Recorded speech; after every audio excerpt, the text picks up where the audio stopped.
Best of Luck by Jaclyn Weist, narrated by Amy Hilburn.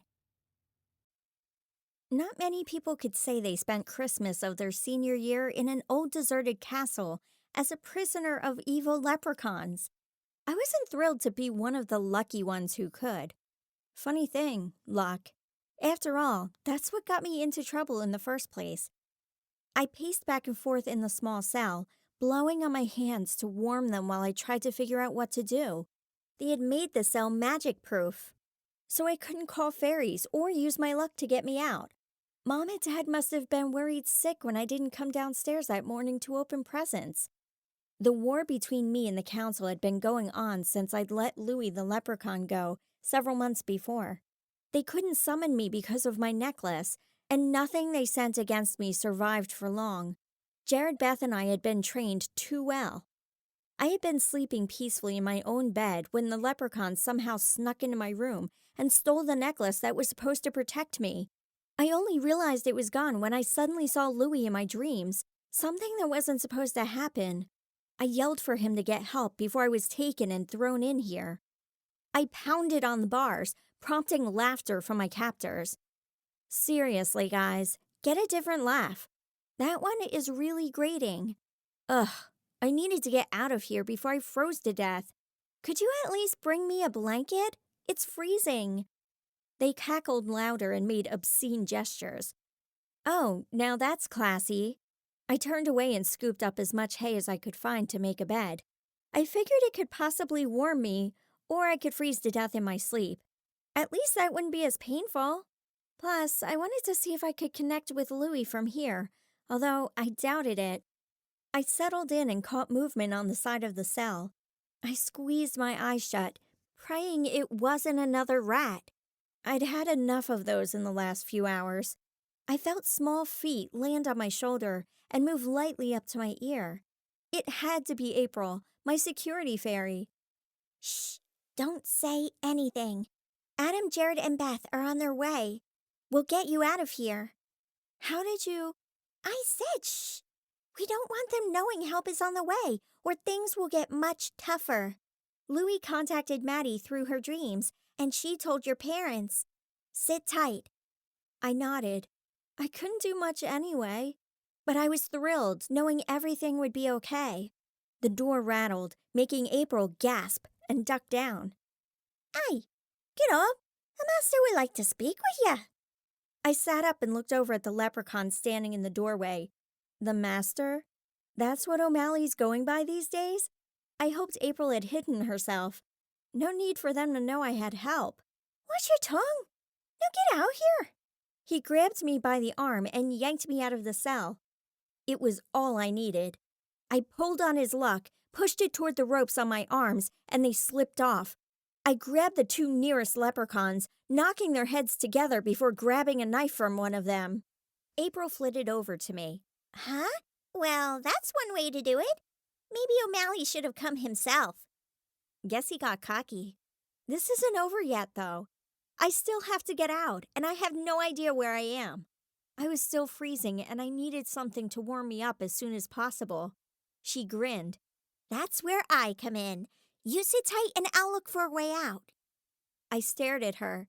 You know me, right? I didn't like sitting still. I had to be the one to save myself. Yes, and I suggest you listen until I can figure out how to help you escape. April glared at me. Please? Are all the cells magic-proofed? I glanced around at the other cells for a way out, or maybe a blanket. Most likely. Now that O'Malley has you, I doubt he's going to let you go without a fight. April reached out to touch a bar, but pulled back when it zapped her. Oh, I intend to give him a fight. I wanted my necklace back, but more importantly, I wanted to go home. I was missing Christmas. April sighed. Can you at least wait until you have backup? Fine, I sighed.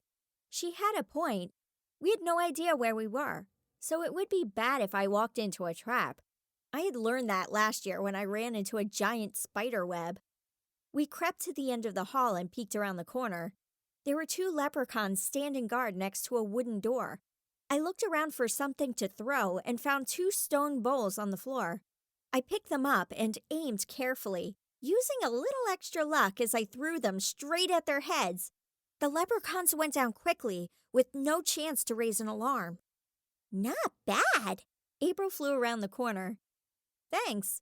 I walked past the unconscious leprechauns, but turned back to the door they'd been guarding. I wonder what's in there.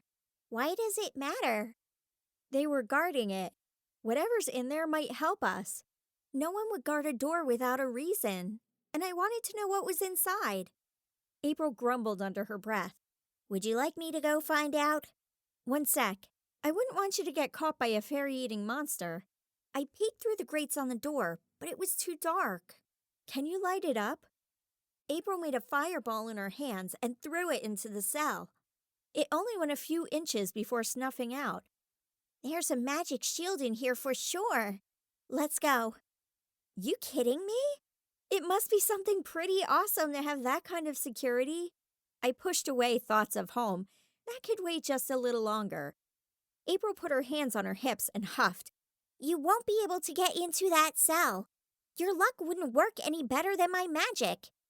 It might not work on the door, but I could try something else. I looked at the handle and found a simple padlock.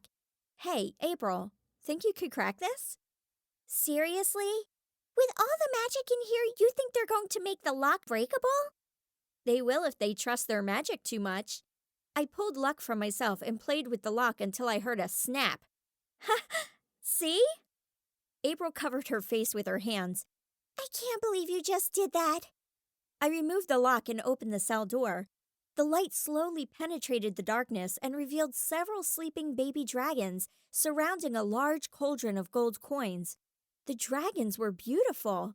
These didn't appear quite as evil-looking as the ones I'd fought just a few months before. Wow, you just opened a whole heap of trouble. Let's go. She yanked on my hair. We can't just leave them.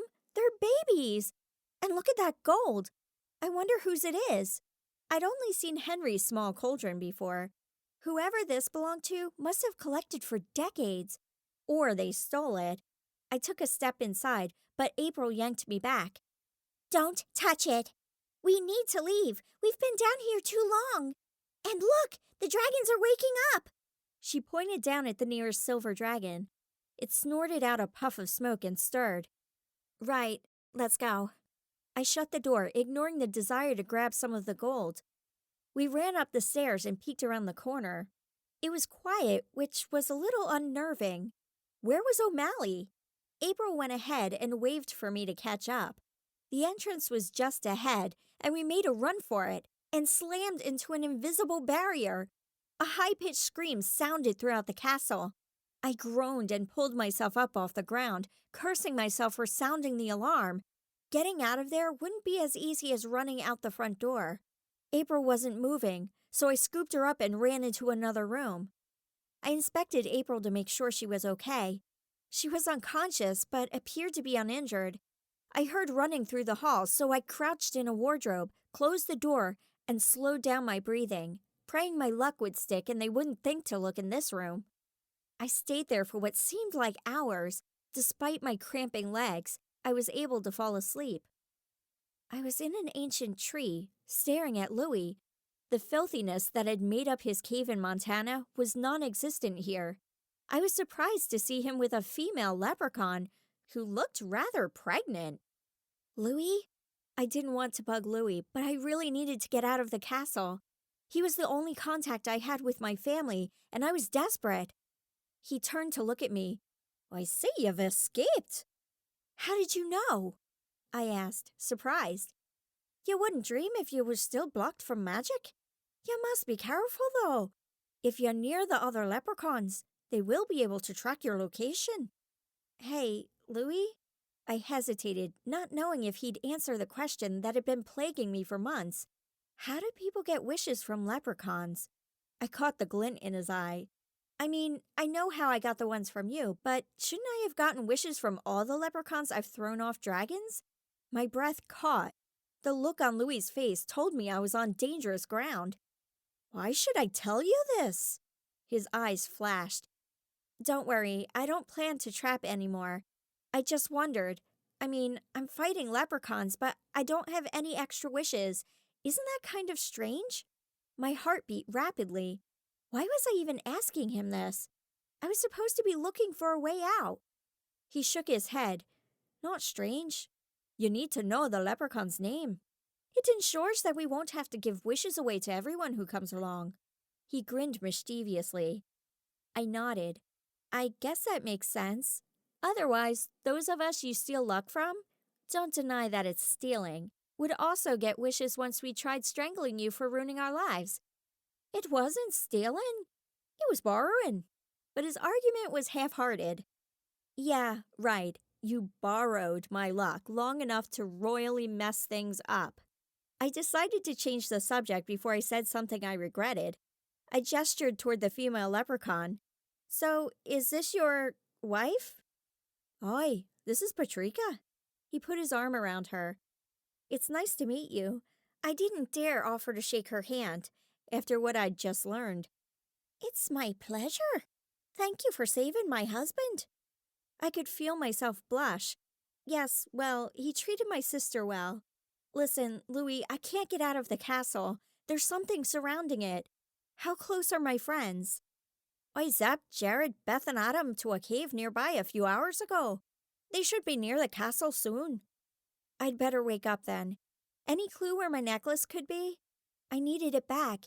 It was the only way to protect myself. Of course, that only worked if they didn't steal it in my sleep. O'Malley won't want you getting it. Well, I'm sure it'd be heavily guarded. Possibly by dragons and a pot of gold by chance? I hadn't seen any sign of it. But if the dragons were guarding the gold, why not my necklace? Louis stared at me for a moment. You found a pot of gold? Yes, a huge one. I put my arms out to show the approximate size. He rubbed his chin. Stay away from that. I want to check it out. Be careful. I thought about threatening him not to take any of it, but I didn't think he could get to it anyway. Thanks, Louis.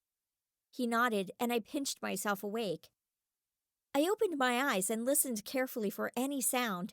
It was quiet out in the hall, so I slowly opened the wardrobe door, looking for any enemies. I laid April gently on the floor of the wardrobe and climbed out, then stretched my cramped muscles. August? July? I didn't know if they'd come if I called, since they weren't my guardians, but I was desperate. July appeared. Yeah? Something happened to April. We were running toward the front door to escape, and we hit a shield. She's been unconscious ever since. July flew over to April. She seems fine. She whistled, and several other fairies appeared. After instructing them to take April home, she flew back over to me. The other fairies will take care of her. Great. I was relieved. She'd hit the barrier hard. Hey, Louis told me in a dream that Beth and Jared are around here somewhere. Do you think you could find them for me? They are nearby. That's how I could hear you. Awesome. So how do I get out of the castle? I had wasted too much time already. I wanted to go home. We haven't figured that out yet. I can't magic you out. They have it strongly guarded, and my magic is very weak here. Which would be why April couldn't do anything for me. Why didn't she just tell me that? She shrugged. I better get back to Beth. I'll let her know you're safe. Thanks. I paced the room, trying to figure out a way to escape. I walked up to the window and looked around. No sign of Jared or Beth. I was glad Adam was here too. We needed as much help as we could get. I noticed movement above me and looked up. Dragons! Where'd they come from? They could be my way out, if they weren't evil, like the ones I'd fought before. I grabbed an old, ratty cloak from the wardrobe and ran to the door of the room to peek out. No one was there, so I found the closest staircase and ran up, trying to find the roof. I made it to the battlements and ducked back into the first step. There were leprechaun guards everywhere. No wonder it had been so quiet below. I'd need a weapon, and without my sword, I would have to get creative. I scooped up whatever stones and loose bricks I could find and slipped them into the pocket of my pajama pants. There were several leprechauns guiding the dragons as they left the courtyard. It was too bad my luck couldn't make me invisible, because I really wanted to see where the dragons were coming from without the guards finding out where I was. I didn't have invisibility, but I could jump pretty far. Maybe I could get on one of the dragons before I got caught. The wall wasn't too high, so I began mentally calculating the distance I'd need to jump. I waited for a pair of dragons to take off and the leprechauns to turn so I could pull on their luck to build up my supply. I made sure to pick them randomly because those I grabbed luck from would fall to the ground, exhausted. I didn't want anyone knowing I was there. The next pair of dragons took flight, and I sprinted from my hiding place. I leaped to the top of the wall and then again onto the closest dragon. I pulled the leprechaun from his saddle and dropped him off the side, then waved at the leprechauns on the wall. "See ya!" Shrieks came from the battlements, and I laughed with relief. I was free from the castle. The dragon turned to look at me, and the fire in his eyes scared me. I still had a little luck built up, so I put my hand on its neck and made soothing motions, praying it would work. The dragon closed its eyes and purred. Apparently it liked neck rubs. I turned my attention to the ground to search for Adam, Beth, and Jared. "July?" She popped up next to me. Wait, how'd you get out?" "They were releasing dragons and I hitched a ride." My teeth chattered, making me wish I'd taken more than just the tattered cloak. "Listen, I need to get my friends. Can you show me where they are?" "Just follow the dragons. They're attacking the cave where your friends are hiding." "Awesome. So there's bursts of flame?" My stomach jumped up into my throat. "If anything happened to them..."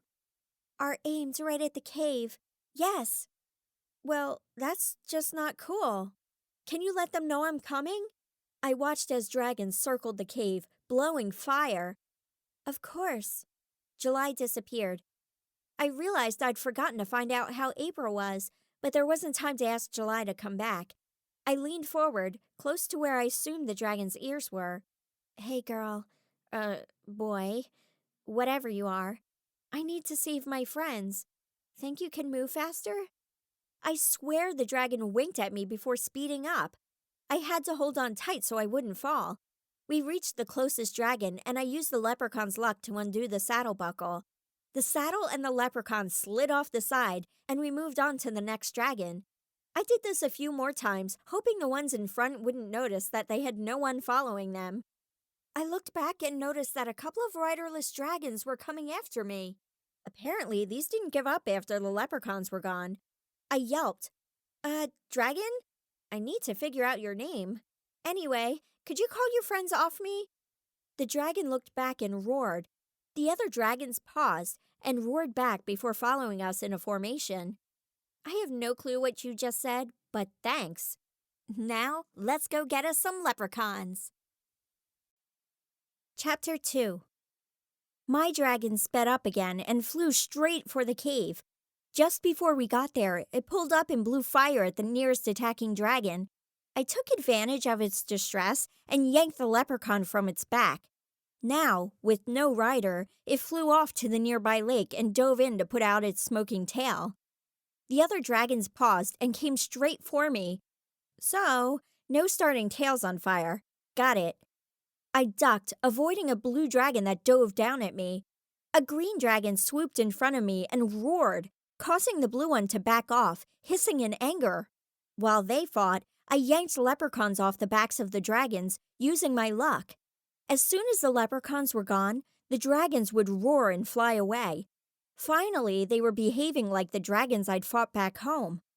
Soon we were down to a couple of rather angry-looking red dragons. I'd hoped to be done with killing dragons after the football game a while back. O'Malley would pay for this. I stood on my dragon and paused to catch my balance, moving around to avoid the flames the other dragons shot toward me.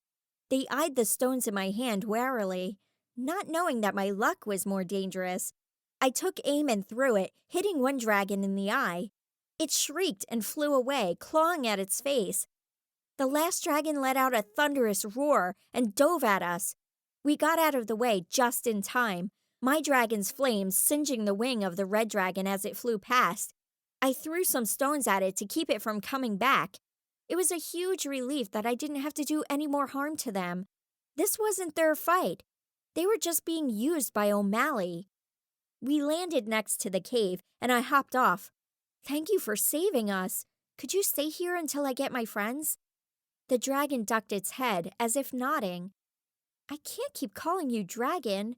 Are you male or female? Male? It shook its head. No? So you're a female. Could I call you Sky? I scratched a soft spot near her ear. She watched me for a moment before nodding again. Well, Sky, you're a beauty. I'll be right back. Do you think you could round up a couple more dragons? I don't think you can carry 4 of us on your back. She nodded again, and I patted her head before running into the cave entrance. Hello? Jared? Beth? Adam? Megan? Beth crept to the front, ready with a ball of herbs. She had learned a rather deadly combination after fighting various creatures, and I felt sorry for anything that got in her way. Adam came up behind her, holding a few rocks. Yes, it's me, saving your tail again. I grinned. You're really hard on a guy's ego, you know. We travel all the way here, and you still saved the day. Jared wrapped me in a big hug and then handed me a coat and boots. Your mom sent these. Oh, man, thank you. I've been freezing. I reached up and kissed his cheek and then put them on. Thanks for coming. At least you got close. No, not really. Louis dropped us off about a mile back. We were attacked before we could get any farther. We need to find a weapon for Adam. Throwing rocks doesn't help much. Well, it's a good thing I know where the armory is. I think. I gestured toward the castle.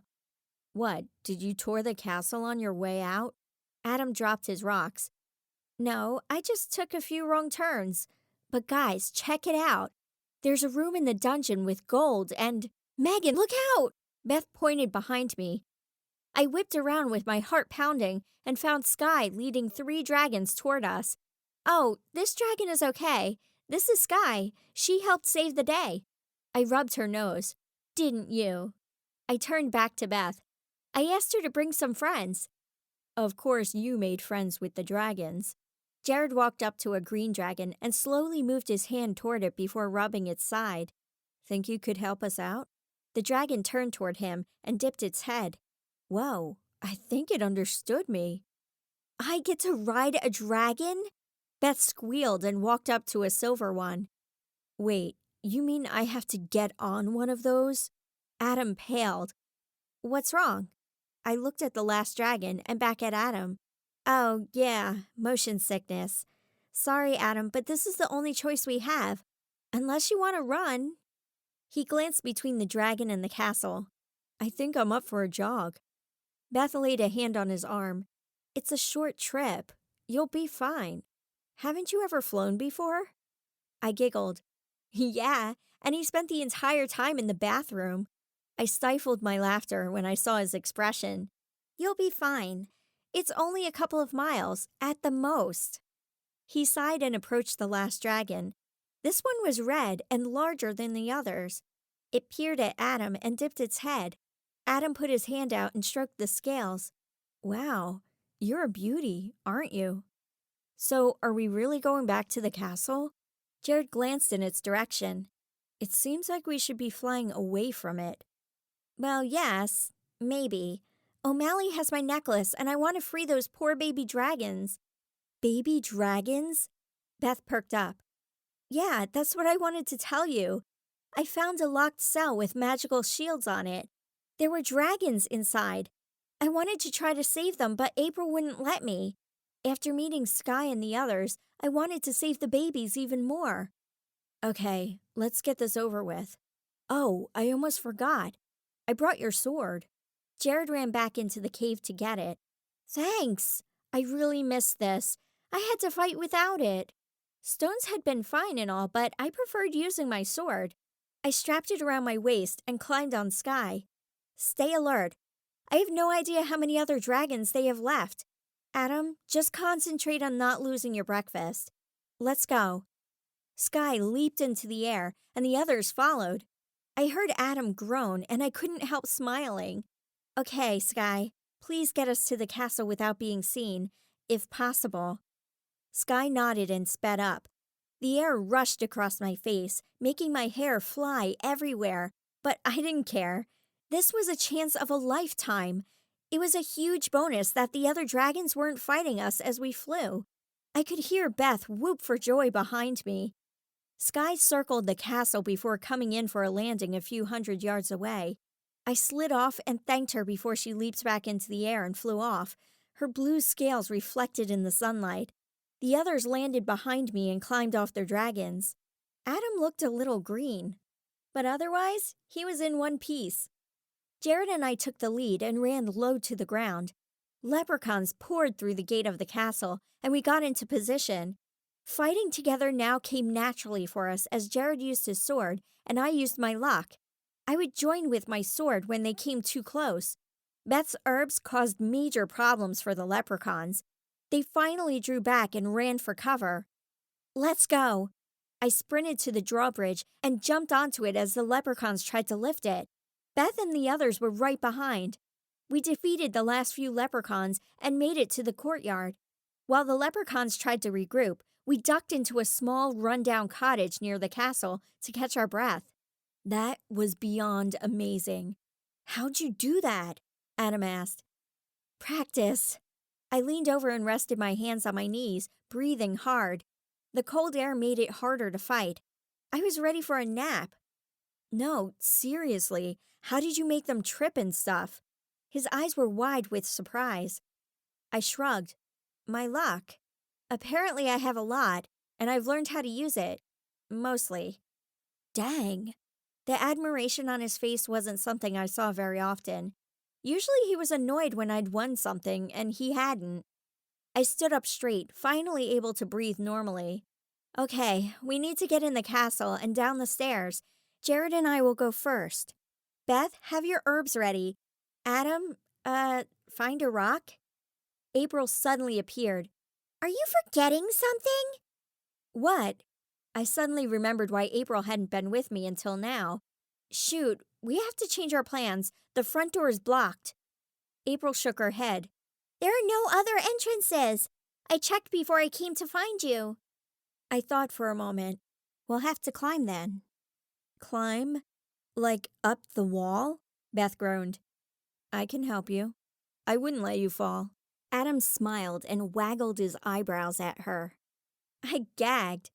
It was fine that Beth and Adam dated off and on, but it was still awkward to watch them flirt. Okay, whatever. We need to figure out where we're going to get a rope. We have some. Beth held out a bundle. Where'd you get that? Adam took it from her and yanked on it to test its strength. This cottage is full of all kinds of cool stuff. She handed a small knife to him. Awesome. Okay, let's go find a good place to throw the ropes over. We need something to make it catch on the wall, though. Adam looked around the room. You mean this? Beth held up a grappling hook. How do you keep doing that? I asked, laughing. She shrugged. It was right next to the rope.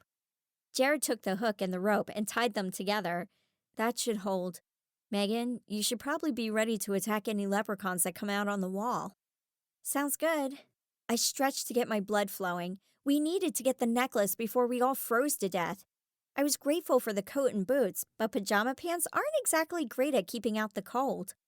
We left the cottage and ran around to the side of the castle. I watched closely to be sure no one was coming, and Jared threw the rope. It nearly made it to the top before falling to the ground. We scrambled out of the way so it wouldn't hit us. He tried again before Adam took a turn. Guys, stop before you kill someone, I said as the grappling hook came back down and nearly landed on Adam's head. They needed just a little more oomph, and thankfully, I had just that. Jared, throw it one more time and I'll try to make it go farther. Right. He threw it again, and this time I pushed on the rope with my luck to make it go up and over the top of the wall and stick. See? Sometimes you just need a little luck. I grinned and tugged on the rope to make sure it was secure. Perfect. Uh-huh. Okay, so Jared and I will climb up first. Megan, you go next. Beth, when she gets up, you can tie it around your waist and we'll pull you up. Sound good? Adam looked between us. Beth bit her lip. I guess that could work. Adam grabbed hold of the rope and pulled himself up. When he was about halfway, Jared started climbing. Beth leaned over to me. They're pretty hot, aren't they? I giggled. I was just thinking the same thing about Jared. Ew, on my brother. You have to admit he's cute. I don't have to admit anything. Looks like it's my turn. I grabbed onto the rope and began climbing. I had climbed several times in gym class, but this was different. The rope was rough and cut into my hands. I concentrated on the rope and it smoothed out. I picked up speed and pulled myself up and over the wall. Nice climbing. Jared smiled, rubbing his hands together. Thanks. Are you okay? I felt awful. I should have smoothed out the rope before the guys had started climbing. Yeah, just a few cuts. Let's get Beth up here.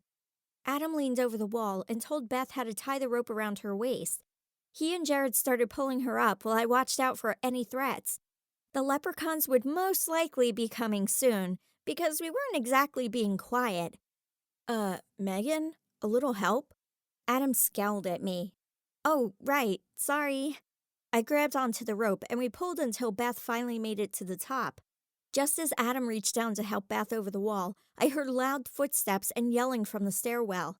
Jared and I ran over to stop the leprechauns to give Adam a little more time. I searched for something to push toward them, but there was nothing to grab. Great. Instead, I yanked hard on the first leprechaun's luck, and he toppled into the others, causing them to fall down the stairs. We ran the other way before they could get themselves organized again. Unfortunately, we were met by another group going up the other steps. I pulled on their luck again, hoping for the same reaction, but they had a troll behind them that stopped their fall. Jared and I took these leprechauns, and Beth and Adam turned to face the others who had managed to regroup. We could use a little luck about now, Megan.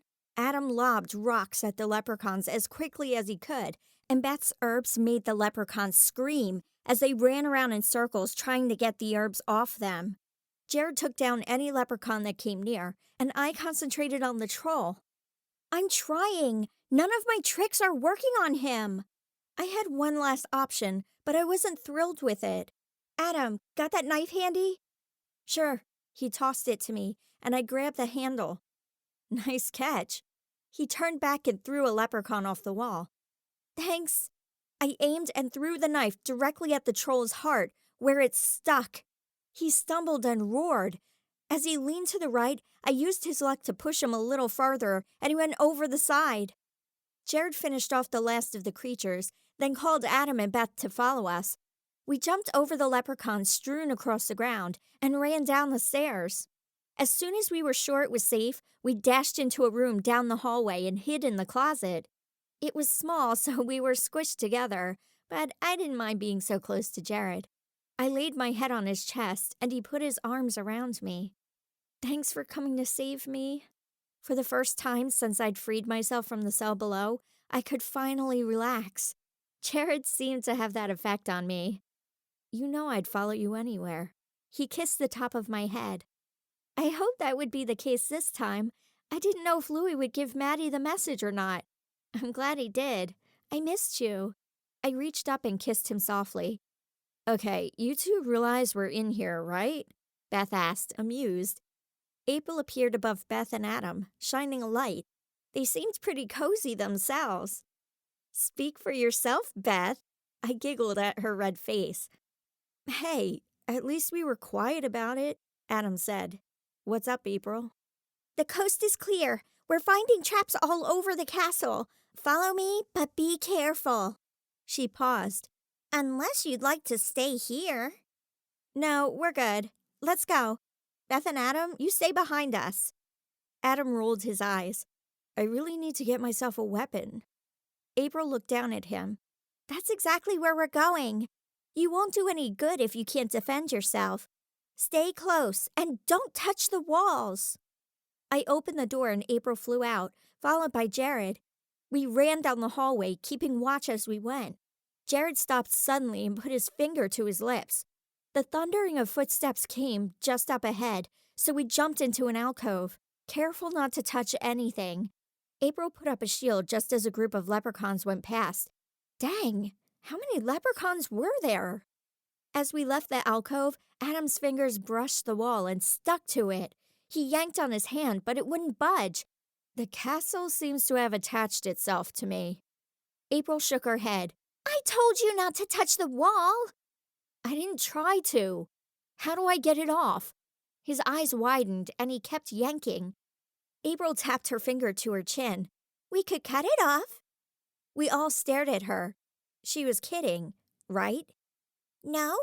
Well, I'm not sure Adam's going to like the alternative. I'll be right back. She disappeared and came back with 2 flasks. This will sting a little. She poured the contents of the first vial on him, and smoke filled the air. Adam yelled in pain and yanked his hand off the wall, his eyes filling with tears. What was that? My hand's burning. Dragon venom. I had to burn away the substance. Hold out your hand. She poured the other vial over it and we watched it close up. Now, please don't touch the wall. What was the second one? Adam rubbed his hand. It was still a little pink, but otherwise looked fully healed. April slipped the vials into her bag. The same potion we used to heal Megan's arm when she was poisoned.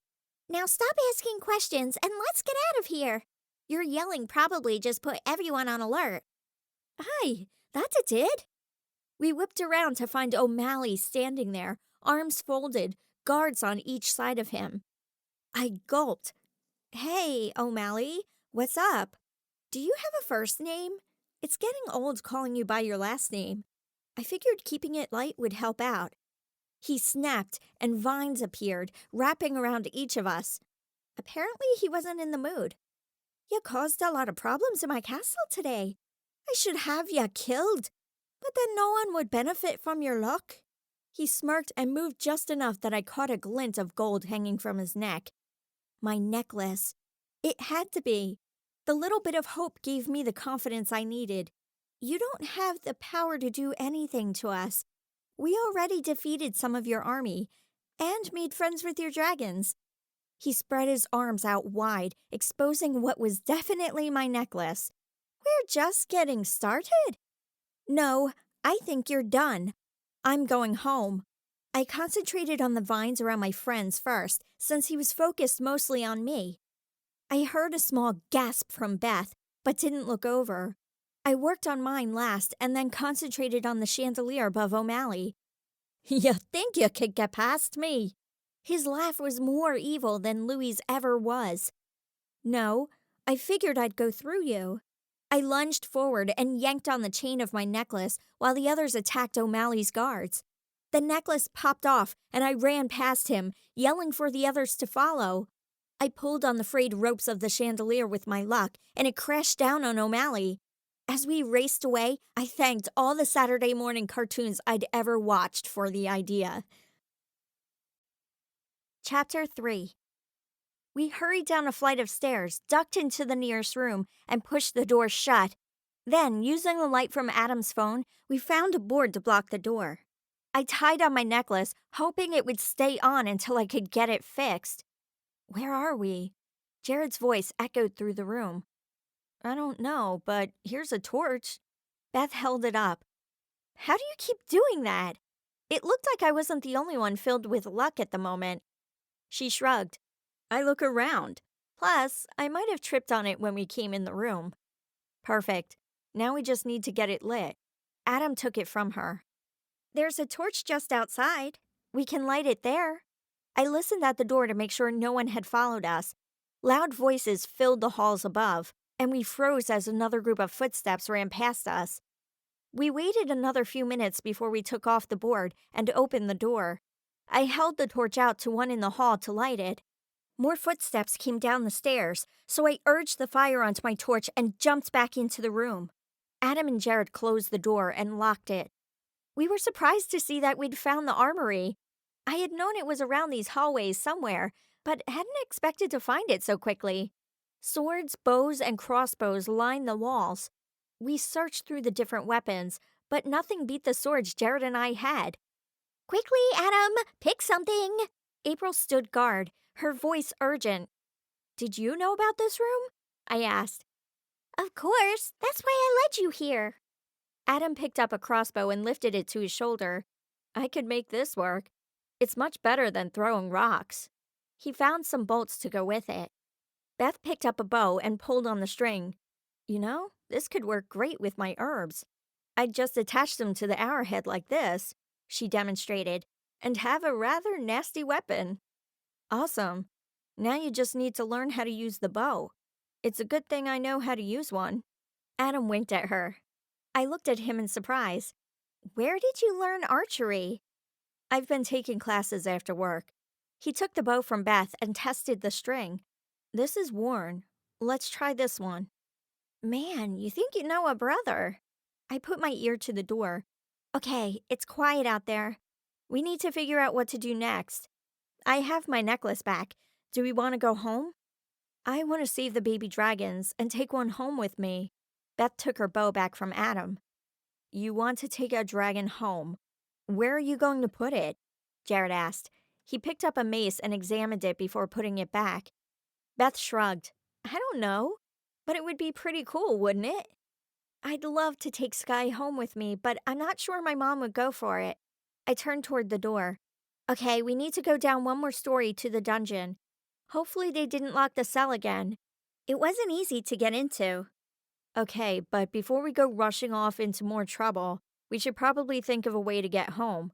Jared seemed uncomfortable. I put my hand on his arm. What's wrong? I don't know. I've felt jumpy ever since we got into the castle. I think the longer we stay away from home, the more danger we're in. I just don't know how else to describe it. I looked at the others. Have you felt the same way? Something feels wrong in the castle, but I wanted to find a weapon. Maybe Jared's right, Adam said. Beth shivered. Now that you mention it, I feel it too. Maybe we should leave before whatever it is comes after us. April? I waited for her to appear. So, you finally figured out that this is a bad place, huh? I would have left ages ago. In fact, you were gone already. Why'd you come back? I held out my necklace. I needed this. O'Malley had it. Do you think you can get us out of here? I can't, but Louis can. You need to leave soon. The darkness seems to be getting worse. Can you get him, please? April sighed. Fine. She disappeared. I turned to the others. You guys ready to go home for Christmas? Nah, I already opened my gifts. Thanks for the boots, Megan. Beth grinned at me and pointed down at her feet. You're welcome. Henry was happy to help out after what we did for him. We hadn't opened gifts yet when Louis brought me here. Jared grinned at me. Did you get me something awesome? Nah, I figured being my boyfriend was good enough. I smiled innocently. Well, it is pretty cool. I guess I can live with that. He leaned down and kissed me. Hello, guys? Can we go home now? Adam asked. Oh, right. I jumped back, my face burning. Louis and April appeared not far from me. Louis glowered at me. What do you want? Could you send us home? I gestured to the four of us. He stared at me for a moment before shaking his head. I can't take you back. I promised your dad he would not see me again. Not even for this? I asked, disappointed. Although he was right. Dad would have been pretty upset if he did show up. I promised. However, Patrika could take you, but she can't take all of you when she's with child. She will take you and Adam. I will take Beth and Jared. He sounded resigned. I bent down so we were at eye level. Thank you for your help, but I warn you not to try anything funny. I haven't forgotten what you did to us. He nodded. You have my word. I'll be back soon. He disappeared, and it was silent for a moment. Who's Patrika? Beth asked. His wife. Apparently he got married. It was still strange to me. Who'd marry him? Beth asked, disgusted. I would. Patrika and Louis stood right behind us. Oh, sorry. Beth hid behind Adam. Thanks for coming, Patrika. Louis, be careful with Jared and Beth. I couldn't help the fear that rose when I saw him take Beth's hand. Jared took her other hand. You take care of my wife? He snapped his fingers, and they were gone. I looked down at Patrika. Did Louis tell you where we live? Yes, but make sure you concentrate on your home. She took my hand, and I grabbed Adam's and held tight. With a jolt, we appeared in our front yard. The sun had set, and it was colder here than it had been in Ireland. I turned to Patrika. Thank you. Now get home and rest yourself for that little one. She bowed her head. It's my pleasure. Thank you for saving my husband. You didn't have to, but you showed mercy to him. He told you that? I raised my eyebrows. Aye, we have no secrets. You can trust him. She smiled before she disappeared. I glanced at Adam. What do you think? I think I don't know what to think anymore. Adam stared at the spot where she had been standing. Let's go unwrap some presents. Race you! I took off running and made it to the front door just before he did. We wrestled for the knob and burst inside laughing. Mom and Dad jumped up from the living room floor and ran over to us. You're safe. Mom wrapped me in a hug and then turned to Adam and hugged him. You found her. We found her, but she'd already saved herself, he said dryly. He propped his crossbow next to the door.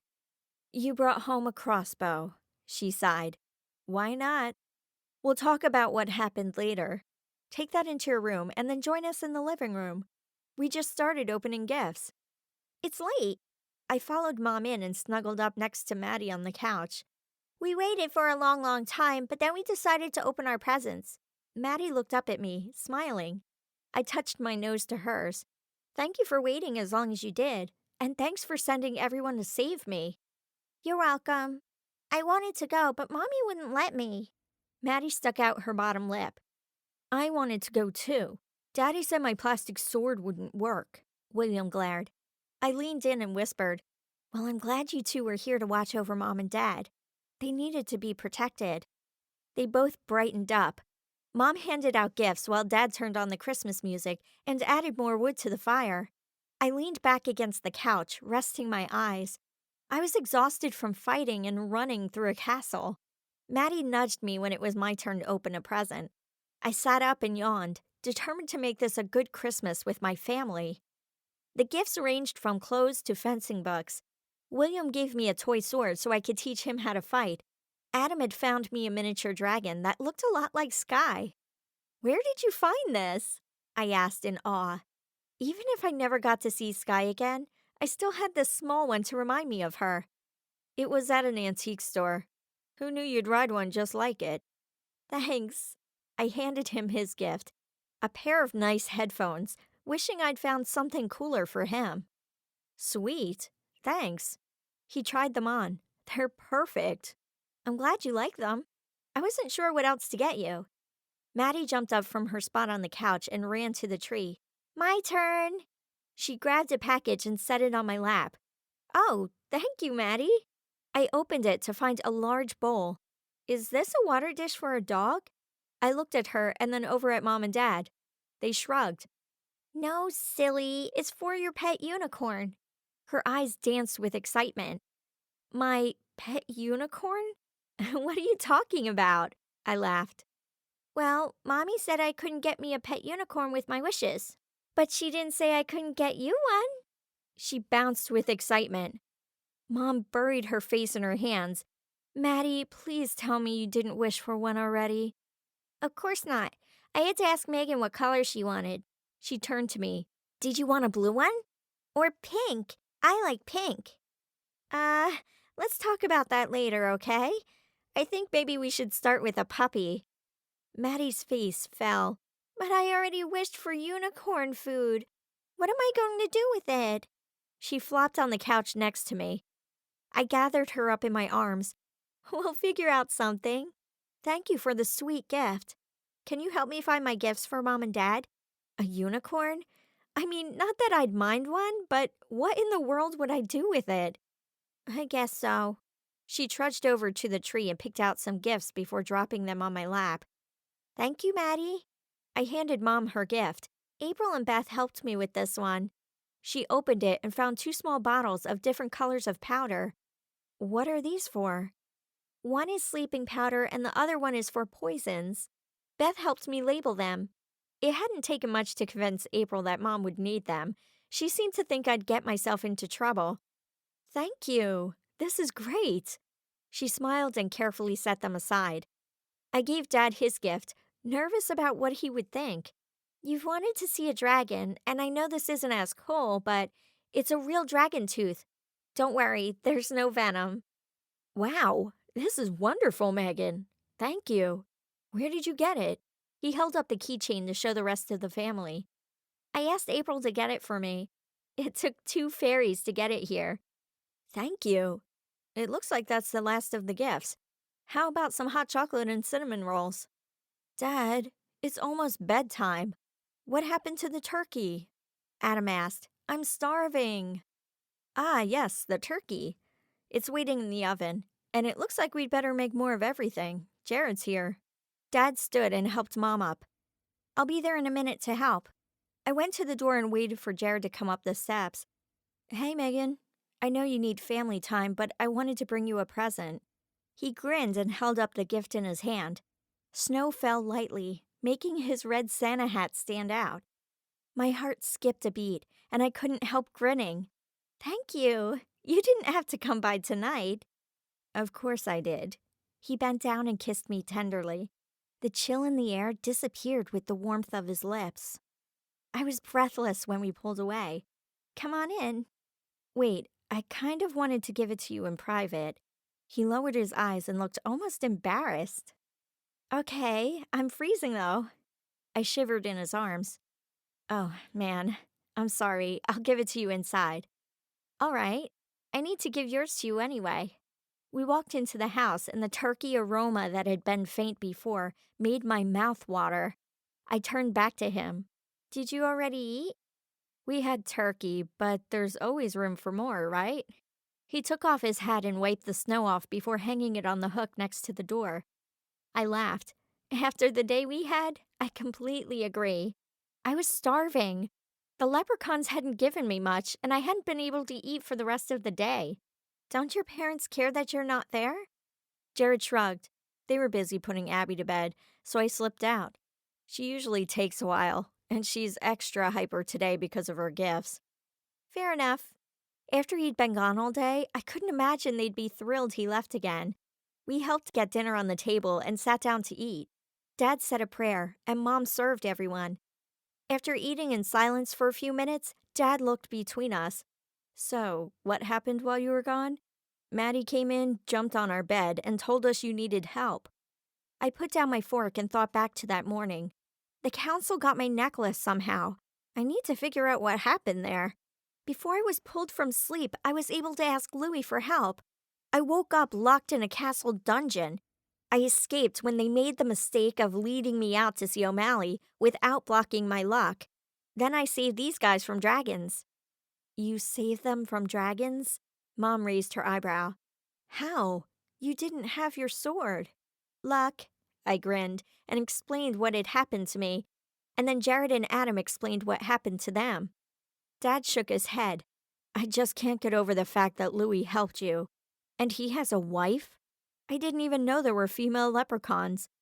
I didn't either. She's very sweet. I'm still not thrilled to work with him, but he's helped out a lot. I stood and picked up my plate. Thanks for dinner. It was amazing as always. You're welcome. I'm just glad you're here to enjoy it. Mom's eyes filled with tears. I bent to give her a hug. I'm sorry. I'm glad I'm home too. Jared helped me wash the dishes while Mom and Dad got the twins to bed.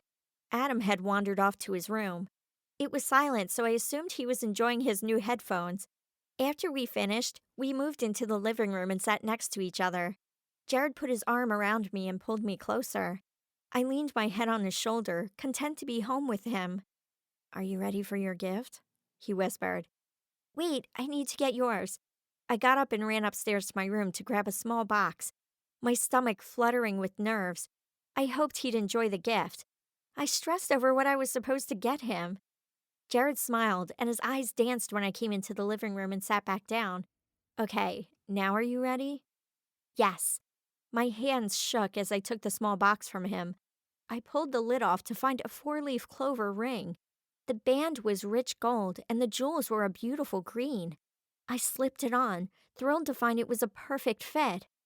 The stones are called peridot, and they're supposed to have healing and protective powers. He caressed my cheek. It's beautiful. Thank you. I gave him a hug and kissed him. The care he took to find this was far beyond what I could have possibly asked for. I handed him his gift. Open yours. He took the box for me and pulled off the lid. Inside was a ring with the same gemstone. I thought my idea had been original when I came up with the idea for his gift.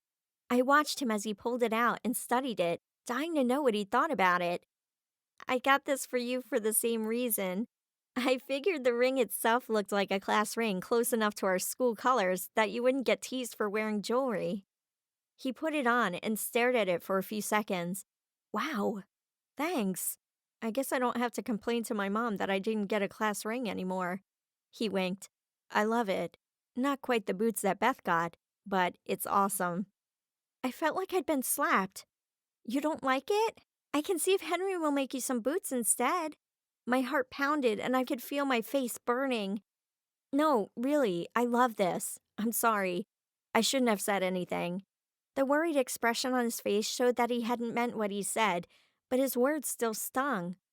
So you really did want the boots? I stood and folded my arms, forcing myself not to cry. Why had I thought he'd like a piece of jewelry? Of course he would have liked the boots. No, Megan, honestly, this is perfect. He got up and put his arms around me. There's nothing else I want. You put so much thought into this gift. He bent down to kiss me, but I was too upset to care. I smiled weakly. I'm glad you like it. Sorry, I'm just exhausted. Maybe you should go. I'll talk to you tomorrow? I knew I had to be reading the wrong message, but I couldn't deal with it right then. The hurt was evident in Jared's eyes as he blinked and reached down to pick up his box. I wanted to make the pain go away, but I couldn't. Merry Christmas, Megan. He kissed me one more time before he went to the door. Thanks for coming to save me, and I love the ring. It's beautiful, and it really was. I could have kicked myself for ruining the perfect moment. You're welcome. I love you. He waved and walked to his truck, shoulders drooping. I shut the door before he left and headed for bed. I just wanted to get there before the tears fell. I was angrier at myself for being upset than for what Jared had said, but it didn't matter at that point. I just wanted to hide in my covers. Oh, did Jared just leave? I came in to see if he wanted some hot chocolate. Mom stood in the doorway of her bedroom. Yeah, we're both tired. Long day. I turned away so she wouldn't see the hurt, but who was I kidding? Mom can sense hurt from a mile away. What's wrong, honey? Did you two fight? I broke down. I don't know. It was all going fine. He gave me a ring, and then I gave him one, and he said something about wanting boots like Beth's, and then I lost it. Mom pulled me into a hug. You're both tired. Come have some hot chocolate, and then you can get some rest. She guided me into a chair, and I flopped down into it. I didn't taste the hot chocolate or the cinnamon roll she put in front of me. Mom made small talk and told me what they had done while we were gone. Grandma and Grandpa had missed us, but they had enjoyed spoiling Maddie and William. I set my mug and plate in the sink and trudged up to bed. I didn't feel like showering, even though I was sure I smelled awful after sleeping in a dungeon. The thought of doing anything but sleeping was too much for me to handle at that moment. Chapter 4. Megan, wake up! It snowed last night. Daddy's taking us sledding. Maddie jumped up and down on my bed. I groaned, feeling like I hadn't slept at all. It was morning already? Maddie, would you please just let me sleep? But you'll miss sledding. Maddie's smile slipped into a frown. I don't care. I don't want to get out of bed ever again. I could feel that my eyes were puffy from crying the night before. But that's not any fun. She nudged me. I don't care. Would you please just get out? I shouted, knowing I'd regret it later. You're mean. She hopped off the bed and ran out of the room. I could hear her yelling for Mom, but I didn't care. I grabbed my pillow and put it over my head, hoping to drown out Maddie's cries from downstairs.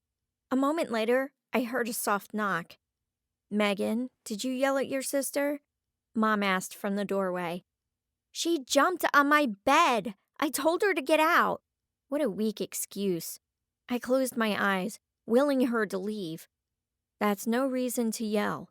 I'm going to let you sleep longer, but watch what you say, or this will be one miserable vacation for you. It's already miserable. I mumbled. The door shut quietly, and I rolled over, knowing it would be a while before I'd be able to fall back asleep. The fact that Mom was upset with me didn't help. I studied the ring Jared had given me. It was beautiful. He couldn't have picked a better gift for me. With the clover and the stone, I shouldn't have been so disappointed that he wanted boots. They were definitely more a guy thing. I just wanted something special that could protect him. When I heard about this gemstone, I'd known I needed to figure out a way to give it to him. I just hoped I hadn't royally messed things up. I didn't know what I'd do without him. He had been with me since he asked me to the dance almost a year before. We had been through too much together to let something like this ruin our friendship. I could just get him some boots, but I was afraid that would make it worse. I rolled over and tried to go back to sleep, but I couldn't. After another half hour of tossing and turning, I finally got out of bed and shoved my feet into slippers before going downstairs. It was quiet. Dad must have already left with the twins. I poured a bowl of cereal and stared at it, no longer hungry. I had killed dragons, fought leprechauns, and defeated numerous other creatures. And yet I didn't think I'd survive losing the one person who got me through it all. The doorbell rang and I looked up, hoping it was Jared.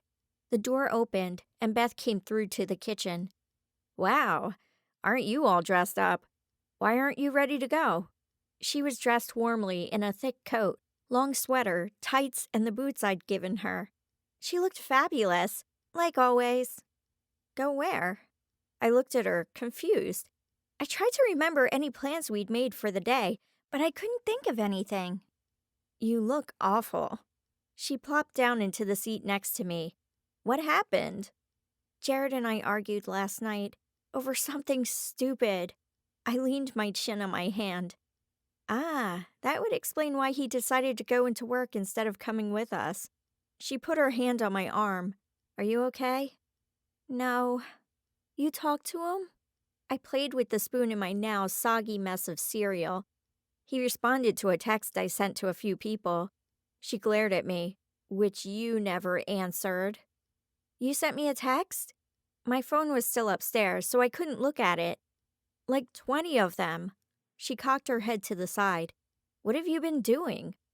"Sleeping." Never mind that it was hours past when I should have been up. Beth rolled her eyes. "Oh, come on, Megan. He's just a stupid guy." I glared at her. She, of all people, knew how much he meant to me. "Okay, wrong choice of words, since he's your stupid guy. Now go get dressed." She pulled me up. "Yes, ma'am." I took the bowl to the sink and rinsed it. "Where are we going?" Beth pulled out her phone and sent a text. "To the mall. I need some cute skirts to go with these boots." I raised my eyebrow. "You texted Jared about going shopping?" "Well, no. We're supposed to meet up with some guys tonight for a movie." "Will Adam be there by any chance?" I asked. "Of course." "Now go." Beth pointed toward the stairs. "That's the shopping," I sighed.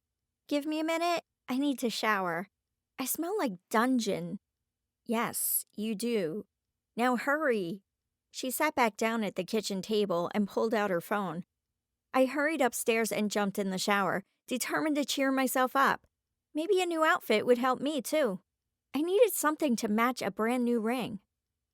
We drove over to the Twin Falls Mall. The shopping center in Burley was great, but we wanted to hit more sales. There was no need to mention that I really didn't want to run into Jared while we were driving around. The roads to the freeway were mostly clear, but we had to be careful through the icy spots. "So, was your mom mad that you left on Christmas?"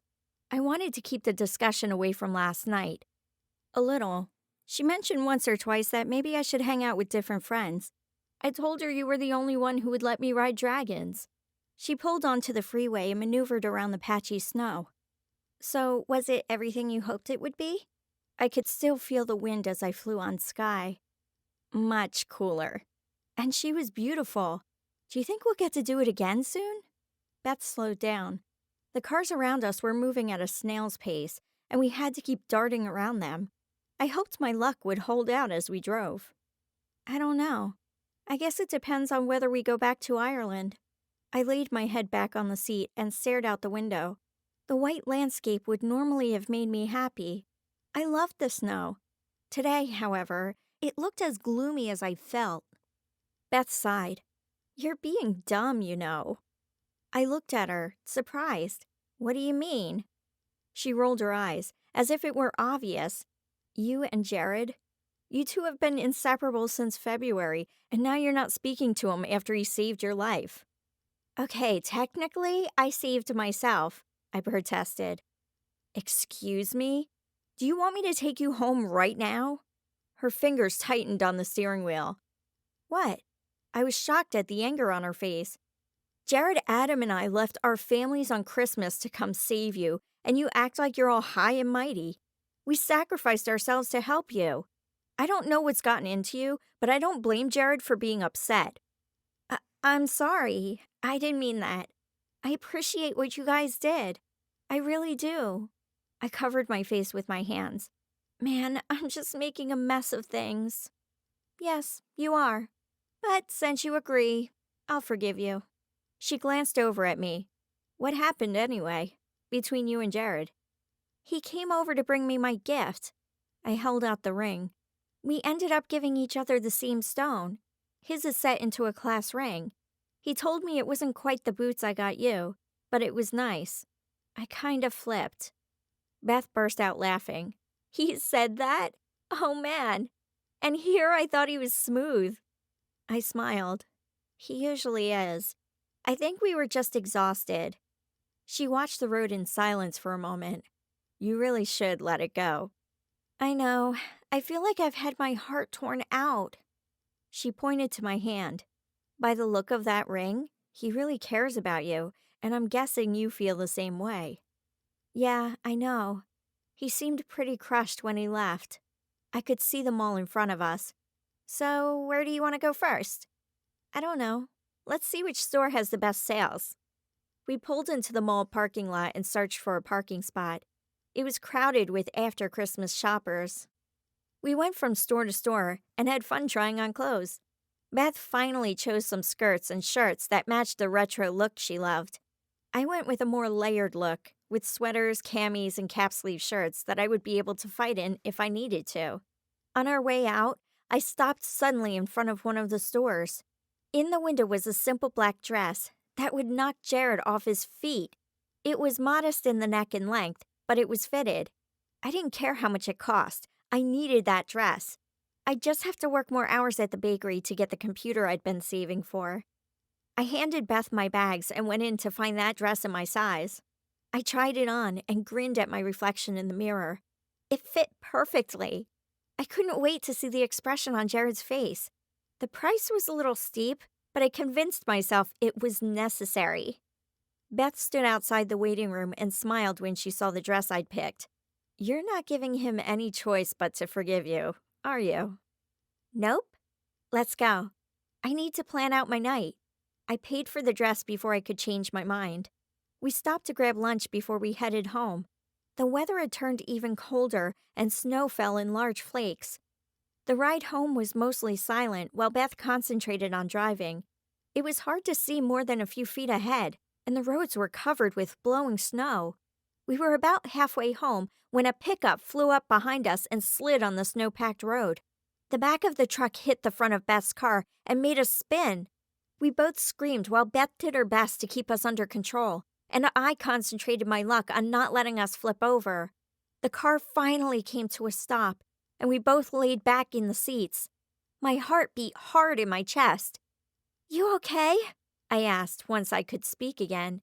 I hadn't felt this panicked since Jared had been taken a few months before. Yeah, just freaked out. Beth ran her fingers through her hair. You okay? Yeah. I'll call the police, I guess. I doubt the stupid driver in the pickup will. We were down in the median, and there was no way we'd be able to drive out of it in Beth's little Honda. Okay, I'll call my dad while you do that. I dialed his number, but he didn't answer. I tried Mom, but got the answering machine. I didn't know who else to call, so I texted Jared to see if he could come get us. The police are busy with a bunch of other wrecks that are worse than ours. He told us just to go home. Great. My phone buzzed with a text from Jared. On my way. Do you know where you are? I texted him back the number of the closest mile marker. While we waited for him to come, we rummaged through our bags and piled on as many layers as we could to stay warm. The blizzard seemed to be getting worse. Jared arrived half an hour later. We took pictures of the area around us and the damage to the car using my phone, while Jared hooked up Beth's car to his truck. We stood silent in the falling snow while he pulled it out. We'll just tow it to your house and look at it there. Hopefully it's not too bad. Thanks, Jared. Beth grabbed her purse and made sure that the tow rope was attached firmly to her car. She moved toward the truck. Wait, you need to steer the car. I can't do that from my truck, Jared said. Beth stared at him for a second. Good point. I'll steer. Megan, why don't you go with him so he doesn't do something stupid like go too fast? I looked between them. I knew what she was doing and sighed. You sure you don't want company? I tried to ignore the hurt look on Jared's face. Nah, I want to listen to my music without you rolling your eyes. Go. You can just leave your stuff with me for now. Okay, you enjoy your country, and I'll go enjoy Jared's music then. Call if you need something. She knew exactly how to get rid of me. Beth waved and hopped into her car. I climbed in next to Jared. I wanted to deny that I was happy to be there, but it felt good to be next to him in his nice, warm truck. So, what were you two doing in Twin Falls? He asked as we continued on our way home. Shopping. Beth needed something to match her purse. She got a new purse for Christmas. I really didn't want to bring the boots up again. She matches clothes to her purses? He shook his head. Never mind. So, did you find anything? I found a few things, most of which I'm wearing right now. I was glad we weren't too far from home. The layers of clothes were too hot once I was in the warm truck. He chuckled. He put his hand on mine and then pulled away. I grabbed his and held on, tingles spreading through my body. I laid my head on his shoulder and felt him relax next to me. Thoughts of the night before drifted away. After dropping off the car at Beth's house, I grabbed my stuff out of her car and mouthed "thank you" to her before climbing back into Jared's truck. He was silent as we drove back to my house. When we pulled in, I hesitated before opening the door. Megan, wait. About last night. He looked down at his hands. Don't worry about it. I waved it away. No, I really am sorry. I shouldn't have said what I did. He looked up at me with the same hurt expression. I put my hand on his cheek, hoping to make the hurt go away. And I shouldn't have taken it so personally. I don't know what's with me, but I upset Beth today too. I'm sorry. It really is a cool gift. He studied the ring on his hand. Thank you for it. Really. I'm glad you like it. To be honest, I'd thought of getting you boots, but I had no idea what your shoe size is. Beth's were easy enough because we went shopping together all the time. Really? His eyes lit up. I nodded. Yeah, but then I found out about this stone, and it just felt right. I felt the same way about your ring.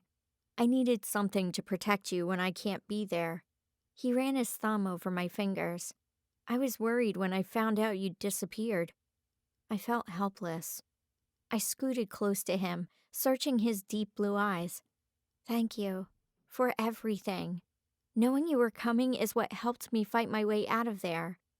He smiled. I'm glad I was good for something. Hey, you saved me today, didn't you? And boy, was I relieved. If he hadn't come, we'd still be stuck in the blizzard. I guess I did. He put his arm around me and pulled me closer. Were you hurt? Nah, I'm a little sore, and I'm tired from using so much of my luck. But I'm good. Thanks for coming. No problem. Oh. He pulled back, and I turned to him. I was wondering if you'd like to go to a party with me. It's with my family, and they dress really fancy. But I'd really like you to come if you can. That would be great. When is it? I grinned, knowing exactly what to wear. New Year's Eve. Jared pushed a strand of my hair behind my ear. My parents will be bummed that I won't be playing games with them this year, but I'd love to go. Great. I'll be by to pick you up around 7. Awesome. I'd better go in. I leaned over and kissed him before hopping out of his truck. Bye, Jared. Thanks again for saving us today. You're welcome. It's my duty to save damsels in distress. I'm good with that, as long as I'm the damsel you save. Always. He winked, and I laughed and shut the door. I ran up the steps and turned to watch him drive away. I'd been wrong to let such a silly thing get to me. Jared had just braved the nasty road so he could save me. We needed each other, just like it should be. The falling snow suddenly seemed a little more magical. Chapter 5. I glanced at myself in the mirror one more time before I was satisfied that I looked good. The dress was just as fabulous as it had been in the store, and I added my locket and a pair of heels to finish it off. Simple, but just right. My stomach tied in knots, nervous for that night. I had met Jared's mom and sister, but I didn't know the rest of the family at all, since he usually spent most of his time at my house. The doorbell rang, echoing in the hall below. He was here. I quickly reapplied some lip gloss. Perfect. I took a deep breath to calm the butterflies and opened my bedroom door. The fairies are in trouble. Beth pushed past me, holding a curling iron and a makeup bag. What? I asked. Fear and anger boiled in my stomach. My brain went into battle mode. I needed to figure out a way to get them out. Beth sat me down in front of the mirror and plugged in her curling iron. She pulled the clip out of my hair a little harder than she normally would have. July came by earlier and said all the fairies were trapped, but she managed to get away. She's trying to get more information for me. She told me not to do anything until then. Who trapped them? Anger built as I sat watching Beth do my hair. It drove me crazy to just be sitting there while my friends were in trouble. She doesn't know. It was a darkness that was taking over the forest. She yanked and twisted my hair before putting a clip into it. Then she pulled out a few strands and curled them. O'Malley really knows how to tick me off. My mind ran through the supplies I'd need and the possible transportation to get there. No. Beth shook her head. I know that look. You're not going to let this ruin your night. Why? Because I'm going to be here enjoying my evening with Adam. Not going to happen. She stepped back. There. What do you think? Wow, it looks amazing. Where did you learn to do this? I turned my head to look at it from different angles. You forgot, my sister has slumber parties. I get to experiment all the time. Now move. I need to make myself perfect for Adam. I stood, and she took my place. So, did July give any clue as to how we could stop this darkness? Beth shook her head. Nothing. I think you're right that it's connected to O'Malley, though. He went after our friends first. She stopped applying her blush and looked up at me. July also said O'Malley's going after Louis and Henry. My stomach dropped, and I felt faint. No, they can't get Louis. What about his wife and his baby? July will let me know as soon as she hears anything. Beth turned to look up at me. Megan, there's nothing you can do right now. Please just go and have fun. Then we can go after O'Malley. I grinned, trying to push away my worry. You really want this night to happen, don't you? Heck yeah. Now go. Yes, ma'am. Please don't make a mess of my room. I left the room and heard Jared talking to my parents. I walked downstairs and couldn't help but grin at the look on his face when he saw me. The dress had definitely done the trick. He stood there with his mouth open while Dad looked surprised. Hey, Jared. I was surprised at how nervous I was. You look amazing. He smiled down at me. He looked pretty amazing himself with his black pinstripe tuxedo. Thank you. I blushed. Now, wait a second. Who is this beautiful young lady? And what have you done with my daughter? Nice one, Dad. I held out my arms while Jared helped me put my coat on. What time will your party be over? Dad asked. I'll have her home around 12:30, if that's all right with you. Jared took my hand and stepped toward the door. Sounds good. You two behave yourselves. No fighting dragons or anything. Dad laughed. It's sad that I actually have to agree with that. We have a strange family. Love you, Dad. Mom hurried in. Wait, I know it's not a school dance or anything, but I wanted to get a picture of you two. She had us pose in front of the bookshelves in the living room. After she was satisfied with the several pictures she took, Jared took my hand so he could leave. Wait, Megan! Don't forget your jewels. Maddie ran into the hallway holding a chest full of jewelry. Where did you get these? There were gems of all shapes, sizes, and colors. There were even a few strands of pearls. I bent over and picked out a ring that would match the one I was already wearing. Maddie shrugged. I wished for them. She held out a bracelet that I slipped on my wrist. I looked at her in surprise. I thought you already used all your wishes when you wished for our mini unicorn. Mini unicorn? Jared glanced between the two of us. Yes, we now have a mini unicorn. Muffins. He's hiding around here somewhere. Probably getting into more trouble. Maddie got it for me for Christmas. It's mini because Mom vetoed the full-size one. This one is more the size of a puppy. Got it. Maddie handed me another bracelet. I thought I was all done too, but then I wished I had some jewelry because Muffins destroyed all my other necklaces. Her big brown eyes looked up at me. Weird. You must have gotten more from hugging Louie or something. Please keep Muffins out of my room. I still haven't fixed my bedspread from the last time he got in. Bye. I waved as we left the house. Jared was silent until we were in the truck, and he started it up. Wow, you really do look amazing. I can honestly say I'll have the most beautiful date at the party tonight. Well, that's a relief, since we're going to be with your family. He laughed. That's not what I meant. Besides, it's not just my family. We have friends of the family coming too. Usually older people I try to avoid. That's cool. How long has your family done this? I nervously played with the bracelet Maddie had given me. He thought for a moment. For as long as I can remember. At first it was just family, and then Dad started inviting people from his business. It's grown from there. Wow, we usually just play games and eat lots of treats. Very relaxed. I looked forward to it after Christmas every year. Adam and I always made bets on who would win the most. Neither of us bet on me because, well, I always won. That's just how it was. That sounds nice. Maybe if this gets too boring, we can crash your family's party. He smiled over at me. Sounds good to me. It was nice that I had a boyfriend who liked playing all the same board games I did. Jared turned the corner at the stoplight. So, what is Beth doing over there? She did my hair, but I think it was more so she could borrow my room. She came to hang out with Adam and wanted to look good. Oh, but she brought some horrible news.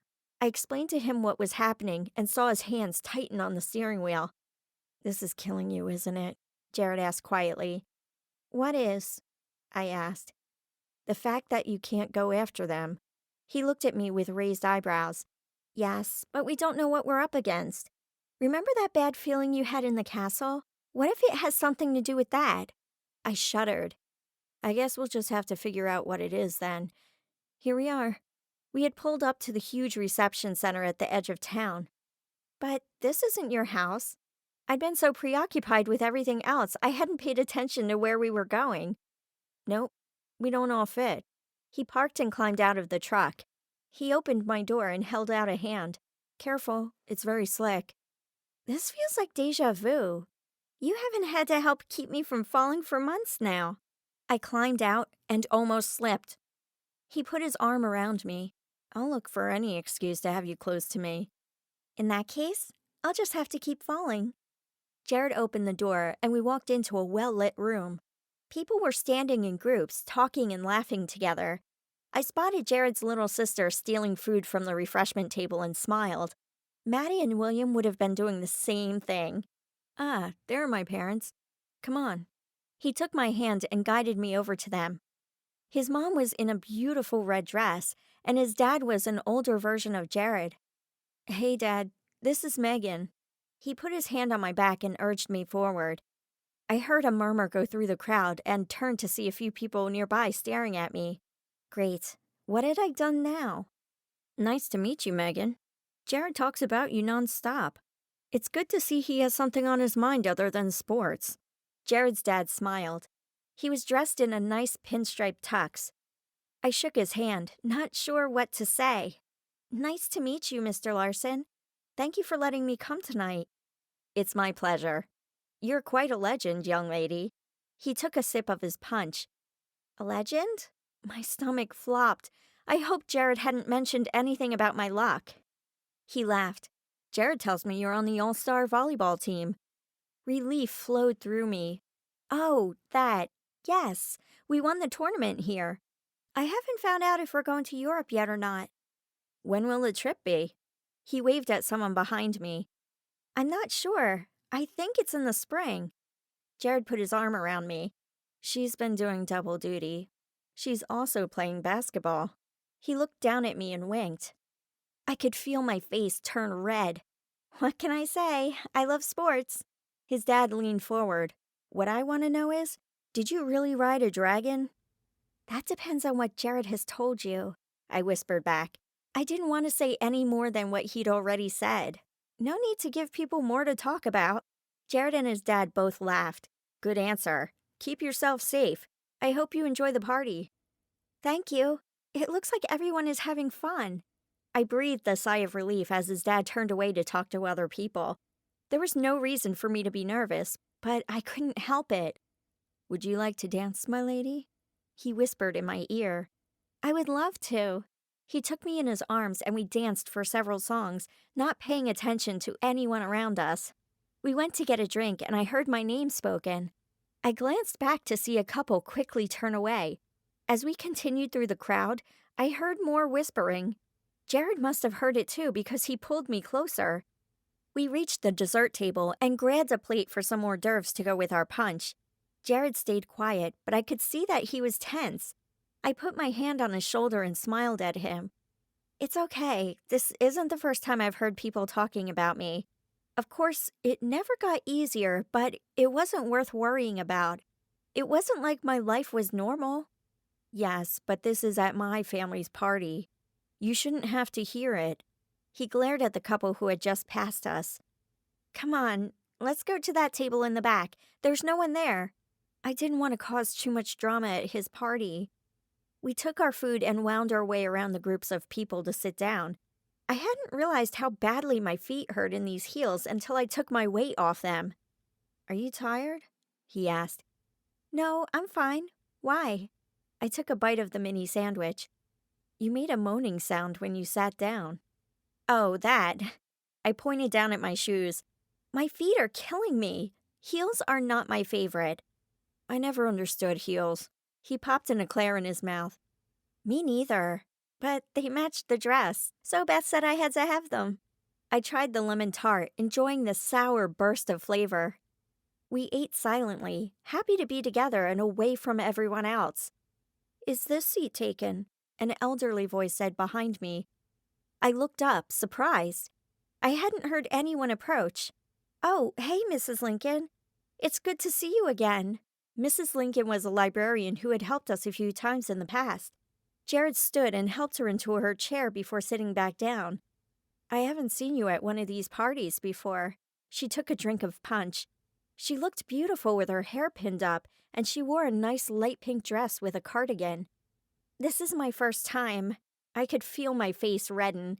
Last year I was still only wishing he'd talk to me. But not her last. Jared winked at me. Mrs. Lincoln laughed. Oh, you two are delightful to be around. Makes me feel young again. I pushed a loose strand of hair behind my ear, and Mrs. Lincoln gasped. What's wrong? I asked.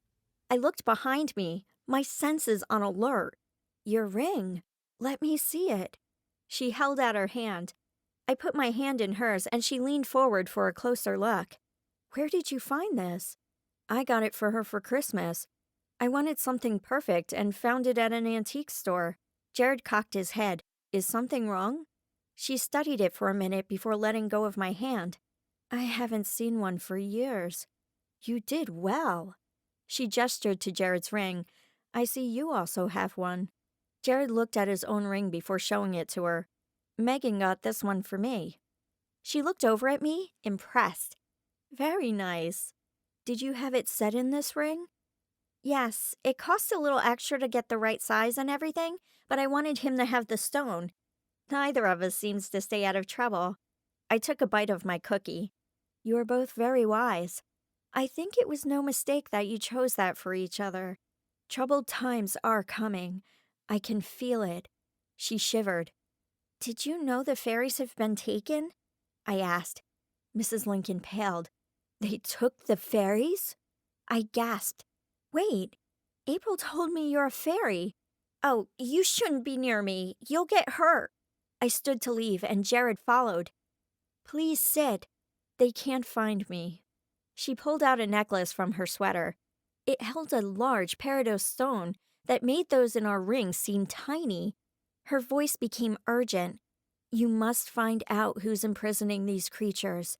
You must find what gives you your strength. Learn about your roots. This land was once filled with magic, and it has slowly been forgotten. She took another drink, and I noticed that her hand was shaking. Mrs. Lincoln, you need protection. Could you stay with one of us? Jared asked. She laughed and waved away the suggestion. No, I'll be fine. They know Megan's house, and I'm guessing they're watching yours as well. I could feel anger burning in my stomach. If anything happened to Mrs. Lincoln, I would never forgive myself. My mind drifted to what Beth had said about the darkness. What's worse than an imp? Something that feels dark? Why do you ask? I was taken by one of the leprechauns on Christmas morning. When Jared and the others appeared near the castle where I was being held, they felt something dark. So we left. Now we're being told that a darkness is loose in the land. I'm pretty sure they're related. Mrs. Lincoln played with her food while she thought. I don't know. There are many demons out there. Some feed off magic. Others just want power, like imps. Yeah, I know about that one after dealing with Bryce. Near the beginning of the school year, we had an imp show up. He couldn't leave me alone, and in the end, Jared was able to defeat him. Bryce had gone after power. This time, that meant my luck. Why would your book... I stopped when she shook her head. It's gone. Destroyed. The pain in her face matched the pain I felt. She'd shown us the book on a few occasions to help us with our attempts to beat Louis. My stomach dropped. That was our one key to the magical world. When? How? I don't know. I found it this morning when I went to check on a book for a patron. The cover was on the floor, and the pages were shredded in a pile. We sat there in silence. Someone didn't want me finding out what was going on. And who was coming after me? The sounds of excitement jolted us out of our quiet contemplation. I looked around to find everyone with their hats and noisemakers at the ready. Oh, it looks like it's almost midnight. I'd almost forgotten where we were. Jared stood and held out his hand to me. Then he turned to Mrs. Lincoln and helped her up. Are you coming? No, you two go ahead. I think I'll slip out. I need to get home before midnight to put protections back in place. Enjoy yourselves. She smiled. Good night, Mrs. Lincoln. Happy New Year. Jared leaned down and hugged her. To you as well. She nodded once and made her way toward the door. I looked at my watch. We have about 10 minutes. Do you think she'll get home in time? I'm not sure where she lives, but I hope so. I would be sad if anything happened to her. Me too. I watched as she shook Mr. Larson's hand and left the building. He looked down at me. Ready to party? With you? Always. I grinned. We walked over to the crowd on the dance floor. He leaned down and kissed me tenderly. I leaned against his chest and his arms wrapped around me. Shall we dance? Of course. I wrapped my arms around his neck and we swayed to the music. When the next song came on, we broke apart, and I laughed as he attempted to dance to hip-hop. We had just invented a few new moves when Jared's dad came up behind him. Jared, you're missing your hat. His dad put a hat on him. You too, Megan. I giggled. Thank you, Mr. Larson. I took the noisemaker he handed me. We wouldn't want you to miss out on the midnight celebration. He winked and moved on to the other guests. Your dad reminds me a lot of you, I said, watching Jared's dad talking to the other guests. You think so? Is it his rugged good looks or his charming personality? He grinned, showing off his dimples. I raised an eyebrow and laughed. Probably a little of both, but humility may need to be worked on a little. For him or me? You tell me. I reached up and kissed him right as the countdown to midnight began. We counted to the new year and everyone cheered. Happy New Year, Megan, Jared whispered in my ear, then bent and kissed me softly.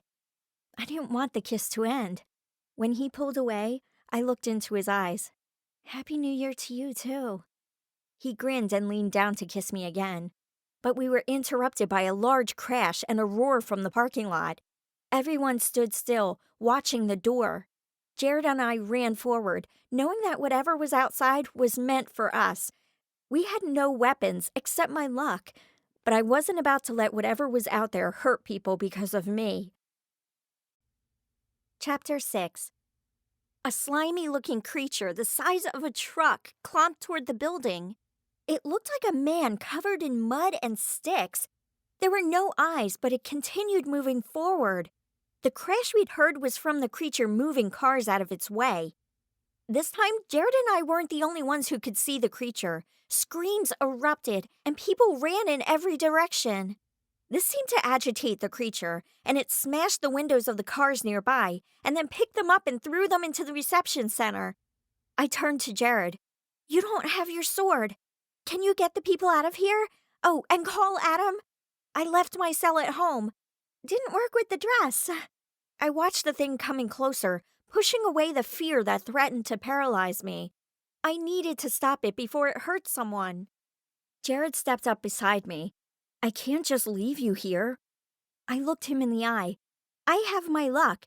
I need you to save the people. Please, that's your family. Yes, well, you be safe. I love you. He kissed me quickly and ran in the direction of the reception center. I turned back to the creature and watched its movements. It must be incredibly strong if it could throw cars, so I didn't want it too close to me. I took a deep breath and concentrated on finding the creature's luck. This time, when I pulled like I'd done so many times before, I pulled a large chunk of mud from its chest toward me, and he fell to the ground with a squelching sound. I turned to Jared, who had run out of the building, holding his phone. He stopped quickly, slipping on a little of the ice. Whoa, how'd you do that so fast? I don't know. I pulled on it like I normally do, and this piece came flying at me. The rest fell to the ground. I blew on my hands to try to warm them. I'd forgotten my jacket in the building. Jared leaned down and examined the mess on the car where the piece of the creature had splattered. This looks like mud. He walked over and checked the creature. Yep, that's mud too. Awesome. He's sending golems after us now. Golems? Seriously? I looked at the mud, disgusted. Mrs. Brooke had taught us about golems in English. I just never thought I'd see one. Of course, there were a lot of things I never thought I'd see, and I fought them all the time now. Did you call Beth or Adam? Yes. The golem hit your house first, along with some leprechauns. When they didn't find you there, they sent it here. He saw the look on my face and pulled me close. Your family is fine. They ran the creatures off. We can go over there when you're ready to leave. Can we go now? My adrenaline hadn't worn off, and I was ready to go after some leprechauns. I wasn't happy that they'd ruined my night. Of course. Let me go tell Dad we're leaving. I think he's busy trying to calm people down. I stood outside, shivering, unable to take my eyes off the golem. Was this all O'Malley's doing? Or was someone else pulling the strings? Mrs. Lincoln said something about finding my roots. Wait. I turned toward the building. Jared! Mrs. Lincoln! Thoughts of going home fled. I knew my family was okay, but Mrs. Lincoln was in serious jeopardy. Jared said goodbye to his parents and jogged out the door, grabbing my arm on the way out. Careful, it's icy. He held tight. I thought of her too. We'll head there first. I couldn't help but laugh. We have golems and other creatures after us, and you warn me about ice? You forget. I had to watch you trip over your own shadow. He unlocked his truck and opened the door. Good point. The sad thing was, he wasn't exaggerating. I borrowed Jared's phone to text Mom and Beth to let them know where we were going. We climbed into the truck, and Jared drove slowly to Mrs. Lincoln's house while I navigated. The outside looked like a wrecking ball had hit it. I felt like I'd had ice dumped over me. She couldn't be hurt. She'd helped me too much. Jared pulled into the driveway and we jumped out of the truck. My stomach was tied in knots as we headed toward the smashed-in door. The front hall was covered in mud, and there were shattered ceramics on the floor. I turned a light on to find that the furniture was smashed and papers were scattered everywhere. "Mrs. Lincoln?" I called. The silence was suffocating. She had to be here somewhere. My heart pounded and my hands shook. Please let her be okay. Jared took off down the hallway. I ran after him, wondering what he'd heard. I tried not to notice the gashes on the wall as we headed back. We reached a back room where a wall had collapsed. From the look of it, this was her master bedroom. There wasn't much left of her bed, and clothes were scattered everywhere. A small white dog scratched at the bookshelf along the wall. Jared pulled on the shelf, and it clicked and moved. He stepped back as it creaked open, revealing a small set of stairs. Jared turned on the light in the stairway and took the small stone steps 2 at a time. I followed, cursing my shoes. I'd never buy heels again. The stairs opened up to a small room that was sparsely furnished. It was lit by old fluorescent lights that lined the ceilings. Mrs. Lincoln lay on the floor with blood on her forehead, but she smiled up at us when we came in. Jared checked to make sure she had no other injuries while I called Mom to come help. "Is she okay?" I asked after I hung up and handed Jared his phone. "I'm fine, dear. Thank you for coming to check on me." She wiped at her forehead. "What happened? I hoped you'd get home in time." The relief of finding her alive and okay brought tears to my eyes. I'd just arrived home when I felt the darkness coming closer. I checked on Fluffy and ran toward the stairs just as they smashed into my wall. It shook the whole house, and I fell and hit my head on the table on my way down. I was able to pull myself up and lock the door with magic shields before they got to me. I don't remember anything after that. "I'm so glad you're okay. My mom will be here soon to check on you. She's the only one I trust when magic is involved. No one else would believe me." I took her hand, surprised at her strong grip. It was reassuring. "Oh, you'd be surprised. I told you that magic was once here. There are few families that share the magic. You know a few of them. The Brooks, the Barbers, my family. Some practiced magic, while others were only taught to recognize it." I glanced at Jared and looked back at her. "What about my family?" "No. In fact, I was surprised to find that you're so powerful, which is why I said you must find your roots. Something happened along the line to give you the power you possess." She coughed, and Jared helped her sit up. "And my family?" Jared asked. He looked hopeful. "No, sorry, but your family is dear to me. I've watched over you not because you have strong magic, but because your great-great-grandmother and I were dear friends. I'm much older than I look." She winked. We heard a noise upstairs and I jumped up. "Wait with her. It might be my mom." I pulled off my shoes and held one like a weapon as I crept up the stairs. I peeked around the corner, and nothing was there. "Hello?" A voice came from the front of the house. I sighed in relief. "I'm back here, Mom." I stepped forward and froze when I saw movement out of the corner of my eye. I stayed still until the thing moved again. There! It was an inky black that I knew all too well. An imp! I made sure not to look at it directly, or it would hide. Once it had moved to where I could see it better, I threw the shoe, adding luck, and it hit the imp with a thunk. The imp gave a few gasps before it went silent. I picked up a vase and crept over to see if it was dead. I covered my mouth and backed up. It was dead all right. The shoe had impaled the creature. Ew! I would be going home barefoot for sure. "Honey, what's going on?" Mom came into the room. I jumped. "Oh, hey, Mom.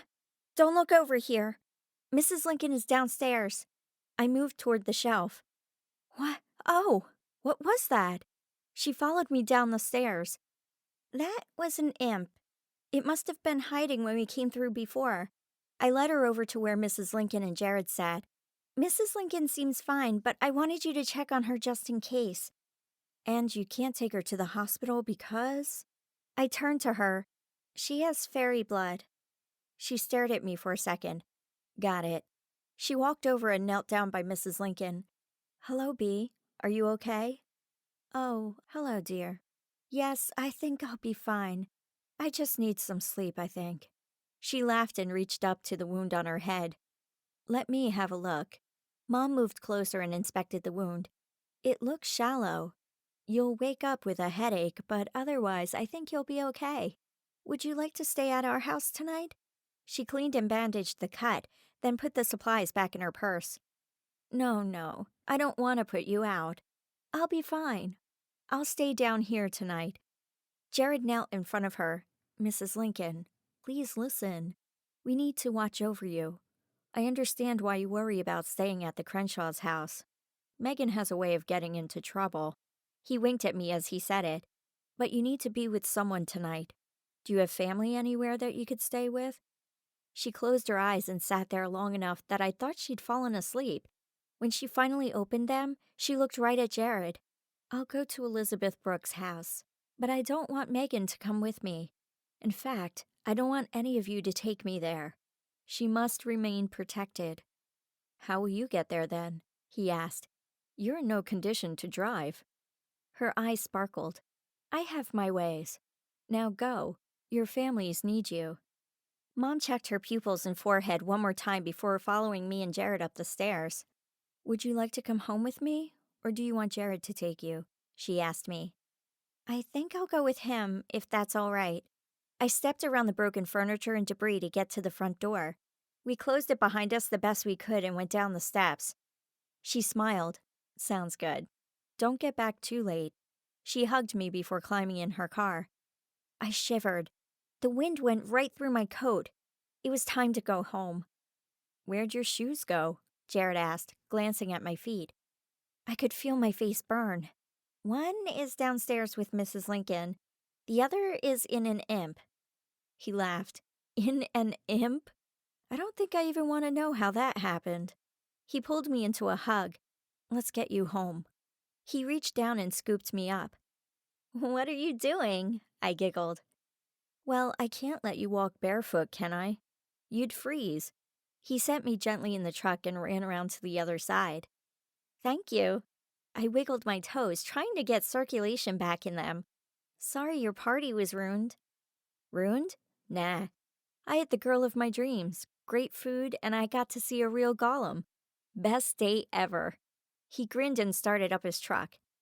I had fun too. Thanks for inviting me. It had been wonderful, even with people talking about me. I didn't want to celebrate without you. He kept his eyes on the road. It had begun snowing, and the roads were slick. Wait, what is that? He pointed off to the right and slowed to a stop. More golems, it looks like. Stop the truck. I'd had it with these things, and now that I knew how to destroy them, I was anxious to fight. Jared looked over at me, resigned. Megan, I need to get you home. You have no shoes and no weapon. Good point, but we need to hurry. We will as soon as we're prepared. Jared drove by his house to grab his sword before heading toward my house. Once we got there, he opened my door and carried me into the house. I really can walk, you know. I had to duck my head as we went past the railing on the porch. I know, but you have to admit this is more fun. He set me down by the door. Fun? Maybe not. Romantic? A little. I reached up and kissed him before going inside. Mom and Dad were in the living room talking to Adam and Beth. Mom still wore her coat. Hey guys, be right back. Jared, can you fill them in? I hobbled upstairs, hoping my toes would warm up soon. I threw on a couple of pairs of wool socks and then changed out of my dress, thankful that it hadn't been ruined. It would definitely need a trip to the dry cleaner, though. I dressed warmly and put on my leprechaun-made boots, then grabbed my sword and ran back downstairs. Jared, Beth, and Adam were in the entryway, waiting for me. Ready to go? Jared asked.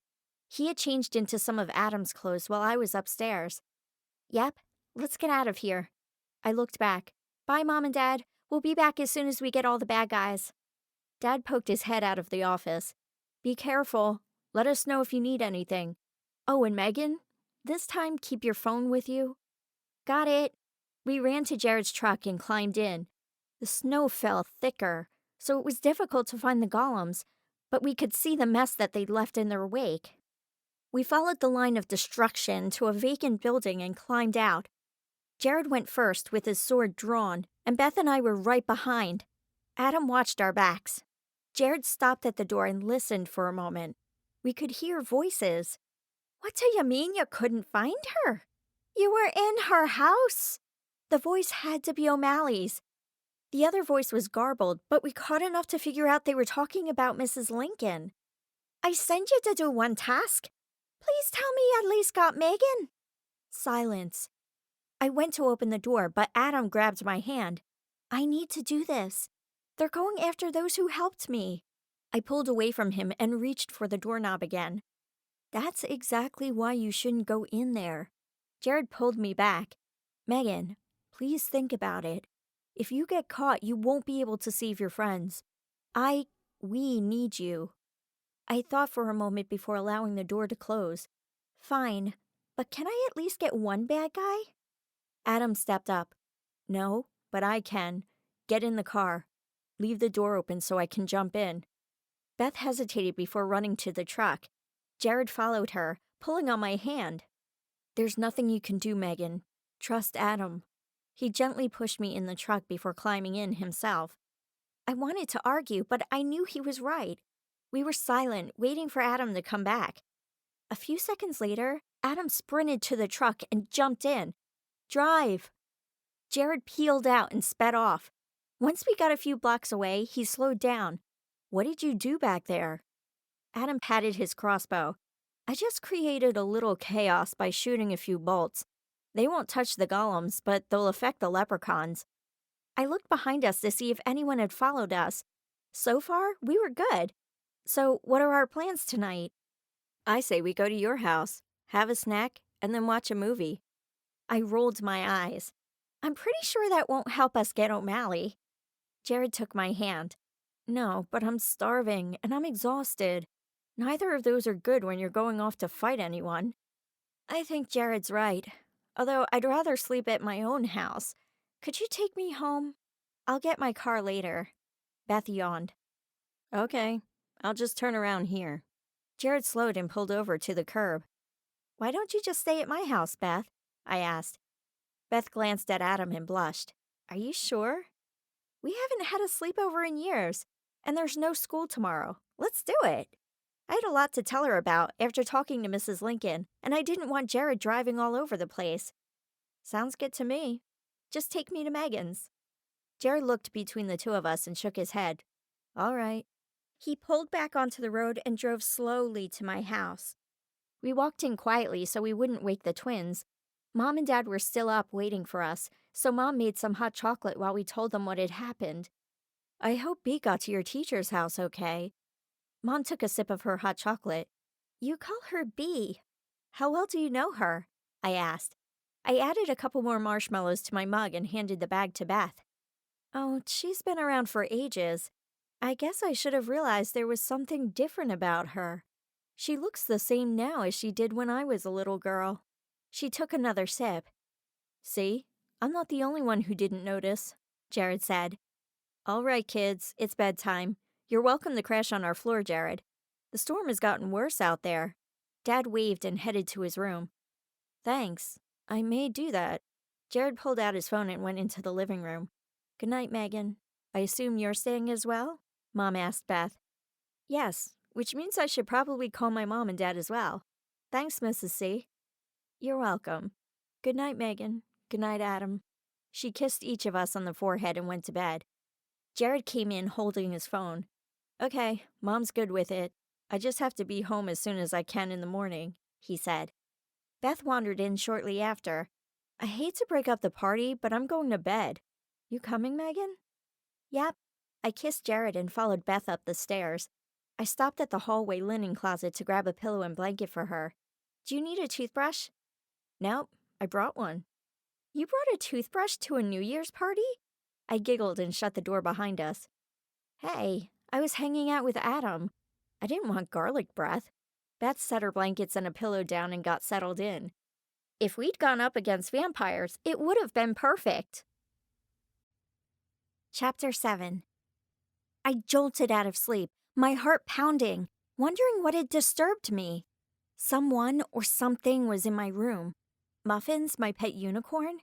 No, my door was still closed. I glanced over at the clock. What would wake me up at 3 a.m.? Something felt off, but I couldn't see anything. I reached over to turn on my lamp when something jumped on my back and wrapped its arms around my face and neck. I attempted to scream, but it was muffled. Panic made it hard to breathe.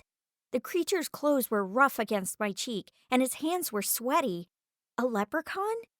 I grabbed my necklace and squeezed my eyes shut, concentrating on my luck. I jerked forward and made the creature flip over my head and onto the floor. I heard a grunt, followed by a curse from Beth. Horrified that I dropped the leprechaun onto her, I turned on the lamp to find the two of them wrestling on the floor. He was smaller than Louis, and his hair was brown. He tried to bite her, but she smacked him and managed to pin him down. Grab that belt. I jumped off my bed and ran to the corner where Beth had left her belt. It took two of us to tie him up with how much he squirmed. Beth yanked him up and made him face me. Make sure you hold his hands. I don't trust the belt. I waited until she had them secured before I stepped back. What are you doing here? The leprechaun's face was bright red, clashing nicely with his bright green coat and plaid knickers. I don't have to tell you anything. Oh, yes, you do. Tell me. I glanced over at my hope chest where my sword was kept. I didn't want to use it in my own room, but I needed to be ready just in case. He thrashed around, trying to get out of Beth's arms, but she held on too tightly. He stopped and sagged in exhaustion. Let me go. I knelt down and scooted in close. The fury in his eyes made me swallow before continuing. Who sent you here? He sneered and spit in my face. I said. Oh, you did not just do that. Jared stood in the doorway with a baseball bat, followed by Adam. I wiped the saliva calmly, even though I was totally freaking out inside, and went over to the hope chest. The leprechaun's eyes grew wide at the sight of the boys. Let me go. I don't know anything. He shook and squirmed even more. Unfortunately for you, I don't believe you. Was it O'Malley? I pulled out the sword and walked toward him. Yes. He want that necklace of yours. He says it's his, he grumbled. I shook my head, holding on to the locket. This may have been his at one time, but he gave it to me. You can't just take back gifts, right? He swallowed. Right. Now, you're going to go back to O'Malley, and you're going to tell him to leave us alone, and I never want to see you again. Got it? Oi. The leprechaun looked down in defeat. There's just one thing I don't understand. How were you able to get into my house? April had to be let in. Louis had to be let in the first time. How did you get in here? I sat down in front of him, setting the sword on my lap.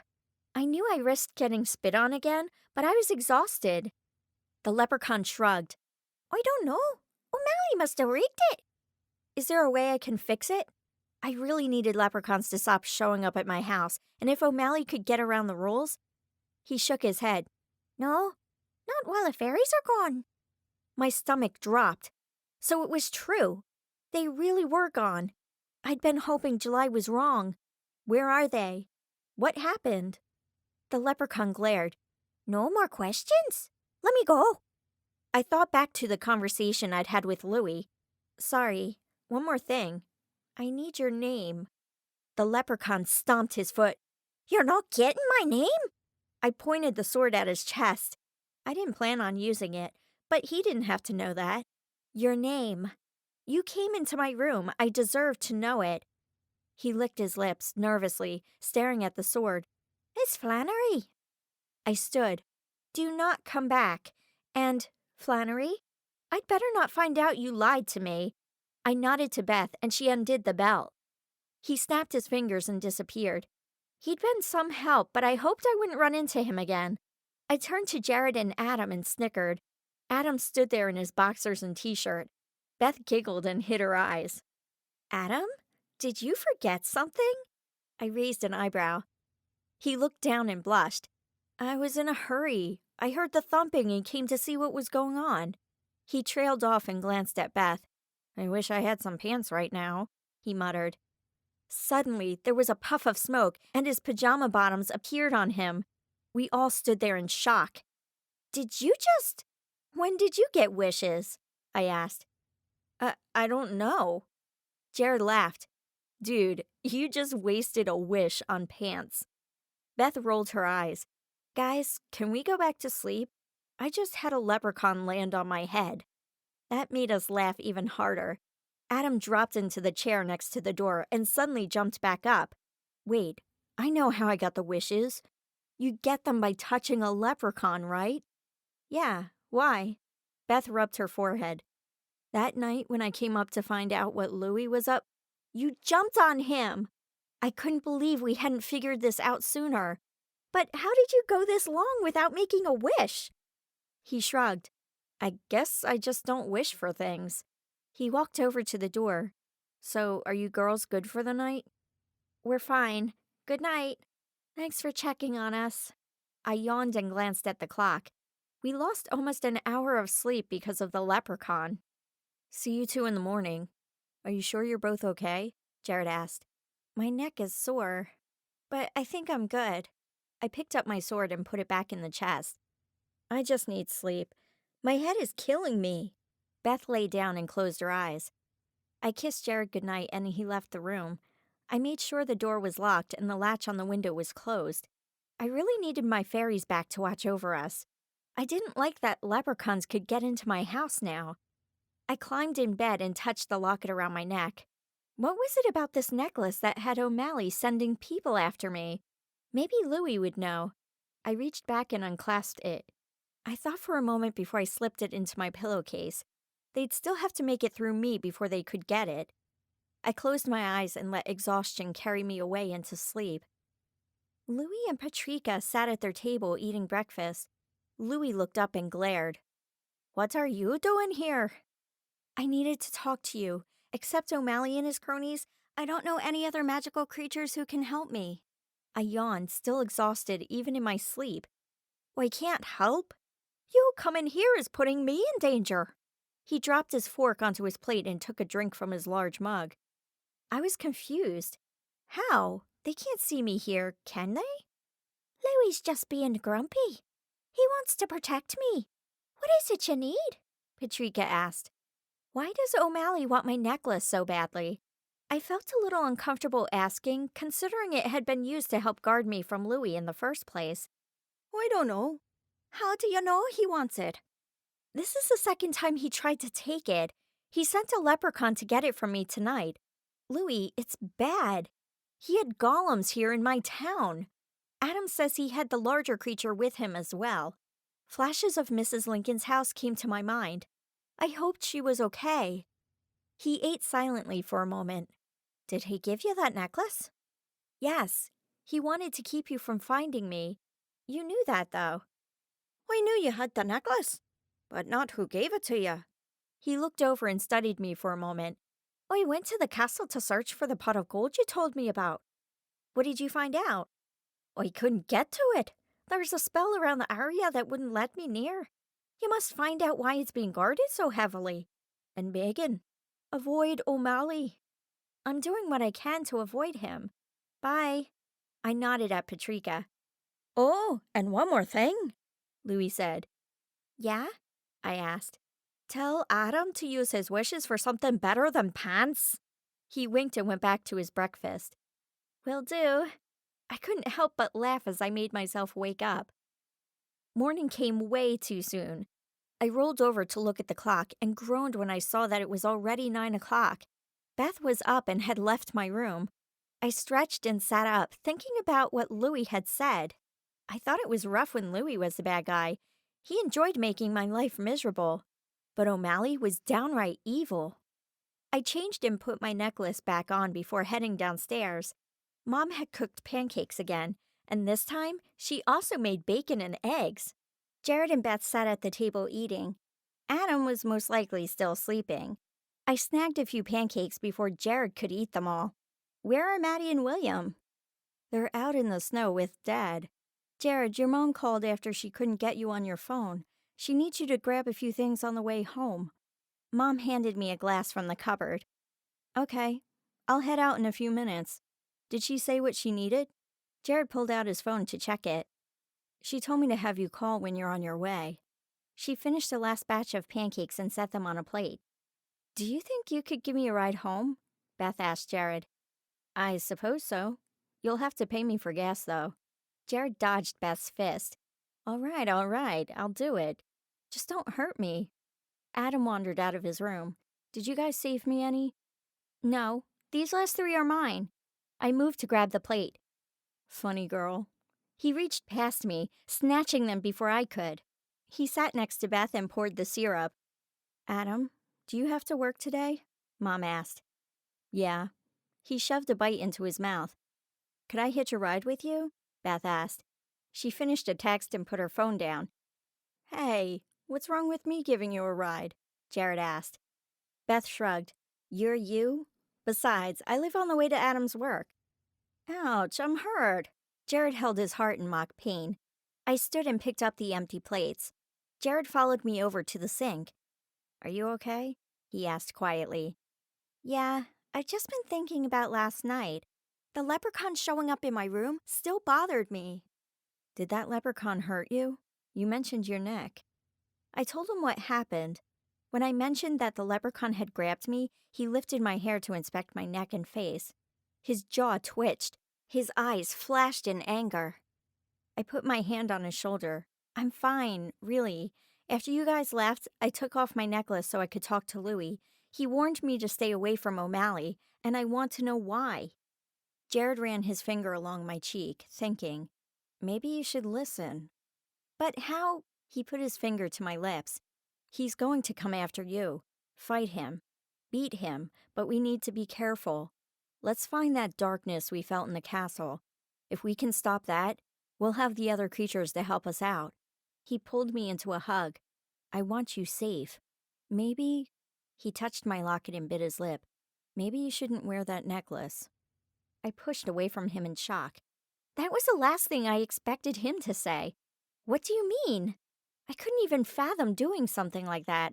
I mean, I'd just gone into a castle filled with dragons and evil leprechauns to retrieve it, and now he wants me to get rid of it? He took my hands in his, hesitant, like he didn't know what to say, and he wouldn't meet my eyes. Last night, I couldn't sleep after I left your room. I was worried. He was in your room. That's not supposed to happen. The fact that he wanted your necklace got me wondering. What if that necklace is tied to O'Malley somehow? It kept you safe before, but then he took it from you at the castle. What if he did something to it? I was still too shocked to speak. He had a point, but my brain didn't want to comprehend it. But it's my necklace. I knew I sounded childish, but it was all I could think of to say. Jared sighed. I know, I hope I'm wrong, but it's the only thing that makes sense to me. Would you rather see Louie in your dreams, or allow O'Malley to come after you? I'll do what I can to protect you, but if he can send creatures into your room while you sleep, he shook his head. I couldn't bear it if that happened. I looked down at the simple four-leaf clover locket. So much trouble for such a simple thing, but it had kept me safe for almost a year. I didn't go anywhere without it. I knew that I couldn't put it past O'Malley to do something to it. He was ruthless, and Jared was probably right. I swallowed hard, not liking what I was about to ask. What am I supposed to do with it? You'll stop wearing it? His surprise was evident on his face. I thought it would take a lot more convincing than that. I shrugged. You have a point. It hasn't been the same since I got it back. They found me at your family party when they shouldn't have been able to. It's just... I looked up at him, unable to hold back a tear. I don't know what to do with it. I don't want to keep it in my house, and I'm not sending it with you. I don't know. Could we bury it somewhere? He wiped away my tear and pulled me into a hug. His warm, strong arms comforted me. Grandma's cabin. Adam's voice surprised me. He stood in the doorway to the kitchen. Beth stood next to him. What? I wondered how long they'd been standing there listening. Adam walked in and leaned against the counter. You could put it in Grandma's cabin. No one goes out there anymore, and she has a safe in the basement. That way, you know where it is. If you ever get rid of O'Malley, you can go back for it. He had a point. And if there was a chance I could have it again later, it might be worth a shot. Except, the roads are probably pretty bad right now.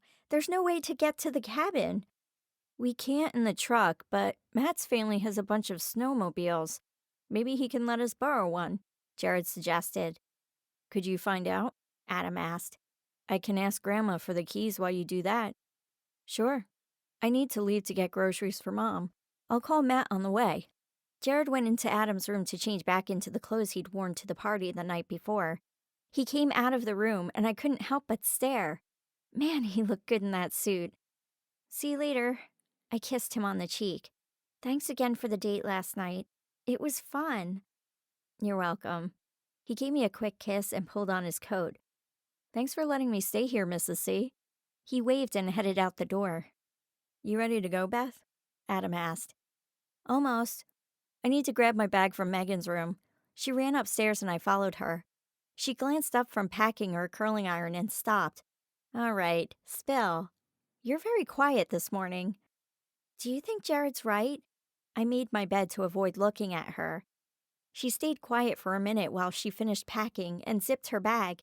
She looked over and smiled sympathetically. I hate to say it, but I think he is. It makes sense. I flopped back on the bed. I know. It's just that I've had this necklace night and day for months now. It's protected me. And now suddenly it's my enemy? It's a hard loss, I know. It's just not worth it to keep holding on to if it's going to lead O'Malley to you. She helped me up off the bed. But hey, you have a gorgeous ring to make up for it, right? I guess so. You'd better get going. Adam's antsy to leave. Oh, right. I'll talk to you later. She headed out the door and I flopped back on my bed. The house was quiet with everyone gone. I crawled under the covers to get a quick nap. My body screamed at me to go back to sleep, but my head refused to let me. It went from thoughts of Mrs. Brooke and Mrs. Lincoln to my necklace. They were another reason I should get rid of it. I could protect them and my family better that way. But what I really needed to do was to figure out who had been taking all the fairies. If I could get their help again, we could stop O'Malley. I just wanted him to go away and leave the other creatures alone. A pop sounded in my room. Louis wouldn't dare come into my house, so I rolled over, ready to fight. I gasped in surprise to find Henry at the edge of my bed. He looked worn. His eyes drooped and his clothes were torn and filthy. Henry, what are you doing here? I'm so glad to see you're safe. I hadn't heard from him since he helped us leave Ireland a few months before, and I hadn't thought to contact him when the others went missing. Oh, so you do remember me? He glared and folded his arms across his chest. I blinked, confused. What was he getting at? Of course I do. You saved our lives. He stamped his foot. And this is the thanks I get. You visited Louis 3 times in the last few days while I've been fighting tooth and nail to keep from getting captured. I rose up on one elbow. I'm sorry, Henry. Visiting Louis was an accident the first time. The other times I needed advice. Plus, I have the connection that pulls me to him. I don't know how to contact you. My explanation must have calmed him down because he relaxed a little. Have you found a way to beat O'Malley yet? No. Did you know he was behind all this mess? My stomach tied in knots. Did I know for sure I could trust Henry? Henry shook his head. I didn't. I was shocked when I learned of it after you let Louis go. I'd served for him for many years. So, do you still work for them? I tensed, ready to move if he tried anything. No. And after what they did to you and Jared, it's not right. Doing business with luck is risky enough. Stealing it was too much for me. I work strictly in shoes now. He puffed out his chest proudly. That's great. I grinned. Beth loves her boots. Jared's a little jealous of them. Henry held up a pair of boots that were a little flashy, with flames along the sides. That's why I'm here. I may have overheard a discussion about them. I sat up. You've been here in my house? For how long? How could I have missed him? Our house was only so big, and you'd think we'd notice a leprechaun running around. He shrugged. My home was destroyed. I move from place to place so they don't find me. I come here when things are bad. Oh, Henry, I'm so sorry about your home. This is all my fault. The amount of destruction weighed heavily on me. His house had been so nice, and he took such great care of it. Henry put his hand on my arm.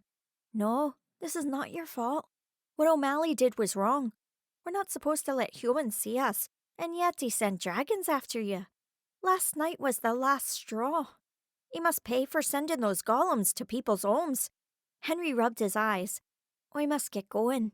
I don't want them catching up to me. I will leave these boots at the end of your bed. Thank you, and I'm sorry again about your house. I wanted an upgrade anyway. He winked before snapping himself away. I lay down, and the relief that Henry was okay helped me relax. I fell into a dreamless sleep. Hey, Megan, wake up. We need to get going. Adam's voice pulled me out of my sleep as he tugged on my shoulder. Huh? Where are we going? I glanced at the clock. It was already past noon. Shouldn't you be at work? I took the day off. Matt got us some snowmobiles. He wants to come with us, though, so you'll have to be careful putting the necklace away. He threw my coat and gloves at me. I groaned. Matt's coming? This can't be good. I pushed myself off the bed and stretched. Why isn't it good? I thought he and Jared were friends. They are. Matt's just been obsessed with my good luck ever since I managed to get a coin to stand on its edge. I grabbed my coat and gloves and set them by the door. Adam's eyes lit up. Whoa, seriously? Can I see? Fine. I grabbed a coin and concentrated on it as I flipped it up into the air. Edge. Adam gasped when it landed on its side. That's awesome. Not when you're in the middle of class trying to be normal. I grimaced and grabbed a pair of socks from my drawer. He snickered. Yeah, like you could ever be normal. Now hurry up. He threw a pillow at me and left the room. I looked down at the coin and knocked it over. After hiding the boots for Jared, I wanted to give them to him at the perfect moment. I put on a few layers of clothes and then went downstairs to find Jared and Matt in the hallway. Hey, Megan. I hear you've had quite a Christmas break. Matt smiled. I have? I looked at Jared and back at Matt. I saw you fighting that thing at the party. Our own personal superhero, and she's my best friend's girlfriend. He grinned. He was at the party? I'm no superhero. I'm just lucky. I smiled at my own joke. Whatever. That was just awesome. We need to leave, though. I don't want to be out when it's dark. I let Mom and Dad know we were leaving before we headed out to the truck. Matt drove, so I made sure Adam and Jared got in before I did. We headed out and stopped by Beth's house on the way. I was grateful she could come so I wasn't the only girl. Plus, it was nice to have her there for emotional support. I switched seats and sat in back with her. You two are in charge of the snacks. They're back there with you, Matt said. So we can eat them all without sharing, right? I asked. Only if you want to walk home. He smiled in the rearview mirror and pulled onto the highway. We headed south into the mountains. Grandma's cabin was tucked away near the Pomerelle ski resort. The drive up wasn't my favorite because of all the sharp turns, so I was relieved when we were past them. The boys talked about what they'd done during Christmas break, while Beth and I stayed quiet, lost in our own thoughts. I couldn't help but wonder if this was a mistake, but I knew it was worth trying. We finally arrived, parked in the designated area, and helped the boys unload the snowmobiles. After teaching Beth how to drive one, we were on our way. Adam and I had taken this route many times, but it had been a while. Grandma's cabin had been around for years, secluded from the other cabins in the area.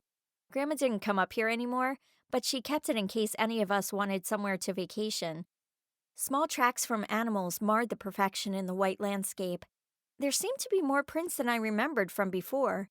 Some prints I didn't recognize. I touched the necklace, wondering if someone knew we were here. We passed several cabins, waving at the people we recognized. A few of the cabins had changed owners, but we still knew the families, since the properties were passed down to the next generation. Once we were past the cabins, the boys sped up and enjoyed showing off for me and Beth. After watching them for a bit, the competitive part of me was itching to show the guys what I could do. I turned to Beth. Watch this. I steered toward a rise in the hills that I generally avoided. I concentrated on my luck and pushed as I gunned the engine and took off up and over the rise. I flew up and flipped my snowmobile twice before landing. I was breathing heavily, both from the panic I'd felt as I soared through the air and the adrenaline from doing a trick I never would have tried before. I stopped and waited for the others to catch up. "Are you insane?" Adam yelled from several feet away. He yanked off his helmet, and I shrank back at the anger in his face. "That was brilliant," Matt laughed. "You just had to show us all up, didn't you?" Jared said with pride in his voice. "You guys were showing off, so I wanted to do a trick of my own." "You could have killed yourself. Mom would have a heart attack if she'd seen that." Adam's eyes flashed. "Whoa, Adam, chill. She's fine." Matt looked at him strangely. "Sorry." He shook his head. "I crashed on that hill once. It wasn't pretty." He put his helmet back on and started his snowmobile. Matt helped Beth restart hers, and they continued on behind Adam. I felt awful. I'd forgotten about Adam's wreck. He'd broken a leg and had to stay in bed for weeks.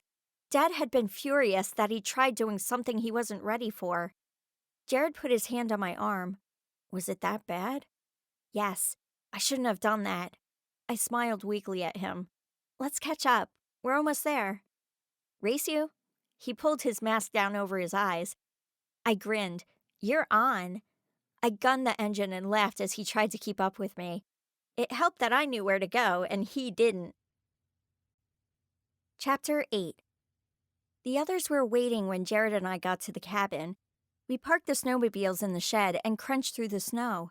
Adam handed me the key he'd picked up from Grandma, and I unlocked the door while he turned on the power to the cabin. I stopped Adam as he walked past. "I'm sorry for going over that jump. I wasn't thinking." He shook his head, disgusted. "You may have your luck, but that doesn't mean you should do stupid things. Let's get this done and head home." Adam and Beth distracted Matt while I ran down to the basement with Jared. Grandma had an old safe she used to lock up her hunting rifles. It was rusty, but it held tight when I yanked on it. I entered the combination I'd been given and opened it. I took off the necklace that had been my constant comfort for several months.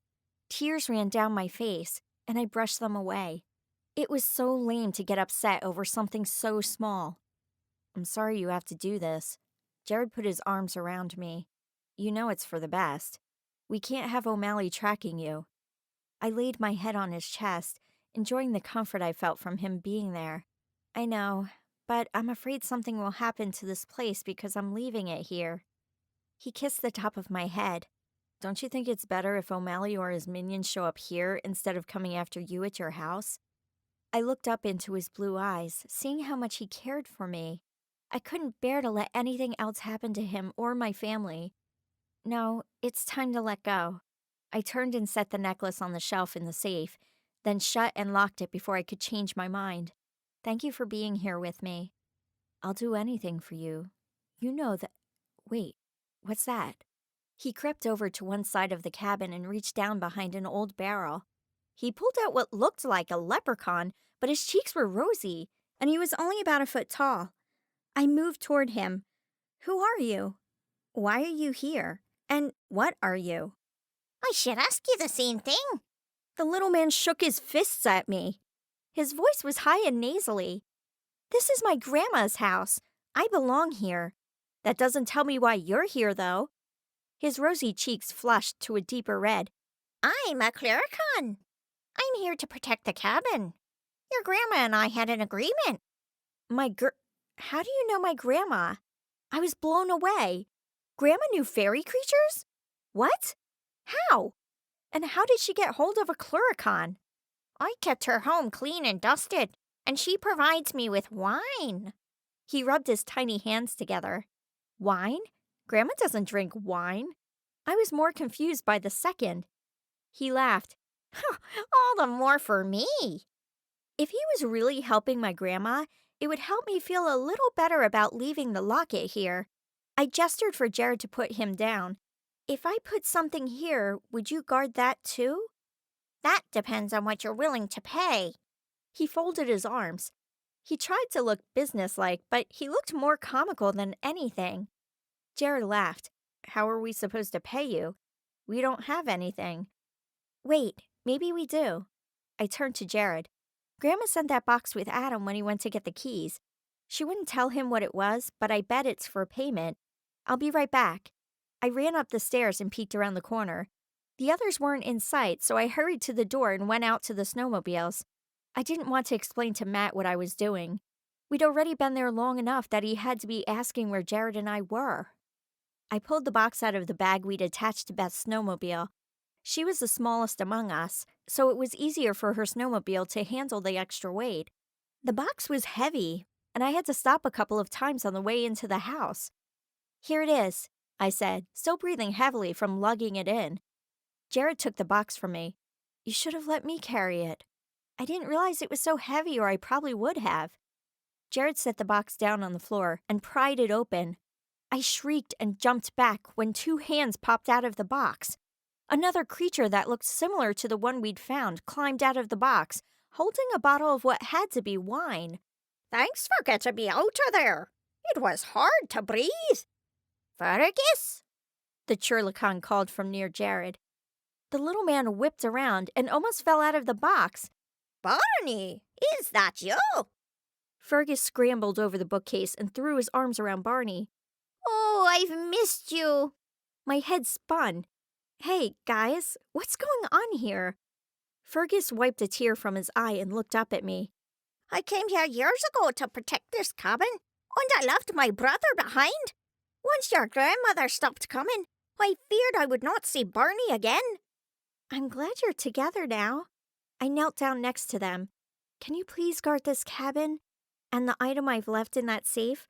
Grandma paid you in wine. Aye, now that we're together, we'll guard it with our lives. Fergus saluted me at the same time Barney saluted Jared. I'm glad, because it may come to that, I muttered. Barney's smile slipped off his face. What do you mean? Jared gestured to the safe. There's a rather dangerous necklace in there. It could attract many creatures here. Megan is worried that her grandma's cabin will be destroyed by them. Think you can handle it? Fergus straightened his shoulders and glared at Jared. Of course we can. Just watch us. They paced the floor and bumped into each other. I shook my head in amusement. I'm sure you'll do great. Thank you. I stood and took Jared's hand. Let's head home. As we walked upstairs, I looked back one more time at the safe. It hurt to walk away from the necklace, but when I rubbed my fingers across the ring Jared had given me, the loss was replaced with a sense of peace. I knew I'd done the right thing. We joined Adam, Matt, and Beth on the couch for the football game. Jared put his arm around me, and I moved closer. Everyone was intent on the game, but my thoughts kept wandering to the Cluricons in the basement. How had my grandma gotten mixed up with fairy tale creatures? Was that how I'd gotten my luck? The game ended soon after we got upstairs. Matt ran out and grabbed the snacks we'd packed so we could have a quick meal before we bundled up in our coats and gloves. We shut off all the lights, and I lingered for a moment, saying goodbye to the necklace. Fergus poked his head up from the staircase and waved as I turned to leave. I waved back before shutting the door. I double-checked the lock and ran to the shed to climb on the snowmobile. The sun had started to set, and we still had an hour's ride before we got to the truck. We kept a steady pace on the way down and made good time. We cleaned up the snowmobiles before storing them inside the trailer and climbed in the truck. This time, Beth sat up with Adam and Matt, and Jared sat in the back with me. His legs were squished, so we turned sideways, and I leaned against him. We used our coats as a blanket to get warm after being out on the snowmobiles. The roads were slick on the way down, so we had to go slowly. I kept my luck concentrated on the truck so we wouldn't slide, hoping it would help. It hadn't done a lot on our way home from Twin Falls just a few days before. I breathed a sigh of relief once we got down to the main road. Matt dropped us off at our homes and mentioned again how cool my flip had been. I noticed Adam clench his jaw, so I quickly thanked Matt. I waved goodbye as he and Jared drove away. Once we got inside, I quickly changed and headed back downstairs to talk to Dad. I had to figure out what was going on. Hey, Dad, can I talk to you for a minute? I asked. Mom looked up, curious, but didn't say anything. Sure, honey. He got up and followed me into the office. What's going on? Did the trip go okay? Yeah, that was fine. Now that I had him in the office, I was nervous. I hadn't really talked one-on-one with him about the whole leprechaun thing. Well, there was something else I wanted to talk about. When I went downstairs to put the necklace in the safe, I found this little creature down there. He mentioned that Grandma paid him to watch the cabin. Do you know anything about that? Dad looked confused. What kind of creature? He's a clericon. He looked like a leprechaun, but with rosy cheeks. My book says they protect houses. Anyway, I brought in the package Grandma had sent with me, and it was full of wine, Along with another clericon. I watched as he took everything in that I said. Grandma gave you wine? He blurted. You'd think she'd know better than to give wine to a bunch of teenagers. I raised an eyebrow. Thanks for trusting me. He laughed. Of course I trust you, but she still should have thought it through. Yeah, well, that's supposedly how she pays them to guard the house, so I asked them to take care of my necklace, too. I shook my head. I just want to know how she has fairy tale creatures in her house. Dad leaned back in his chair and rubbed his face. I actually know what they are. My eyes widened, and I felt like the air had been knocked out of me. What? How? He took a deep breath and blew it out slowly. I used to go with Mom to the Midsummer's Eve parties. He caught the shocked look on my face. It's not like that. We're not magical at all. Her friends were, though, and it was a tradition to take part in the parties. I stopped going years ago. When you had problems last year, I didn't see any connection until you brought up Louie. This last year wasn't the first time I'd seen those creatures, but it was still a shock to hear about them again. My mind was blown. But why didn't you defend me when Mom thought I was making things up? I could feel tears coming close to the surface. I only knew part of what was going on. I worked a lot of hours during that time. I'm sorry, sweetie. I just never thought that part of my life would resurface. My mind flew through everything that had happened over the last year. He'd known this whole time and hadn't said anything? So, did you actually see the dragons at the football game? He grinned. Magnificent creatures, aren't they? Mom said you didn't see them, though. I rubbed my forehead, trying to make sense of everything. That's another mistake I made. I should have told her. I'm sure I'll pay dearly for it. He grimaced. I could understand why. Back to your original question.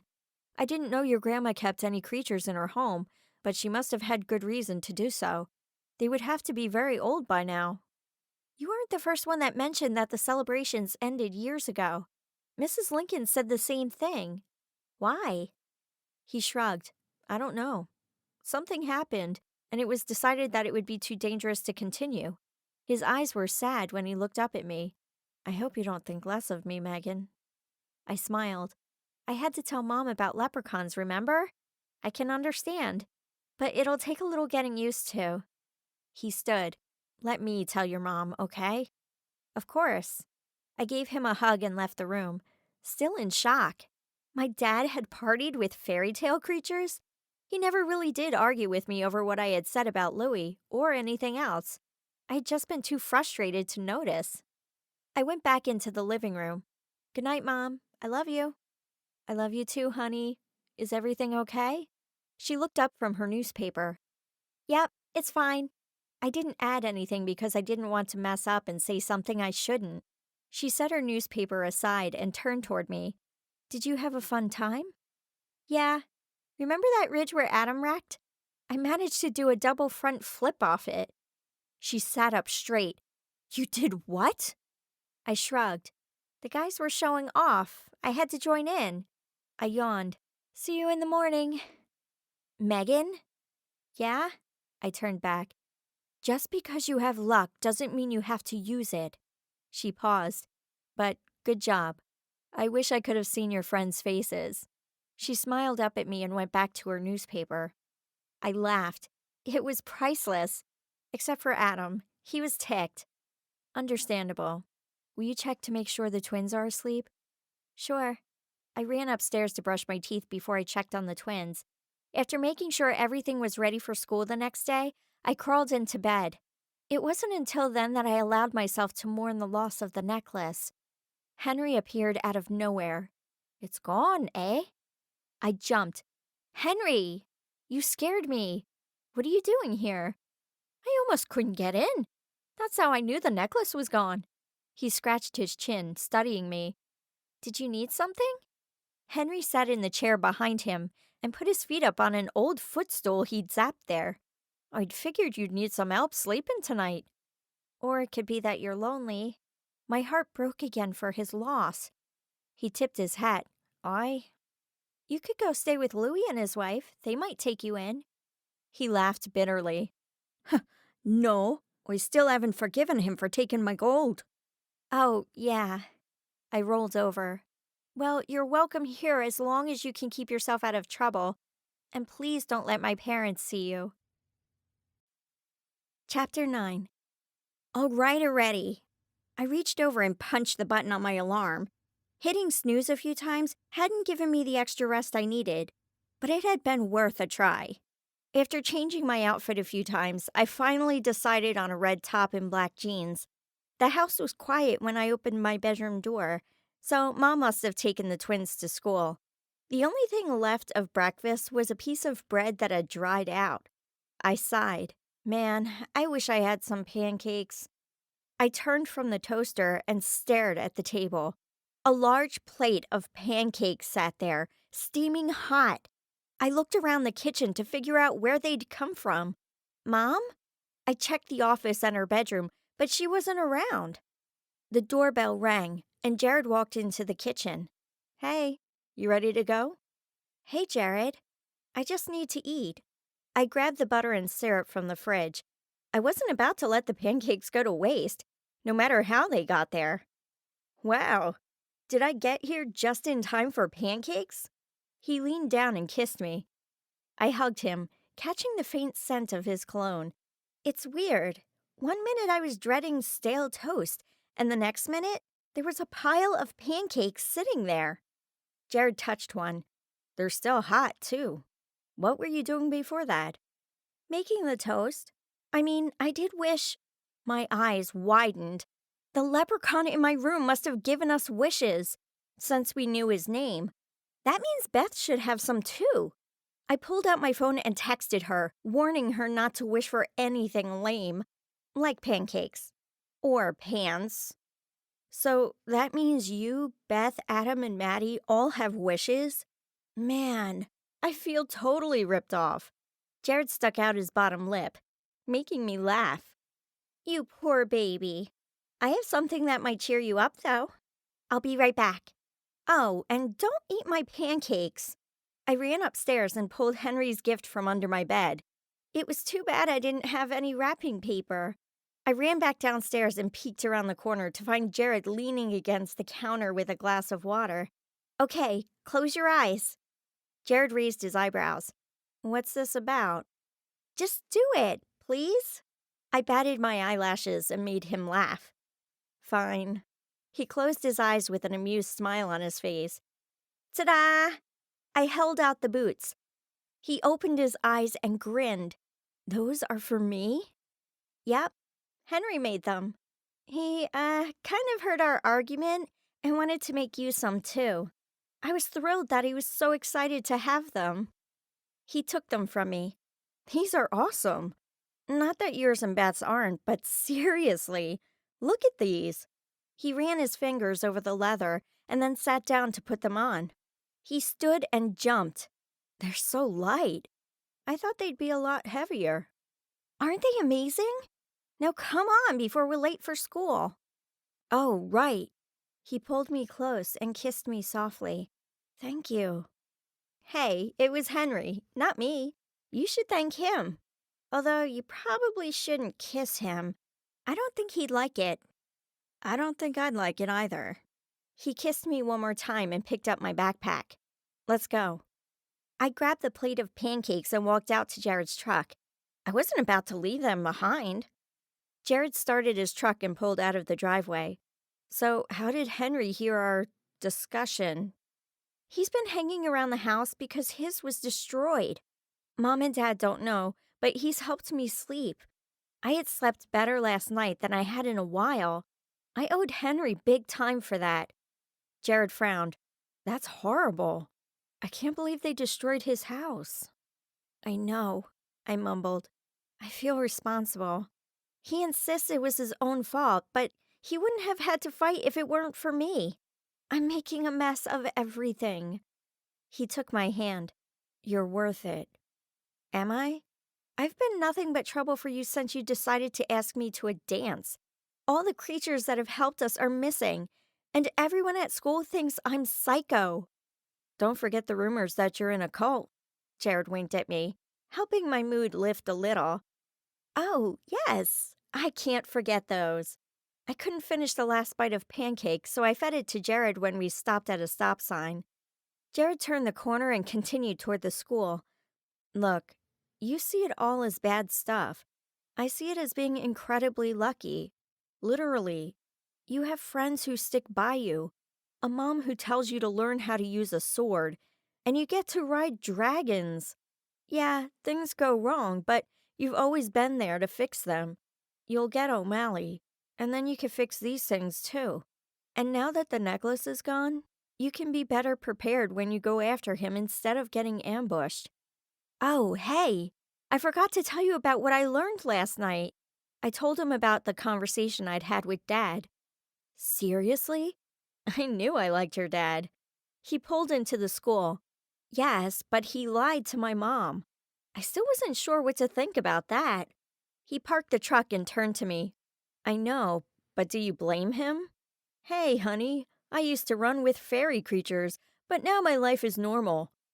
You believed me? Of course, when he put it that way, it made sense why Dad didn't say anything. But it was still hard to take in. He laughed. You forget that I had to see what Louis could do before I believed anything. Even then, I thought you were crazy. Cut your dad some slack. He's a good guy. I know. Thanks. I set the plate down on the seat and got out of the truck. Jared put his arm around me, and we walked into school. The hall buzzed with students waiting for the bell to ring. Jared waved at Matt and a few members of his basketball team. I noticed that my locker wasn't completely shut, and I wondered who had broken in. I slowly opened it and gasped. It hadn't been anyone from my school, because inside was a note written in large letters. Don't think you're rid of us this easy. What's wrong? Jared peeked around the corner of the locker and ripped the note off the shelf. Who did this? I don't know. I'm assuming it was O'Malley. That guy is more irritating than Louis was. Slightly less annoying than Bryce, however. Louis switched our bodies and took my luck, and he's the least annoying? I asked incredulously. Oh, well, if you put it that way. Jared laughed. Put it what way? Beth stood behind us. Hey, Beth. We're just deciding who is more annoying between Bryce, Louis, and O'Malley, Jared said. Bryce, she said promptly. I guess it depends on who they were annoying at the time, I said. I'm off to class. I want to find out if Mrs. Lincoln is safe at Mrs. Brooks' house. Sounds good. Let me know. Jared kissed me goodbye before heading to his math class. Are you coming with me? I grabbed my books and shut my locker. A little sad April wasn't hanging out inside it. I needed to get her back. No, I'll be right there. Amber looks like she's up to something. She narrowed her eyes at someone standing behind me. I turned around to see the smirk on Amber's face. Good luck with that. I waved and walked into English. None of my classmates were there yet, so I set my books down on 2 desks, one for Beth and one for me. When I turned to go up to the front, I stopped short. Mrs. Brooke wasn't there. A substitute I'd never seen before stood at the front of the classroom. My stomach clenched in fear. Mrs. Brooke was known for never missing school. This teacher was beautiful. Almost too beautiful, but maybe I was just imagining things. She looked more like a fairy or some other kind of creature. I walked up to the front desk. Hi, where's Mrs. Brooke? The predatory smile on the teacher's face had my skin crawling, and I knew things weren't okay. Mrs. Brooke won't be here for the rest of the year. I'm your new teacher. Where'd she go? I folded my arms, trying to appear calm. I suggest you keep your nose out of it, Miss Crenshaw. Now get into your seat. Class is starting. Her eyes flashed. I was halfway to my seat before I realized I hadn't given the teacher my name. Beth's eyes grew big when she came into the classroom. She sat down on the desk I'd saved. Something's going on. She told me Mrs. Brooke won't be back for the rest of the year. I glared at the teacher. Who is she? Beth snapped her gum. I don't know, but she gives me the creeps. Plus, she knew my name, and I hadn't told it to her. I shivered. Well, I think the whole town knows who you are by now. But you're right. She scares me, too. All right, class. Come to order. Class. The last word came out as a roar. My name is Miss Hahn. There will be no funny business in this class, or there will be consequences. Every class will be spent reading up on various creatures and how they affect humans. You will be quizzed at the end of each day to make sure you have actually read the required material. I want no talking, and if I find anyone passing notes, you will be sent to the office. She continued on with her tirade, so I tuned her out. We were all silent. One of the students muttered something under their breath. I quietly flipped through the pages of my textbook, trying to find the section on fairy tales that we'd gone through at the beginning of the year. I was pretty sure this teacher wasn't human, and I wanted to see if I could find her. I scanned the list of creatures, careful to pay attention to what was going on in the classroom. She hadn't singled me out yet, and I was relieved. I wanted to know what I was dealing with before I tried to stop her.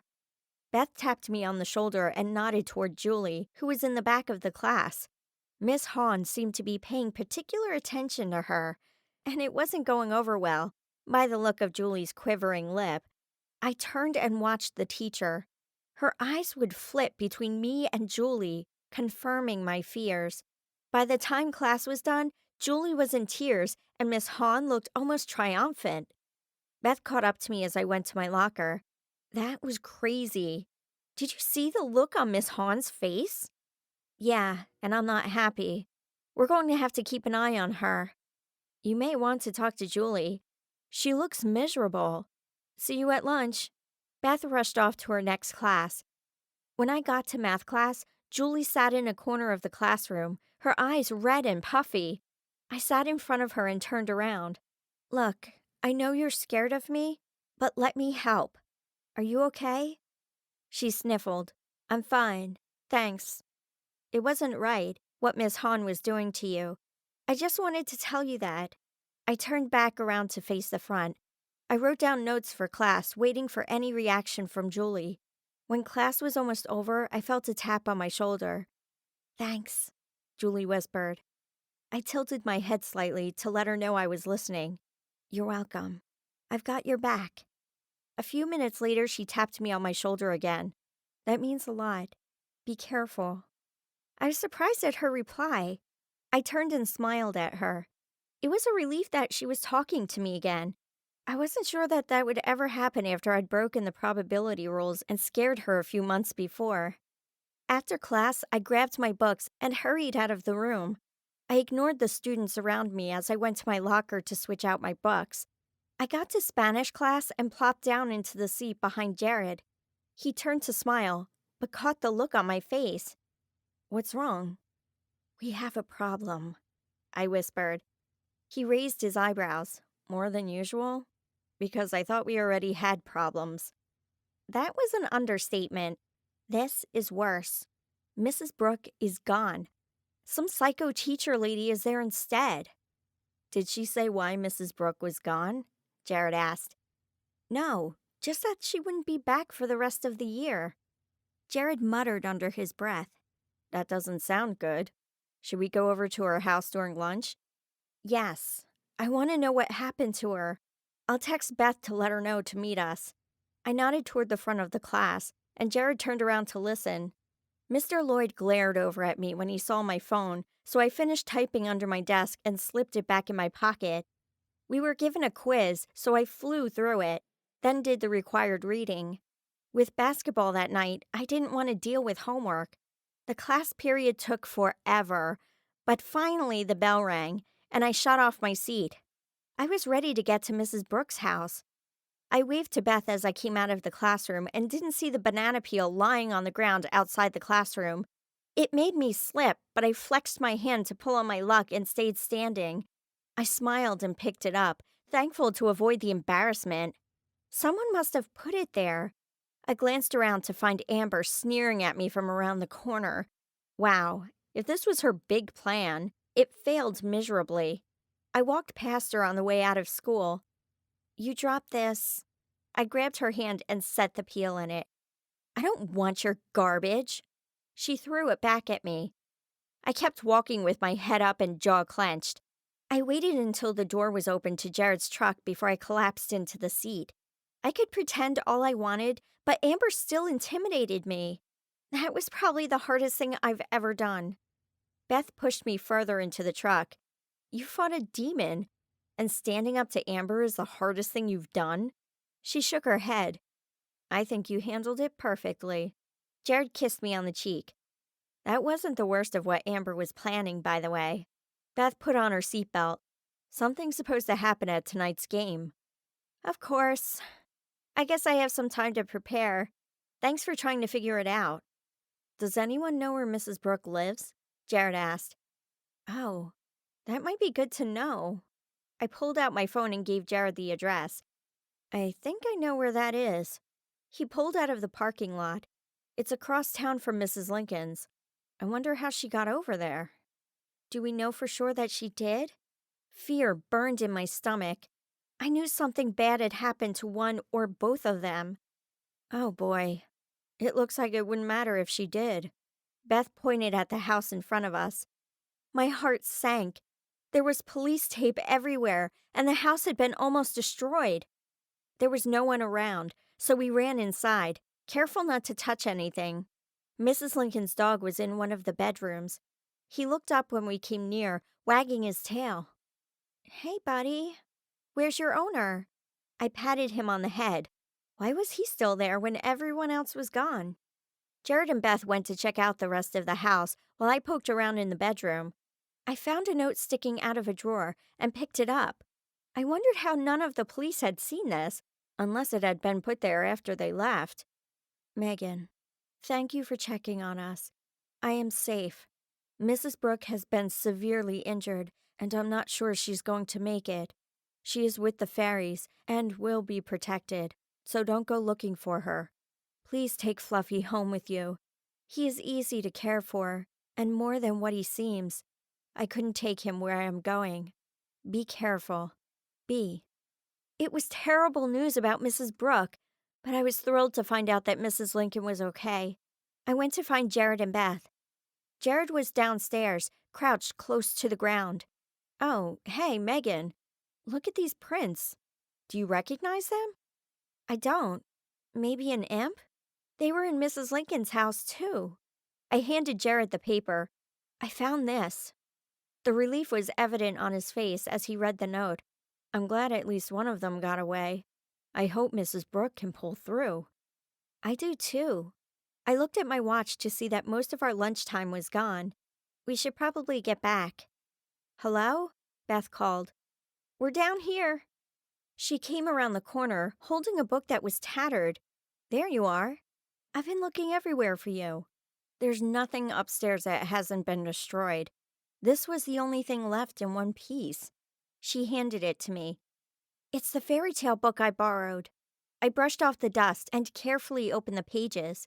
There were scribbles and highlights that hadn't been there before. Where did you find it? It was hanging out from beneath what was left of her mattress. This was left as well. I showed her the note. Let's go. I'll grab Fluffy and we can run him to my house on the way back to school. We left in silence and drove home. Mom was in the kitchen when I got there. The twins were eating their lunch. Maddie jumped out of her seat. Puppy! Can we keep him, Mommy? Muffins needs a friend. We're not keeping him. We're just taking care of him. Mom, can I talk to you really quick? I nodded toward the office. Sure, honey. William, can you get the dog some water? She followed me in and closed the door. Mrs. Brooke has been hurt pretty badly, and from this note, Mrs. Lincoln doesn't think she's going to survive. I handed it to her. I need to hurry back to school, but I wanted to drop Fluffy off before I went. We'll watch him, but please be careful. And please don't go looking for Mrs. Brooke. I'll take care of that. I won't. I was afraid of where she might be. I want to study this book she had under her bed. There are notes in it that weren't there before. They may help us figure out what attacked her. See ya. I checked on Fluffy and ran out to the car. There you are. I was about to send Beth in after you.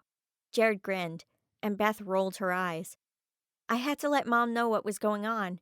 My mind ran through the events during lunch. We had to stop O'Malley before any more lives were destroyed. Chapter 10. We ran to our classes, agreeing to talk again after school. While everyone listened to the assignment, my mind wandered. I couldn't stand knowing that Mrs. Lincoln and Mrs. Brooke were both in danger and that Mrs. Brooke had been injured. I jerked my mind back to class when we were split into teams to come up with a bill we would present to the class. I was relieved that Mr. Hobbs had kept me and Jared together. We moved into our groups and discussed what we wanted to work on. By the end of class, we decided on proposing a bill for shorter school hours, which I knew would never pass, but I didn't feel like arguing. At some point, my mind had shifted from what was going on in class to wondering what Amber was planning. The bell made me jump at the end of the period. What had you so jumpy? Jared nudged my arm as we walked out of class. Amber, and I'm stressed about everything else going on. I really wanted to get back to having nothing to worry about except school. This saving the day thing was too much sometimes. Jared stopped me. Everything will be fine. I promise. Let's just survive school, and then we can conquer the world. I love you. He kissed me on the forehead before letting go. I grinned. Thanks for the pep talk. I'll see you later. I kissed him on the cheek and ran to PE. Coach Matthews was in a meeting, so we were told to run laps and scrimmage for basketball. Most of the girls groaned. I took it as a great time to clear my head. I caught the nasty look I got from Amber as I passed by her on the track. I sped up and almost lapped her. I made sure I was far enough behind that she couldn't see me, but close enough that I could hear Amber and her friends talking. I only caught snatches before one of her friends looked behind her. I sped up and continued running. After school, Jared met me at my locker. Hey, are you ready to go? Yeah, I'm looking forward to doing nothing but baking cupcakes. I shut my locker.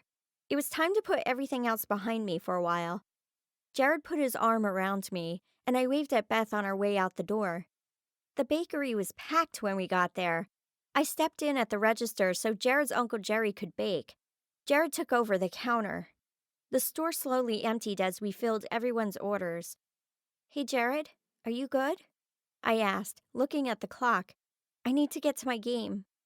Oh, right. Uncle Jerry, I'll be back in a bit. I need to drop off Megan. You can go for the night. We're caught up for now.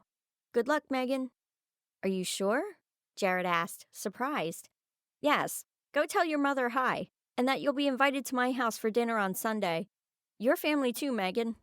He winked and turned back to his bread. Will do. See you tomorrow. Jared grabbed his keys and we left the store. He dropped me off at home and I waved as he drove away. Hey, Mom, are you coming to my game? I need to take off in a few minutes, I said. Yes.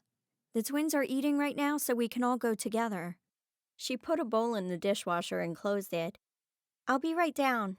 I ran upstairs and grabbed my uniform out of the closet. After changing, I pulled my hair up in a ponytail and grabbed my shoes and coat. Pre-game jitters were beginning to set in. I helped Maddie with her shoes to distract myself. The weather was frigid when we piled into the van. Something didn't feel right, but I wasn't sure why. It wasn't the dragons. They usually carried the scent of brimstone, and I didn't smell anything like that. I kept watch on our way to school, but nothing seemed out of the ordinary. I ran into the gym to warm up, but I was distracted by the feeling of being watched. It had to be nerves, right? There were hundreds of people in the stands, so of course at least one person had to be watching me. With Amber supposedly planning to do something to me during the game, I didn't need anything else to worry about. The gym was bright after the darkening skies outside. I dropped my bag off by our bench and stretched. Amber was nowhere in sight, which meant she had either chickened out or she was getting things into place. I ran out onto the floor to practice layups with the team. I soon forgot the drama around me as I watched the other team, Pocatello, warming up. I could do this. The horn blared to tell us it was time for the game to start. After 5 minutes, we were up by 10 points, and Pocatello had only been able to get a few shots off. I had to shoot 2 foul shots, and the first one flew in. As I shot the second one, I caught movement to the right of me. It threw me off, and I missed. I never miss.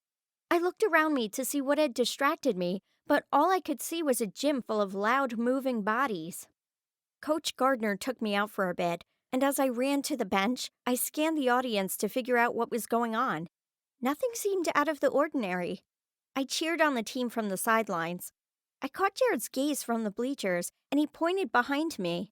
I turned to see a tall, dark, furry creature that no one else seemed to see. What was that thing? It was enough to freeze me in my seat. I was pulled out of my thoughts when Coach Gardner told me to go back in. I pushed away the scary monster thing out of my mind and concentrated on the game. Both teams were on fire, and the score stayed close. Kim swished in a 3-pointer at the buzzer, and we ran into the locker room. The coach gave us a pep talk. I tried to listen, but something was coming. I could feel it. I pulled on my luck, ready to fight whatever I had to go up against. When it was time to go back into the gym, we were met by the cheerleaders and pep club members holding up a large piece of butcher paper for us to run through, and they insisted I go first.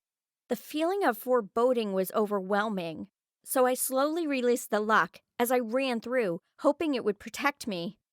I breathed a sigh of relief that nothing happened, until I heard a shriek. Amber stomped over and pointed at the sign. She turned to me, fury burning in her eyes. "How did you do that? You were supposed to set off the trap." Amber squished the paper together, and ketchup squirted out from between the layers of paper, covering her. She screamed and stomped her foot. "This was meant for you. How can you go from being klutz of the year to being so lucky? I will figure out what's wrong with you." She lunged forward to attack me, but Mr. Hobbs and Mr. Jones grabbed her by the arms and led her out of the gym. I stood there in shock, trying to figure out what had just happened. That was her big trick? To embarrass me? I shook my head and ran onto the court to warm up again. The last half of the game heated up. Elbows were thrown and foul shots were racking up. I tried to keep my luck in check to make sure the game was fair, but then things went downhill. Instead of making shots from anywhere, I couldn't make any. I kept missing passes by inches. Had my luck stopped working? Or was it just a bad day?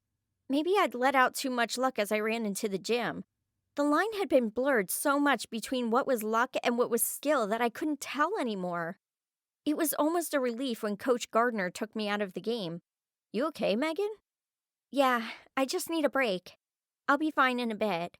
I wiped my forehead and grabbed my drink. "That's good, because we need you.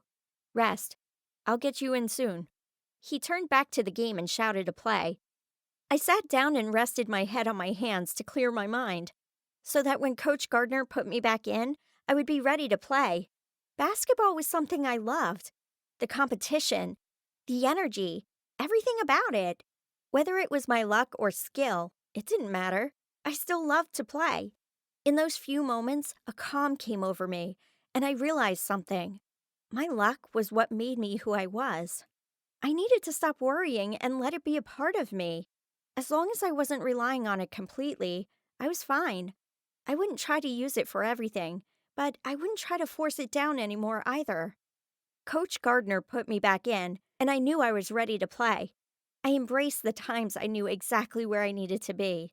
I smiled when the impossible shots went in. With only a few seconds left, Pocatello made a basket. Kim threw me the ball from out of bounds, and I turned, knowing what needed to happen. From half court, I aimed, concentrated, and shot the ball, leaving the rest up to luck. It bounced on the rim 3 times before sinking into the basket. I grinned at the triumph that flowed through me. The crowd flooded the gym as we went to do a cheer for the other team and tell them good job. Jared weaved his way through the crowd to get to me, so I met him halfway and threw my arms around him. That was amazing. What happened to you out there? He kissed the top of my head. I found my balance. I grinned. Jared stepped back for a second to let other people congratulate me. When they passed, he moved in close. It's a good thing, too. I was scared for a minute there. So was I. I'd never felt so lost, even during the period of time I'd lost my luck. Well done, Megan. I knew you could do it. Coach Gardner patted me on the back.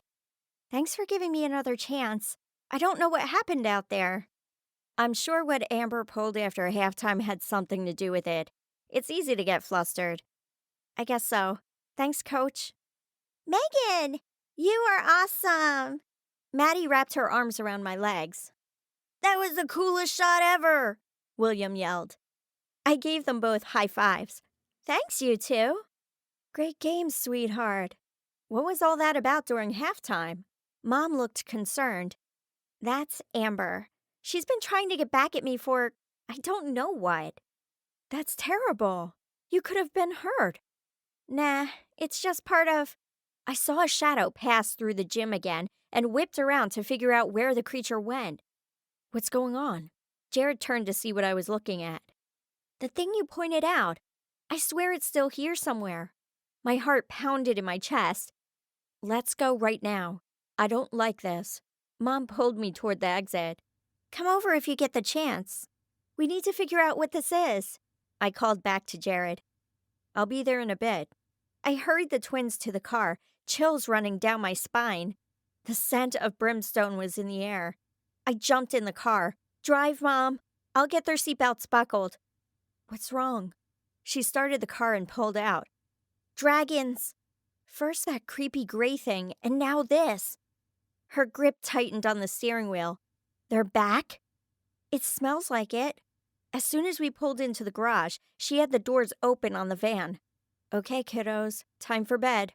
But I want to see the dragons, Maddie wailed. Too bad. Let's go. She turned to me. Stop them. I nodded and ran upstairs. I wasn't about to fight dragons in the freezing weather while wearing shorts. I changed, grabbed my sword, and ran back downstairs to find Jared and Beth there. Oh, hey guys. They're back. Beth's eyes sparkled with excitement. I know. I just grabbed my sword. No, Megan, come and look. She pulled the door open and gestured outside. Do you know where Adam is? Work, I think. I went outside and stopped in surprise. Sky! I ran down the steps and wrapped my arms around her. Hey, beautiful! Why are you here? She and 3 other dragons sat on my lawn. Their wings folded. The dragons brought me and Jared here. Silverwing showed up with Sky and kept motioning that we needed to leave. Beth patted her dragon behind its ears. Yeah, Bob wouldn't leave me alone until I climbed on. Jared patted his green dragon. I snickered. Bob? Well, yeah. I was going to go with Kevin, but that didn't seem to fit. And Bob does? Your poor dragon, Beth laughed. The green dragon gave Beth a look that showed he agreed. That's it. Jared, I love you and all, but you are so banned from naming any more dragons. Sky nudged my shoulder, and I reached up to scratch her nose. He pretended to be insulted. Maybe I should have picked something cooler like Sky or Silverwing. He hesitated, although there was a name. What was it? He blushed and scratched the dragon between its eyes. You'll think it's cheesy. I raised an eyebrow. Worse than Kevin? He chuckled. I guess not. I thought of Perry, short for Peridot. You know, that stone in our rings. My heart melted. I think it's perfect. Do you guys know what these dragons want? Beth shook her head. We don't, but apparently we're supposed to go somewhere. Hang on, I'm going to grab the book of creatures. I ran inside to find Mom. She sat in the twins' room trying to get Maddie to sleep. Oh, hey, there you are. The dragons are good dragons. They want to take Jared, Beth, Adam, and me somewhere. Have you seen Adam? Mom held out her hand. Wait, slow down. There are good dragons? Yes, the ones we flew in Ireland. Can we see them? Please, Mommy. Maddie jumped out of bed. Mom looked over at William, who had fallen asleep. Fine, but put your coat on. Maddie clapped her hands and ran downstairs. What about that thing you saw at the game? What are you going to do about that? Mom ran her hand through her hair, a nervous habit I hadn't seen in years. I don't know. Maybe that's why the dragons are here. Could be. Please be safe, she pleaded. Hey, where did this doll come from? And that table? I glanced around. Maddie's wishes? Mom sighed. Yes, I think she's finally done with them. Too bad I couldn't get her to wish that unicorn away. It's driving Mrs. Lincoln's poor dog crazy. I'll have to see if April can take it. I'll be right back. I grabbed the book from my bed, shoved some clothes into a backpack, and went back to the twins' room, where Mom still sat and thought. Do you want to see them? She shook her head. I don't think so. Mom, they're dragons. How often do you get to see one? Come on. I took her hand and pulled her down the stairs, ignoring her muttering about seeing them too often. I waited for her to get a coat before we went outside together. She let out a soft gasp. Wow. They're nice. This is Sky. I put her hand on Sky's neck, and she jerked back before laying it back down. Look at me, Mommy. Maddie sat on Perry's back. Jared held onto her so she wouldn't fall off. That's great, sweetie. She folded her arms to protect herself from the cold.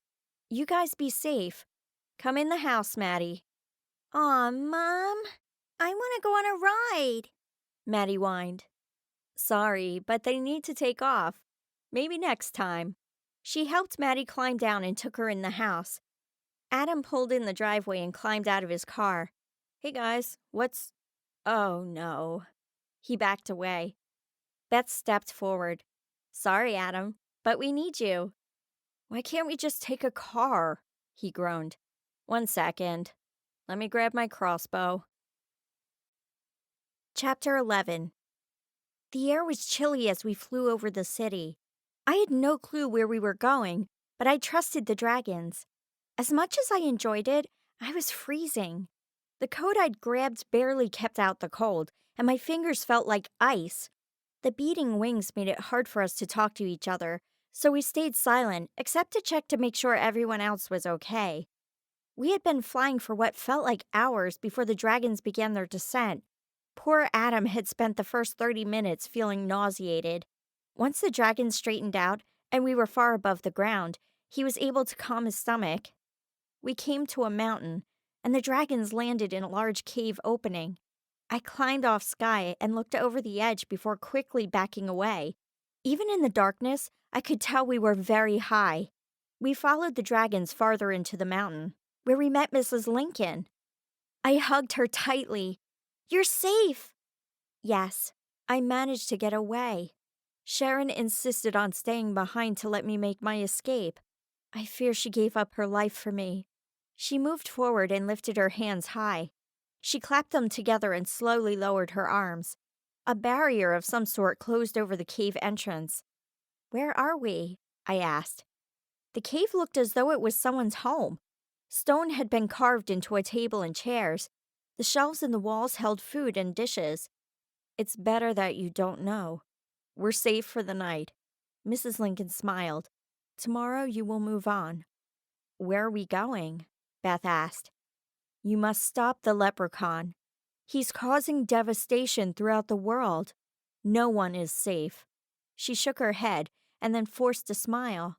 Now, enough of that. You must rest tonight.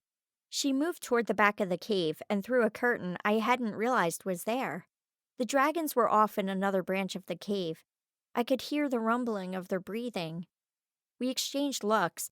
This wasn't the first time we'd been stuck in a cave together. The last time had been in a dirty cave in Montana when Louis held Adam prisoner. I searched the shelves for something to eat while the others found somewhere to sit. There's not much to snack on. I handed out some bread and a pitcher of water. Thanks. Jared took a bite of his bread. Where's that book? This is a good time to look through it. Oh, right. I took the book out of my bag and opened it carefully on the table between us. We read through the notes Mrs. Brooke had left for us. Most of the creatures we had already seen in the forests of Ireland a few months before. Trolls, fairies, brownies, they were nothing new. Hang on. I pulled the book toward me. This is what I saw. It's a gray man. And look, it puts out a shadow to trap its prey. July had mentioned the darkness in the forest. Maybe this is what has been trapping the creatures. It was in the gym tonight. That means that it's coming after you. Beth looked at me with wide eyes. I jumped up from my chair and pulled my phone from my pocket. No signal. Any of you? Panic rose in my chest. Was my family safe? No luck. Beth put her phone back in her pocket. I have one bar, Jared announced. Can I borrow it? Of course. He handed the phone to me, and I moved to the front of the cave, hoping I could get a better signal. I tried calling, but the reception was terrible. I texted my mom and dad's cell phones, hoping they would get my messages to leave the house. Feeling helpless, I stared out into the night.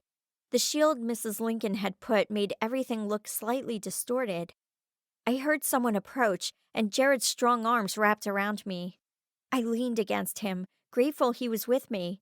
I just got their voicemail. Jared turned me around and hugged me to him. They'll be fine. Your parents will know to leave if something happens.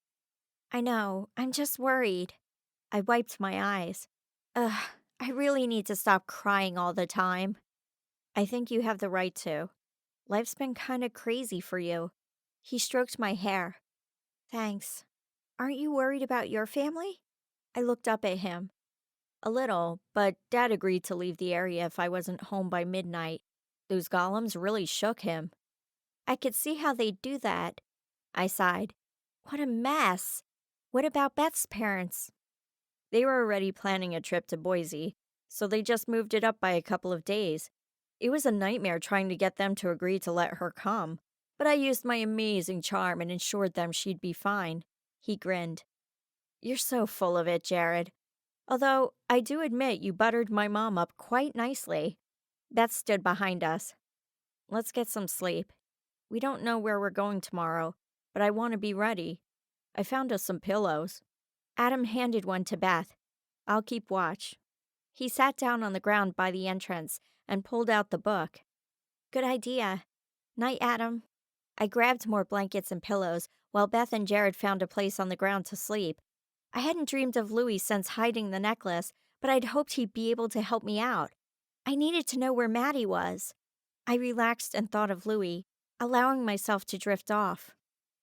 The room was dark. I had to wait to get my bearings before I could see anything. Louis? I whispered. Who's there? Louis asked. Who else would it be? It's me, Megan. He laughed. Like I haven't heard that today. Dread filled me. Something wasn't right. What do you mean? Someone claiming to be Megan came earlier. She nearly destroyed the place before I realized it was a shapeshifter of some sort. She kidnapped my wife. My eyes filled with tears. I'm so sorry, Louis. Is Patrica okay? I don't know. Louis coughed. How do I know you're Megan? Ask me something only I would know. His weak voice scared me. He was silent for a moment. What color of paint did you order for your room? Light blue. You gave me bright green. I knew that was you at the store. He laughed weakly. Of course it was. He flipped on the light, and I gasped. He looked terrible. His left eye was blackened and swollen, and the gash on his head was red and puffy. My stomach dropped when I saw that the neat house had been trashed. Furniture was broken, and the clothes and books were scattered everywhere. How long had it been like this? I rushed over and inspected his eye. It looked infected, but unless I knew where he was, I couldn't help him. I'd just have to get Patrica back so she could help. We know the creature who's going after everyone, but I don't know how to stop it. I wanted to have you talk to Maddie and find out if she's okay, but you're not fit to travel anywhere. Maddie's in danger? He was suddenly alert. I don't know. Maybe. That gray man thing was at the basketball game tonight. Dragons came and helped me and my friends escape, but I'm worried about my family. The anger on his face was made worse by his injuries. I will contact Maddie. Just save my wife. I'll do whatever I can. I'm so sorry, Louie. First Henry and my fairy friends, now Louie. O'Malley knew right where to hit, and he would regret it. I'll be all right. Go, take care of your friends. Goodbye, Louie. Please take care of yourself. I woke up with tears soaking my pillow. Jared's hand was on my shoulder, rubbing it.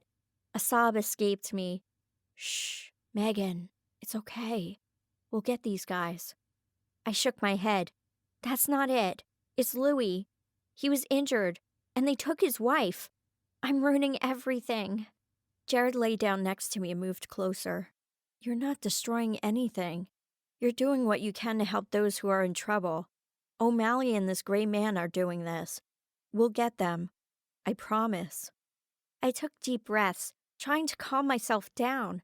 I rolled over and hugged him. Thank you. I don't know how I could do this without you. You couldn't. That's why I'm here. Now go back to sleep.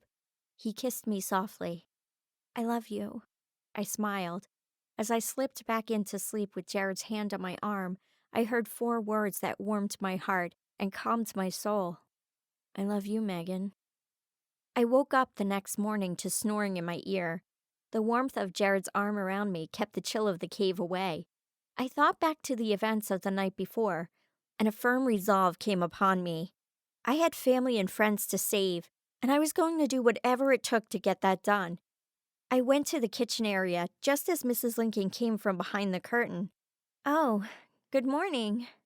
I yawned and looked around for something to eat. Good morning, dear. Are you ready to move on? Yes, I need to stop O'Malley. I clenched my fist.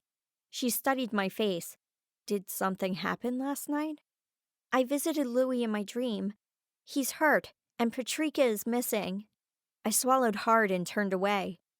Ah, I'm sorry to hear that.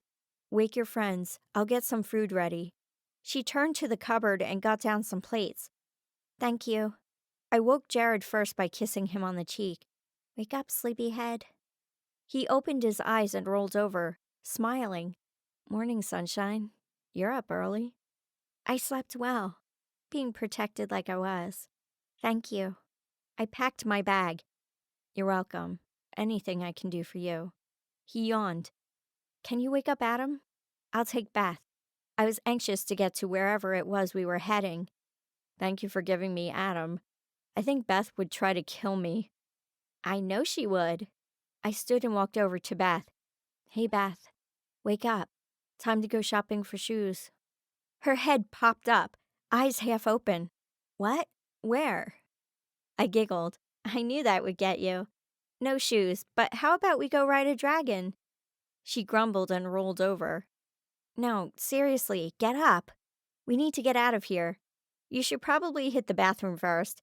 Adam's here and your hair is interesting. Besides, when did you become the one to sleep in? When my best friend dragged me off to a cave with the hardest floor ever. Also, you might want to look at your own hair. She pulled herself up and wandered off toward the bathroom. The magic used to make the cave livable was quite amazing. Once the food was ready, we gathered around and ate the simple meal Mrs. Lincoln had made. I shared what I had learned last night. It's a little strange to feel sorry for Louie. Adam poked at his food. I know, but you should have seen him. I wanted to help him, but I couldn't. I barely tasted the last bite of my eggs. We'll help him. And all the other creatures. Jared stood and stretched. I'm going to check on the dragons. I'll go with you. I took my bowl over to the sink and followed Jared. Sky and Perry lifted their heads when we walked into the large chamber where the dragons had slept. I rubbed Sky's nose while Jared did the same thing with Perry. Hey, buddy. Are you ready to go? The dragon bowed his head and stood. He let out a low rumbling sound before leaving the chamber, the other dragons following. Where are they going? Beth asked. They're stretching their wings and grabbing their own breakfast. You should be ready when they get back. Mrs. Lincoln cleared the table and washed the dishes. How do you have running water up here? It's great that we have a toilet and everything, but how? I asked. Her eyes sparkled. There are advantages to being a fairy. Good point. I went over to help dry the dishes and put them on the shelf. So, where are we going? You have to travel to Ireland. There's a castle there where the darkness seems to originate. She dried her hands and turned toward the table. I knew it. How are we getting across the ocean? Jared asked. You'll be flying to a portal. Now watch for anything strange. The gray man could be on your tail, along with any number of creatures under O'Malley's power. You'll fly at night for safety's sake, but we don't know where O'Malley is right now. It is near sunset now, so gather your things. Adam looked at her strangely. What do you mean? We would have had to sleep for 16 hours. She smiled. Have you checked the time on your phone lately? I pulled it out, surprised to see it was 5 p.m. Whoa, we must have been really tired. I may have helped you sleep. You'll stop in a city just before you hit the portal. I suggest you buy supplies. Do you need cash? I have some. Adam pulled out his wallet. I have a little, Beth said. I have my card. I assume that counts. I patted my pocket where my wallet was. Jared pulled out his wallet and looked through it. I'm good. I have enough for Megan if she needs it. Great. I hear the dragons. Please be careful. She hugged us all goodbye. Sky landed on the ledge of the cave. I climbed on her back and waited for the others to mount.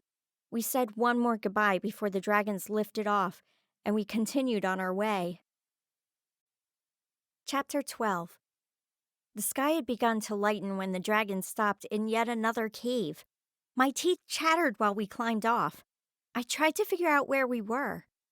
Do we meet you back here tonight? I asked. Sky nodded. See you then. You did a great job getting us here. I scratched her nose again before we left the cave to visit the city below. Any clue where we are? Nope. Look on your phone. Maybe it can show us. Jared adjusted the strap on his bag. Oh, right. I pulled out my phone. Of course, no signal. I guess we'll find out when we get down there. Well, let's go then. Beth headed down, and Adam caught up to her. Jared and I followed, picking our way through the trees. The mountain paths were steep and slippery from the snow. Adam took Beth's hand on the way down. She turned back and grinned at me. I gave her a thumbs up before she turned back and kept walking. I stopped suddenly, sure I'd heard something behind me. I turned slowly, catching a movement out of the corner of my eye. I waited for a bit before I decided it was my imagination and continued down the path. What were you doing? Jared asked. I thought I saw something. Come on, I'm freezing. I wish we'd brought gloves. With a sudden poof, I was wearing gloves. I really needed to stop wasting my wishes. Who did that? Adam called from ahead of us. I raised my hand sheepishly. Sorry, my hands were cold. Thank you. Mine were cold too. Just don't use another wish. He shook his head and kept going. Yes, sir. I saluted him. Jared took my hand. I'm actually quite happy you used that wish. I am too, but I hope we won't regret it later. I'd already saved Jared using my wishes, and I wanted to make sure I could do it again if I needed to. Well, my hands, thank you. He shielded his eyes from the early morning sun. I wonder how much further we have to go. I don't know. Do you see Adam and Beth anymore? I moved branches out of the way, but still didn't see them. Nope, we should probably catch up. We hurried down the path and ran into them. They'd been kissing and jumped apart when they heard us, faces red with embarrassment. Hey guys, what's up? Jared asked casually. Isn't it a fine wintry morning? We moved past them and continued down the mountain. I couldn't hold it any longer and laughed. My only regret is that we didn't take advantage of the quiet like they did, Jared said. I grinned and looked back. They were far behind. There's still time. We heard that. Beth yelled. Don't care, Jared yelled back and kissed me soundly. Beth and Adam made gagging noises while I tried to catch my breath. I was still a little dazed when Jared led me down the trail. We raced Beth and Adam the rest of the way, but came to a stop when we reached the outskirts of a small town.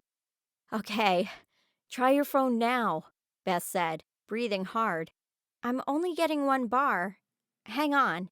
I moved around trying to get a better signal so the little dot could decide where we were. Once it had our location, I zoomed out. It looks like we're in West Virginia. West Virginia? Wow. Come on, let's grab our supplies and get back to the cave. That climb isn't going to be fun. Adam led the way. Wait, Adam. It's only 7 in the morning. I'm not sure what's going to be open right now. He stopped. I guess we'll have to find a diner or something and have breakfast first then. We found a nice little restaurant that was open and went in. The warmth felt wonderful after the cold hike we'd just taken. We found a place to sit and ordered our breakfast. I pulled out my phone and quickly sent an email to my mom to let her know Adam and I were safe. Jared and Beth did the same, since we didn't know when we would have reception again. We ate our food in silence, grateful for something more than just the crackers we had while we traveled. The hot chocolate was warm going down, and I finally felt thawed. When the waitress brought our checks, Jared insisted on paying for mine. Adam grumbled under his breath and paid for Beth's. We searched for somewhere to shop and found a small gas station and convenience store that had what we needed.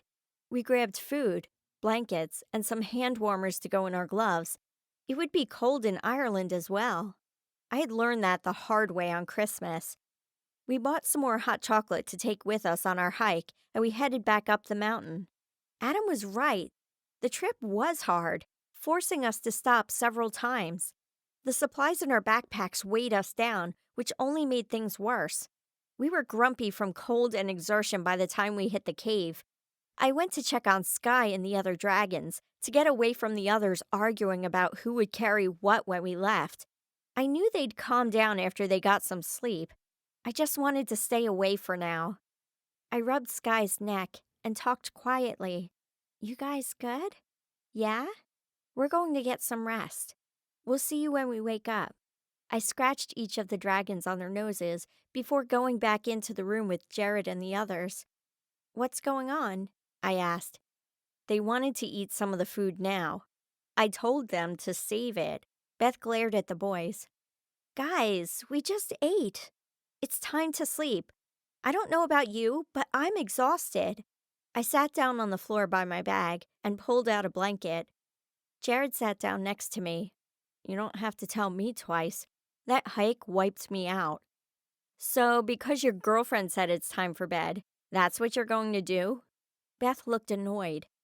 Jared stared at her for a second before choosing not to say anything. He lay down and rolled toward the wall. Night, Beth. Sweet dreams. She growled and dropped her bag. I was glad I couldn't tell which words were coming out of her mouth. Adam put his arm around her to try to calm her down. She pushed away and argued back and forth with him for a few minutes before finally giving in. He helped set up her bed and get her settled before going back to his pillow. Poor Beth. She was completely out of her element. I definitely owed her a shopping trip when this was all over. I closed my eyes, hoping I could sleep without Louie or anyone else interrupting me. The hike up the hill had worn me out, and I was soon gone. Nightmares plagued me, and I would jerk awake, sweating. I kept dreaming of the gray man getting my family, or Henry being caught. Mrs. Lincoln was pulled from the cliff. My home was destroyed. I finally gave up and pulled the book from my bag. I didn't know what I expected to find in the pages, but I needed to do something to keep my mind occupied. I flipped back to the gray man.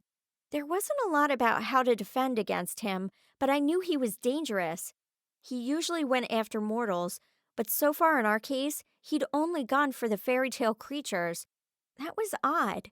He was either under someone else's control, or he was using the creatures as bait to trap me. Did you find anything? Jared's voice echoed in the cave. I jumped. You scared me. Jared yawned and propped himself up on his elbow. His eyes were bloodshot. Have you even slept? I shook my head. I tried. I kept having nightmares, so I decided to learn more about what we were up against. He took my hand. Come here. I curled up next to him and opened the book to where I'd been reading. Nope, sorry. You're going to sleep. He took the book from my hands and set it aside, then pulled my bag closer to him. He rested his head on his hand and put his other arm around me. Now relax. But what about you? You look exhausted. I lay down and rested on my bag so he would be happy. I didn't plan on sleeping. He yawned. I will. Okay, if you promise to sleep, I will too. I was pretty tired. Maybe if I just tried one more time. It's a deal. He closed his eyes. I closed my eyes too, forcing myself to relax. The warmth of having Jared nearby and the sound of his steady breathing lulled me to sleep. The nightmares were gone. When I awoke, the cave was dark. I pulled the flashlight I brought earlier that day out of my bag and looked around. The others were still asleep. I made my way back to the area where the dragons had been, but they were gone. They must have left to get some food. I moved to Adam and woke him up. The dragons are gone. We need to be ready when they get back. He stretched and looked around. I'll wake Beth. Do you want to supervise the bag packing? Sure. I shivered. I hope the portal is close. I don't look forward to flying in this cold. Adam grimaced. He was better with flying now, but still didn't like it. He went over to Beth, and I stopped by Jared. Hey, sleepyhead. It's time to go. I grimaced. I hated waking him up. Jared stirred, pushed up in a sitting position, and rubbed his eyes. Did you sleep?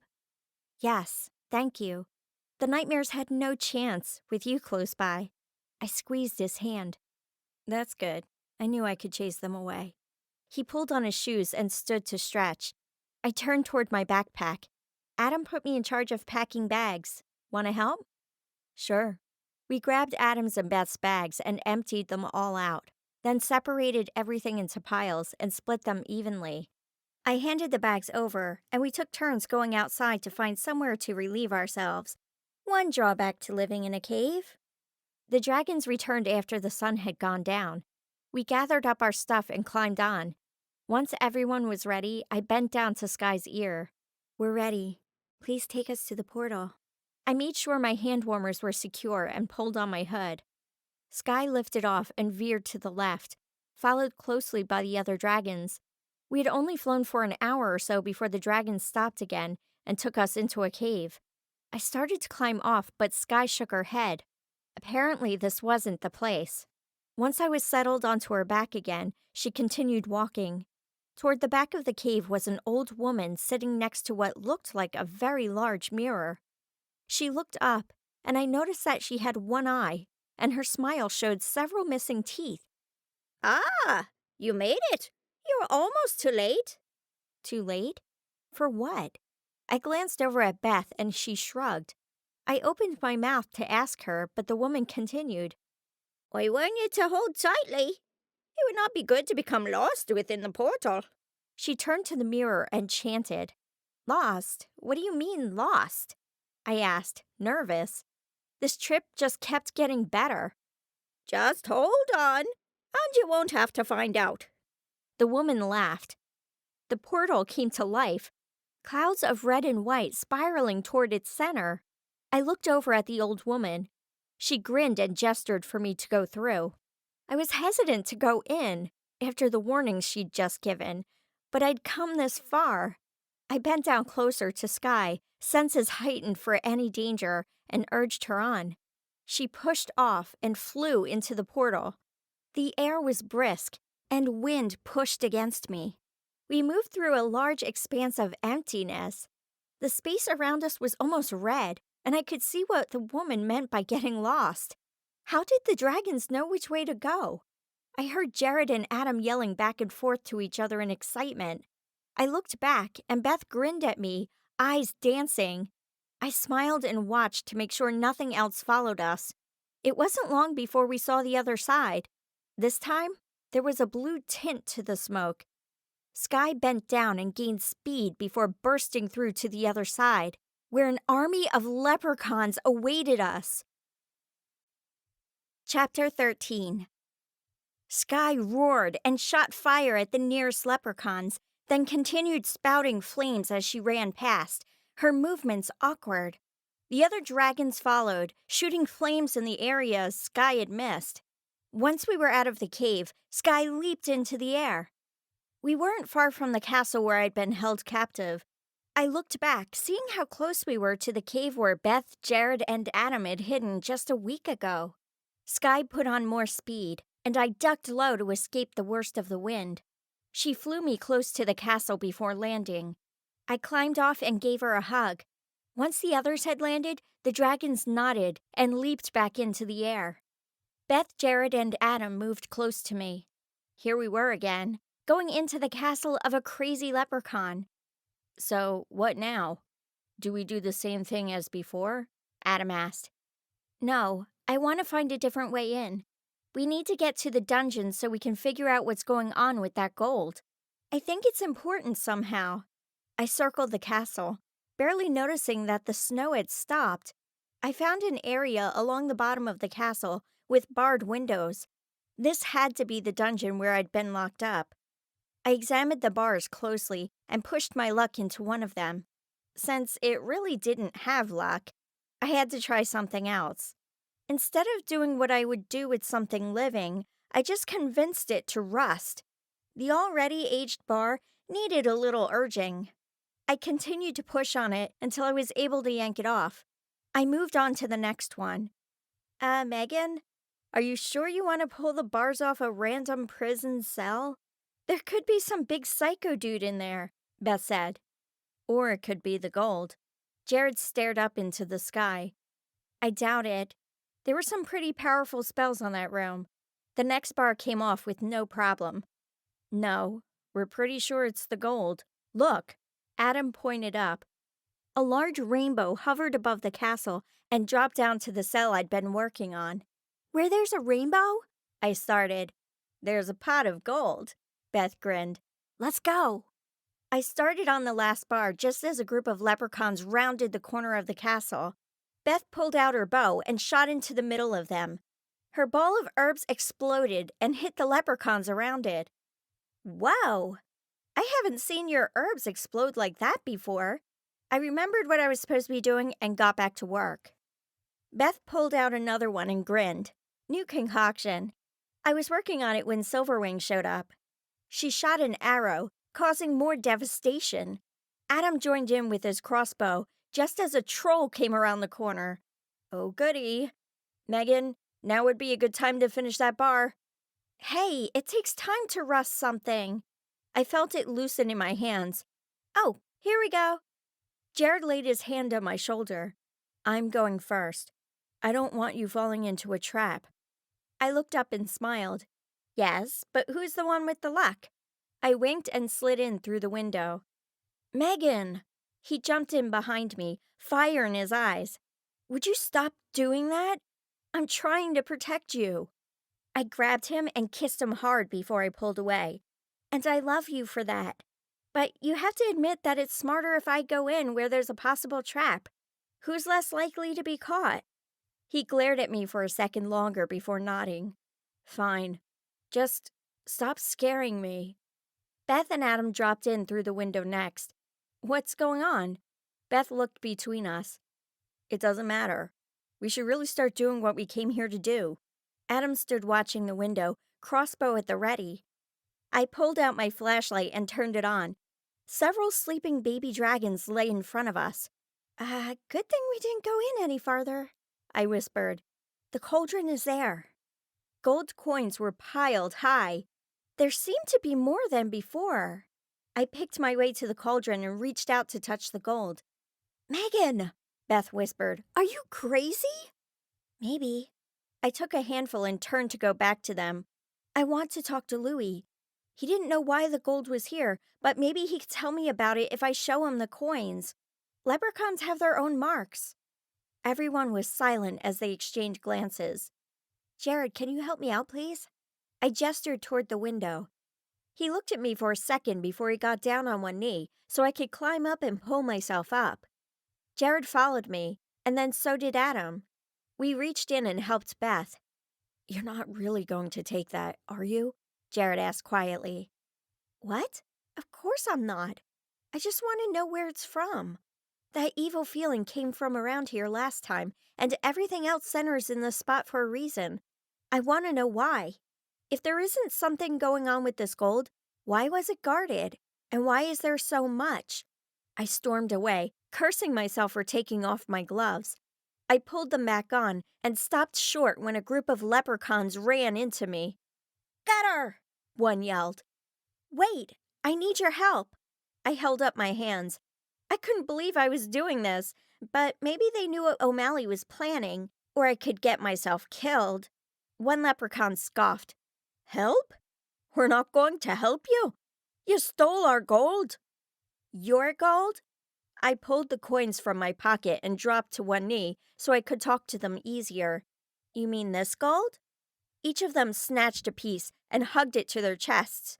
I couldn't see any markings on the gold to set it apart, but they knew exactly which one was theirs. I held up a coin that hadn't been claimed. "This gold was in the castle. Why?" One of the leprechauns grumbled to himself before replying. "It was taken from us. We were drawn here, trying to find it, and O'Malley made slaves of us. We searched for it when he wasn't around, but didn't sense it until you brought it outside. So you're O'Malley's prisoners? No wonder he had the gold so heavily guarded. He couldn't afford for them to get away." "Aye. Where did you find the gold?" I gestured toward the window. There was a rainbow that led to the pot of gold in the basement. They ran to the window, hungry looks on their faces. When they got there, however, they quickly backed up. "Evil!" They turned and scrambled away. "Evil? Did you guys feel anything?" I looked at Jared, Adam, and Beth. "No. There must be something in there that repels the other leprechauns." Beth bent down and looked in. "So why do they need the baby dragons?" "For the evil humans who come to take their gold." I glared at Jared and jumped back inside. The sting from his accusation wouldn't go away. The dragons were still sleeping. I grabbed 2 hands full of gold this time before going to the window. Adam and Jared pulled me up, and I walked away, muttering a thanks. Jared tried to stop me, but I shook off his hand. Another group of leprechauns rounded the corner, and I handed out the gold. A few pieces weren't claimed, and I wondered who they belonged to. I turned to get more and found Jared standing behind me, holding coins. "I'm sorry." His eyes looked sad. "I should have known you wouldn't just take it, but you were insistent that we come back for the gold, and I wondered why." I walked up until I was inches from his face. "Yes, you should have trusted me. I was insistent because how often do you see a large pot of gold guarded by dragons? Every other leprechaun keeps their gold close." "I should have known that. I'm sorry." One of the leprechauns tugged on Jared's pants. "Ahem. We would like our gold back, please." "Oh, of course." Jared held out his hands. 5 gold pieces were left when they ran off gleefully. One leprechaun remained behind, studying us. "Yes?" I asked, surprised that he hadn't taken off with the rest of them. "Why are you doing this?" he asked. He gestured to his coin and then quickly hid it in his pocket. "O'Malley has no right to keep you prisoner. Where is he anyway? I would have thought he'd come after us as soon as we got here." "He's going after someone." He backed up. My breath caught. "Who?" He shrugged. "Some leprechaun who defied him. That means that if you want to save the rest of the leprechauns who are trapped here, you'd better do it now." Clutching his gold coin close to him, he snapped his fingers and disappeared. I spun around to Jared. "O'Malley's going after Louis or Henry." "Are you sure?" "Someone who's defied him? Both of them have done that." My eyes widened. "Jared, Henry's hanging out at my house. If O'Malley goes..." Jared put his hands on my shoulders. "I know. We'll get him. Let's go save the rest of these guys, and that makes fewer leprechauns we have to fight." He pulled me toward the castle.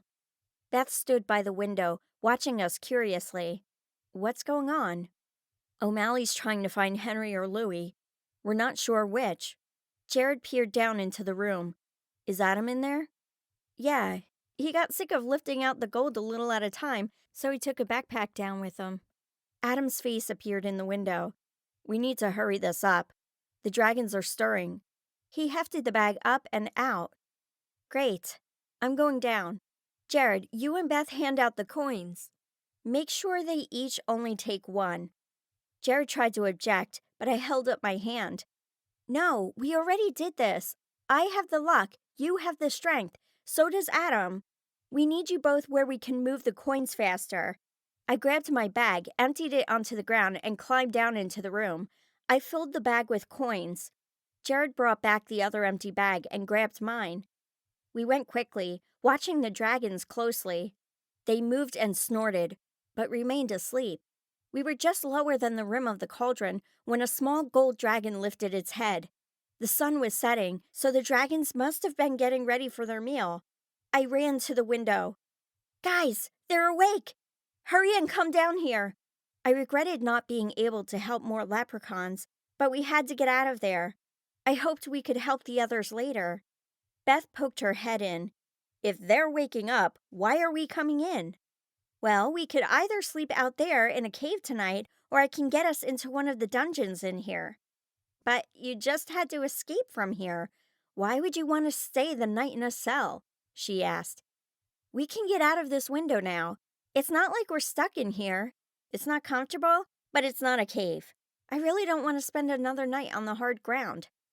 Good enough for me. She yelled for Jared to come back and grabbed her bag. After putting my belongings back in my bag, I made my way past the dragons, soothing the gold dragon as I went by. I played with the lock again and opened the door, listening carefully for anyone coming by. Once I was sure it was clear, I opened it all the way and let everyone out. I waved at the dragon, now moving forward to figure out who we were, and closed the door. I made sure it was locked again and showed Beth and the guys the way to another room. We could sleep upstairs, but I'm worried O'Malley will find us and we won't have a chance to set the rest of the leprechauns free. We found a cell that had an open door and piled in. The space was small and cold. Home sweet home, Adam said. He left the cell for a few minutes and came back with more hay for the ground. Where'd you find that? I asked. Down the hall. He went back to get more, and Jared followed him. Beth and I piled the hay into 4 beds. We only had enough blankets to go on top of us, which wouldn't be warm enough. I already tried that last week. You stay here. I'll be back. I poked my head out of the cell to make sure the coast was clear. Beth sighed. You keep doing that. What? Making everyone stay behind while you run off to save the world. She raised her eyebrows. I'm going to find blankets. How is that bad? How is what bad? Jared stood in the doorway, holding more blankets. I hadn't heard him come back. It doesn't matter, because you already got what we needed. Where did you find these? I took the bundle from him and went back into the cell. Upstairs. Adam is still looking for pillows. He took one and spread it out on one of the piles of hay. Beth took another one. You guys went upstairs without us? I was surprised. He winked. Of course. We need a little adventure, too. Adam came back with pillows and handed one to each of us. We bundled up in the blankets and waited to get warmer, but as the night fell, it got colder. Snow blew in through the window, making things worse. Anyone else freezing? I lifted my head. My feet are frozen. Beth's teeth chattered as she spoke. I could use some hot chocolate about now, Jared said. You're all wimps. I'm toasty, Adam said. I threw my pillow at him. So, do we bundle up together or take our chances and go upstairs? Beth piped up. Well, I was just thinking about it. What if we finished taking the gold coins outside? We got rid of the grate, so I assume the dragons can get out now. We can do it while they're gone. We'll be cold at first, but the exercise of going back and forth will warm us up. Plus, the more leprechauns we let go, the fewer we'll have to worry about upstairs. Adam stood. I'm good with that. Anything to keep me from freezing. Let's go. We went back to the dungeon cell where the dragons were kept. I unlocked the door and made sure that they were gone before I opened it enough to let everyone else in. There were scratches on the wall, and chunks were taken out of the sides of the window. I smiled, knowing we'd helped the dragons as well as the leprechauns. With 4 people loading the bags, we were done unloading the gold outside after about an hour. Adam and Jared helped Beth out of the window, and then I climbed out. We hid the coins under a bush and went back for more. The leprechauns who owned them would find them, but O'Malley wouldn't have to know the gold coins were gone. By the time we were done, I was sweating. We climbed back down inside and went to find our bedding. We decided against trying to sleep downstairs that night, so we crept up the stairs, expecting to be stopped. No one was around, and I hoped they were all either asleep or had left the castle. We checked each room, trying to find one that had more than one bed. We finally settled on 2 rooms next to each other and split up, with me and Beth in one room and Jared and Adam in the other. We climbed in bed and fell right to sleep, too tired to keep our eyes open. My dreams flashed between the darkness that I had seen at the game and snatches of Louis. He seemed to be struggling with something, but I couldn't stay long enough to figure out what was going on. Chapter 14. Megan, wake up! Beth shook me hard. Megan, O'Malley's back! Get up! I shot out of bed and got into a fighting stance. Seeing that our room was safe, I grabbed my bag and sword and we peeked out the door. I could hear shouting down the hall that gave me goosebumps. O'Malley was one very unhappy leprechaun. Adam and Jared were waiting at their doorway. As soon as they saw us, we ran down the stairs and straight for the dragon cell, hoping the spells would protect us. The dragons were back in the room, sleeping from their hunt. I couldn't figure out why they'd come back to a prison, but as young as they were, this was probably the only place they knew. So, what now? We saved the baby dragons and the leprechauns. Can we leave? I want to check on my family. Beth looked around at us. Our next step is to save our fairy friends. I leaned against the door. There's nothing in the book on how to defeat the Gray Man, so I'm not sure where we should even start looking.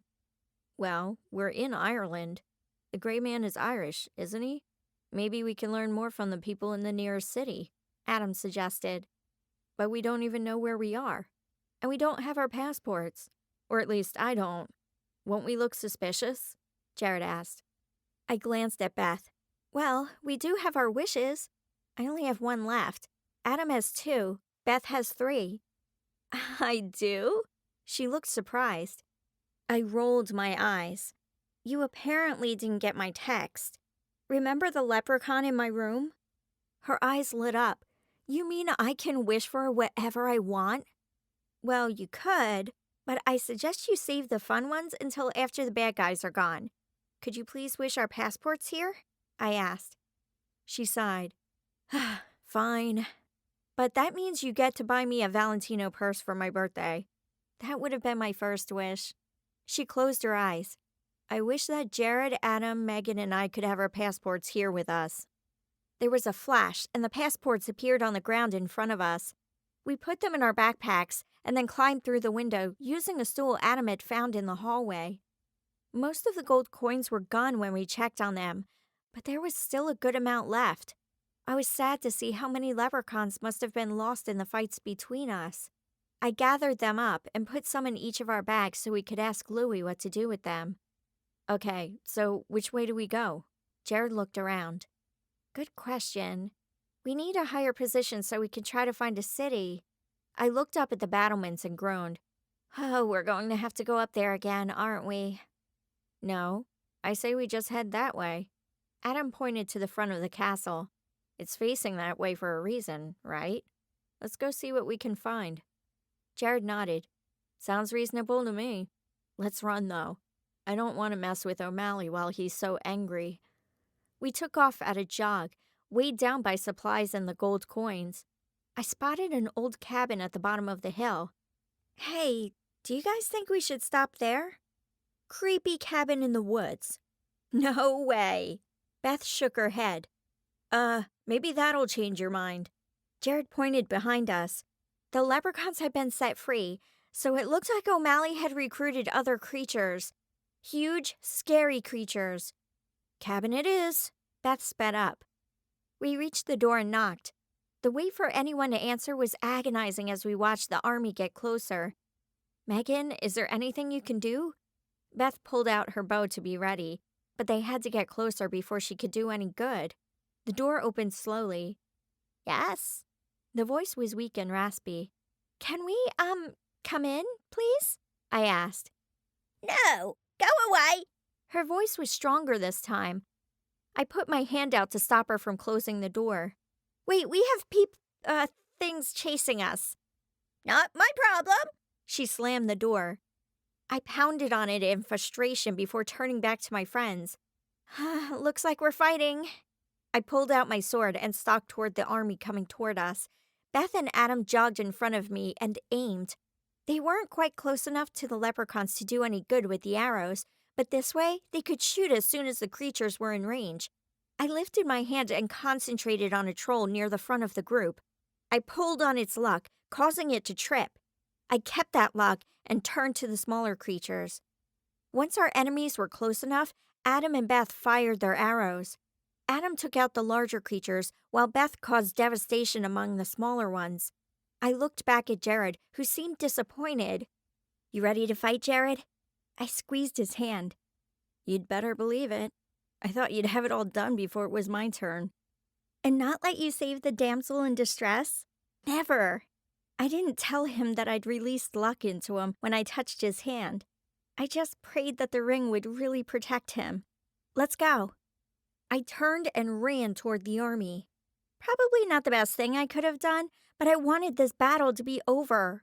I just hoped that the gray man was there so I could be done with him and concentrate on O'Malley. Jared passed me and attacked a couple centaurs. Beth and Adam were hitting the creatures on the sides, leaving us with the middle. Jared and I worked together, using our swords and my luck. At one point, I turned away from Jared and found a goblin standing in front of me, grinning. I got into a fighting stance and shot forward. It laughed and knocked my sword away before grabbing onto my arm. Growling in anger, I kicked it to knock it off balance and then pulled my arm free. I scrambled for my sword and drove it into the goblin. I stood to wipe off my blade just as I heard Jared yell behind me to watch out. I didn't have time to turn before I had a rather large and sweaty body land on me. Jared finished off the troll and helped me up. Are you okay? I'm sore, but I'll live. Lucky for me, I landed in soft snow. I grinned and turned back to the battle, when a sudden fog enveloped the field. Only Jared was visible to me. I heard Beth and Adam call out, but their voices were muffled. When the air cleared, the enemies were gone. What just happened? You passed the test. The old lady stood on the field with her arms outstretched. Test? My mouth dropped open. Come into my home. She went back toward her house and we stared at each other, confused. What do you mean, pass the test? I asked again. I had to make sure you weren't one of them. Either you're an enemy to those inside the castle, or you're very good at acting that way. Now, please, come in before they send more after you.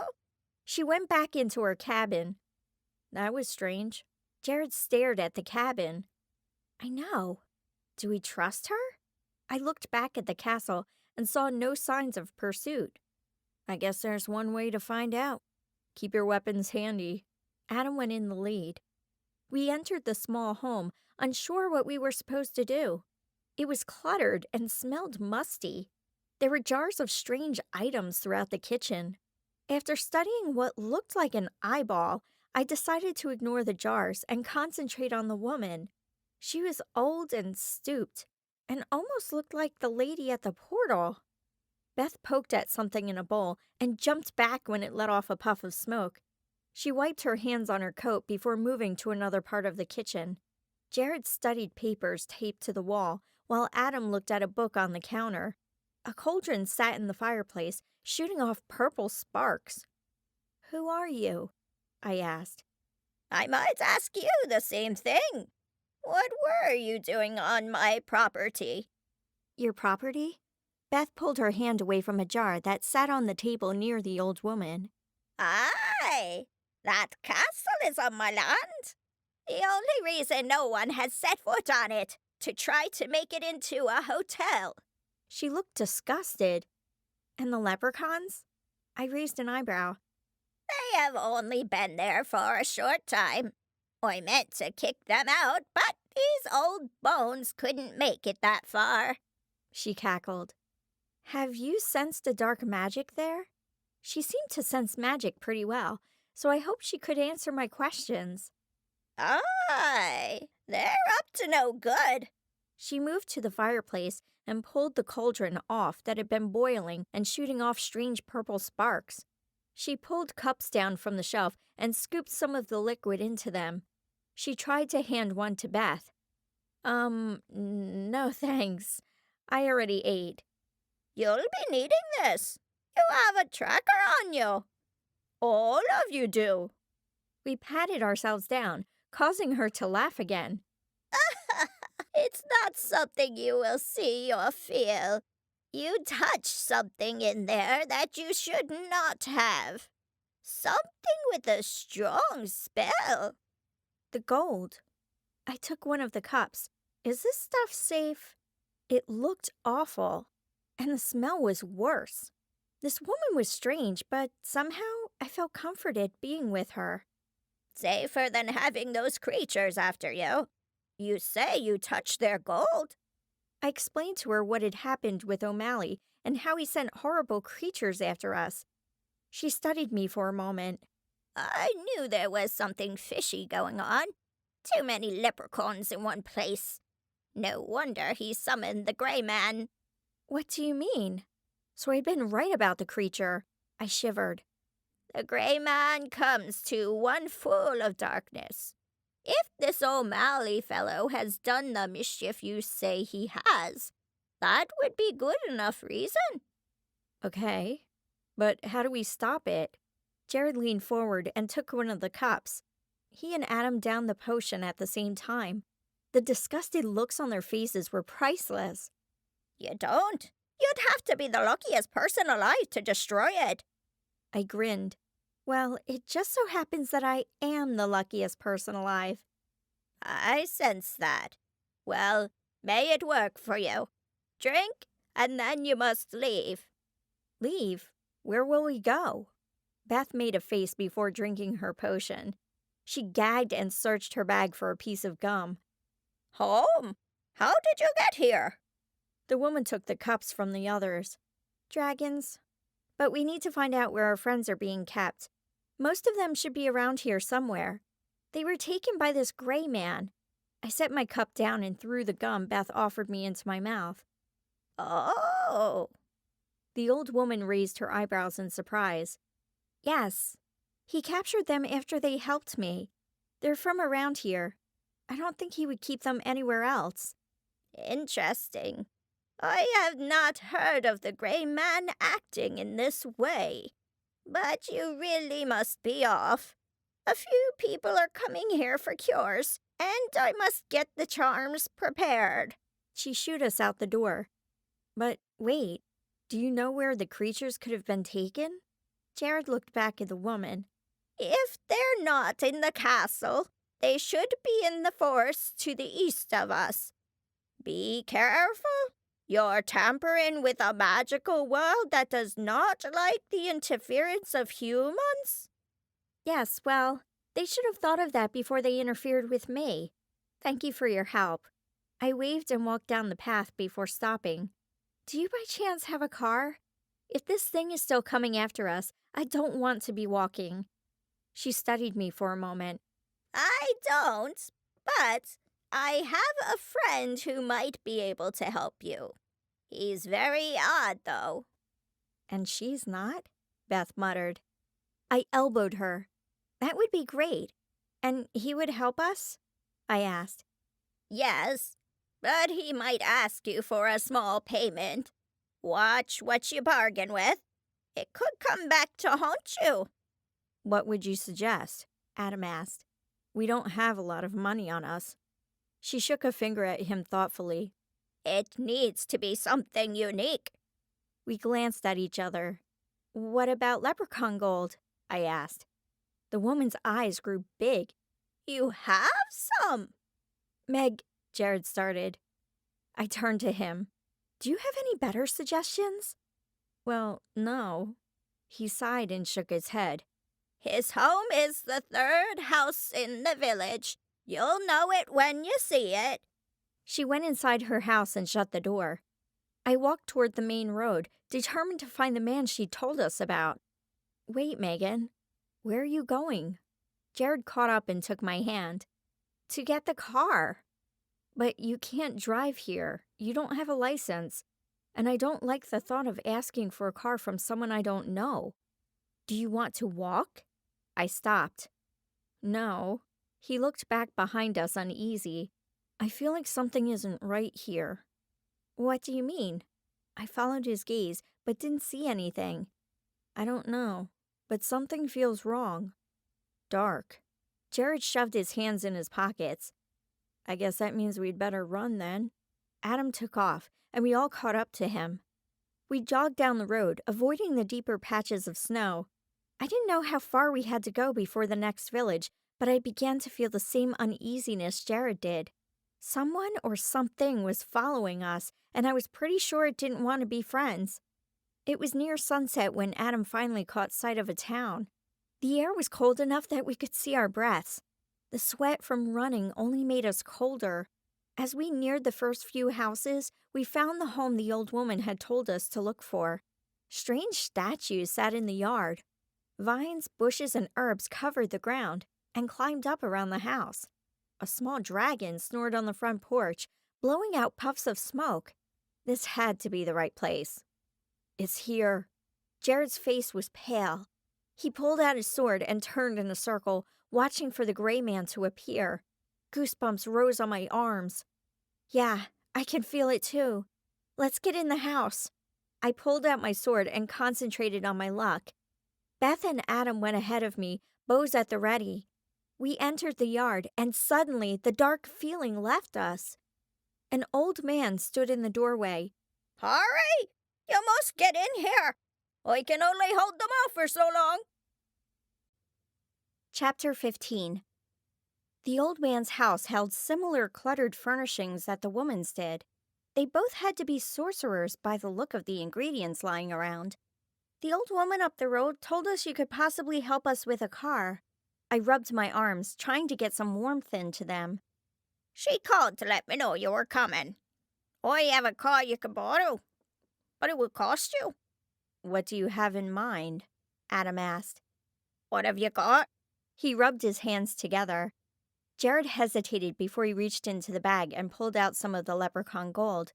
The man's eyes lit up. He reached forward, but Jared closed his fist. "First, the car." The man chuckled, a glint in his eye. Aye, you're right. Follow me. We stayed close to him as he led us into the back of his house to an old shed. He glanced around before pulling out a key. Inside the shed was an old beat-up car that didn't look like it would make it to the end of the driveway. This hasn't been used for a while, but it should still run like a charm. He winked at us and handed Adam the key. Adam looked at the key and then over at the car. "You're sure this thing will run? It looks about 100 years old." It will work fine. He patted Adam on the shoulder. I looked up at the sky. "Do you think we can get to the forest to the east before the gray man catches up to us? The old woman thinks that might be where the fairies are trapped." You'd better, or things won't be pretty. Now, about my payment. He held out his hand. "Oh, right." Jared gave him the coins. He held them close and grinned. Off you go. Hop in the car, and I will try to make it invisible to magical creatures. "Thank you." I smiled. I was so grateful to have help from people here. Of course I can. He pushed me in the car and slammed the door.